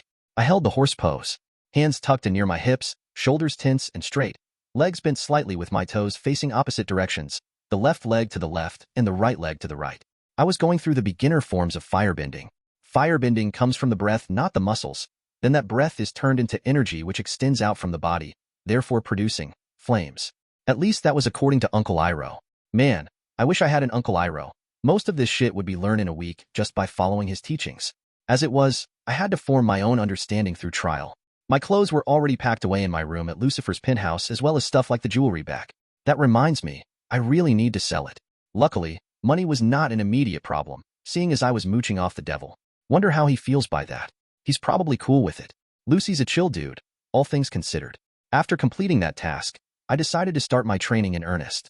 The past few days had been crazy as fuck, and I hadn't had time to just grind. Hopefully, things had truly settled down and I would get a few uninterrupted days to just do my thing. My belly contracted as I exhaled slowly and heavily. In that same breath, I lifted my right leg, stretched it out, and stepped forward. I inhaled and leaned back my upper body before throwing my left hand out to the front, fingers slightly bent to the underside of the knuckles in a palm strike. I exhaled and held the pose. My left hand swept to the right side and I pivoted on my right leg. The left leg alternated with the right, by going to the front while my right hand exploded forward in a swift but powerful fist. Just in time for me to exhale. Hot air escaped my lips as I slightly smiled. That had been awesome. Fire was incredible, like a rush through my veins. It wanted to be used, was eager to, but therein lies the problem. It was too eager. Without sufficient control, it would rebel, become unfocused, and spread out to wherever it wanted to go. That's why I was only going through the forms without actually manifesting the flames. And it was hard too. I could feel it blazing under my skin. The firebender forms were similar to airbender forms in the context of having a real martial art as its building blocks. I didn't know what martial art it was, but I could see it in my moves and reference some of the Shaolin monks in YouTube clips I'd seen when I had found out I was the avatar.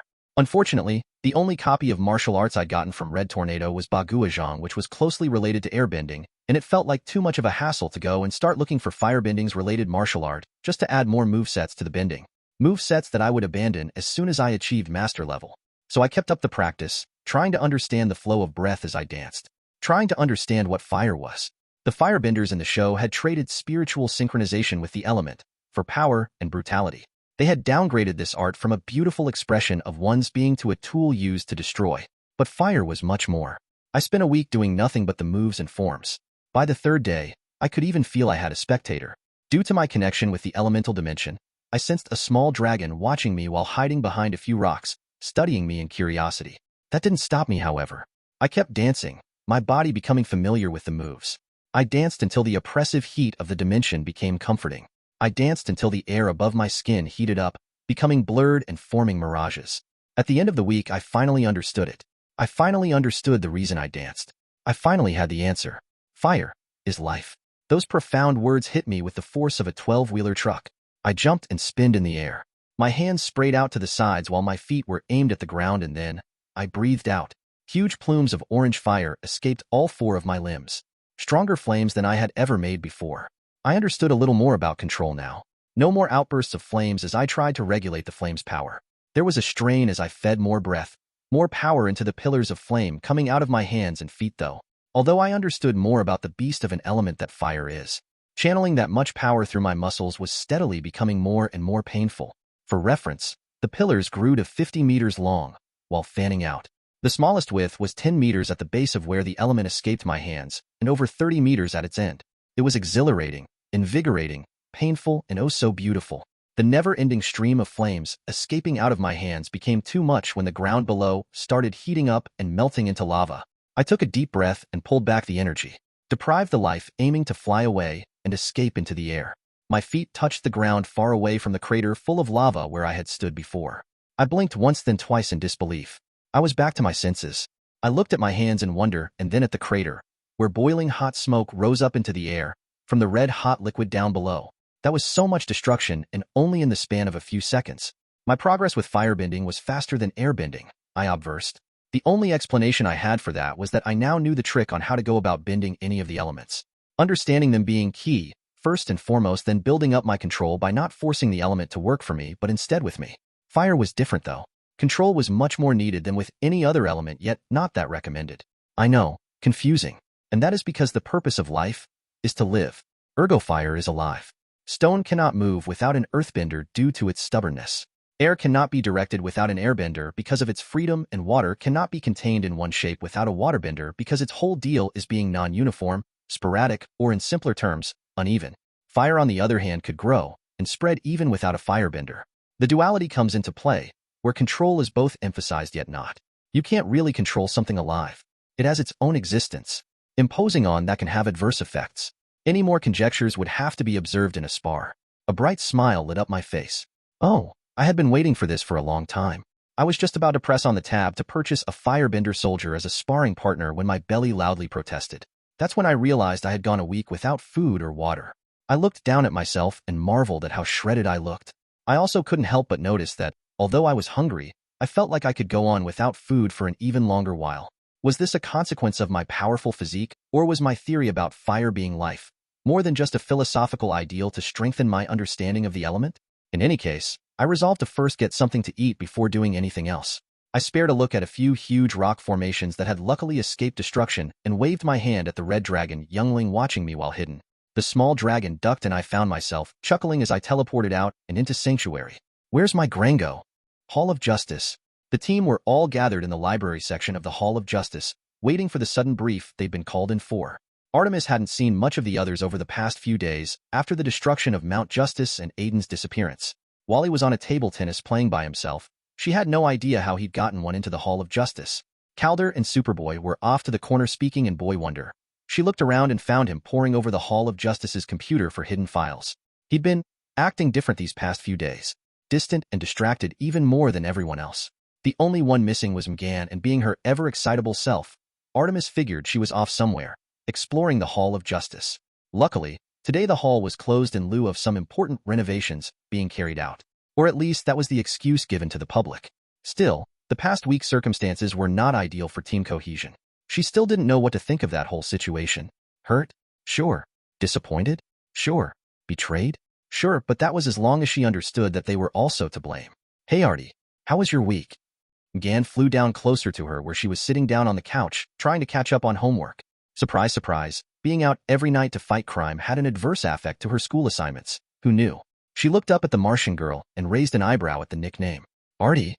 She asked, making the other girl blush. Artemis still didn't get how that was possible. Your face is green, damn it. Uncle John has been telling me to diversify my pop culture knowledge instead of learning everything from Hello Megan. Artemis was even more confused than usual. Hello Megan? She questioned, wondering what the bubbly girl was talking about. Gannis' blush grew stronger, and she hurriedly shook her hands and tried to change the subject. Ne vermin. Anyway, you didn't answer me. How was your... Her statement was cut off when the door to the room opened and in walked Superman, Wonder Woman, Black Canary, and Batman. Along with them were each of the team's individual mentors. Artemis and the others quickly gathered before the Justice League. The meeting had begun.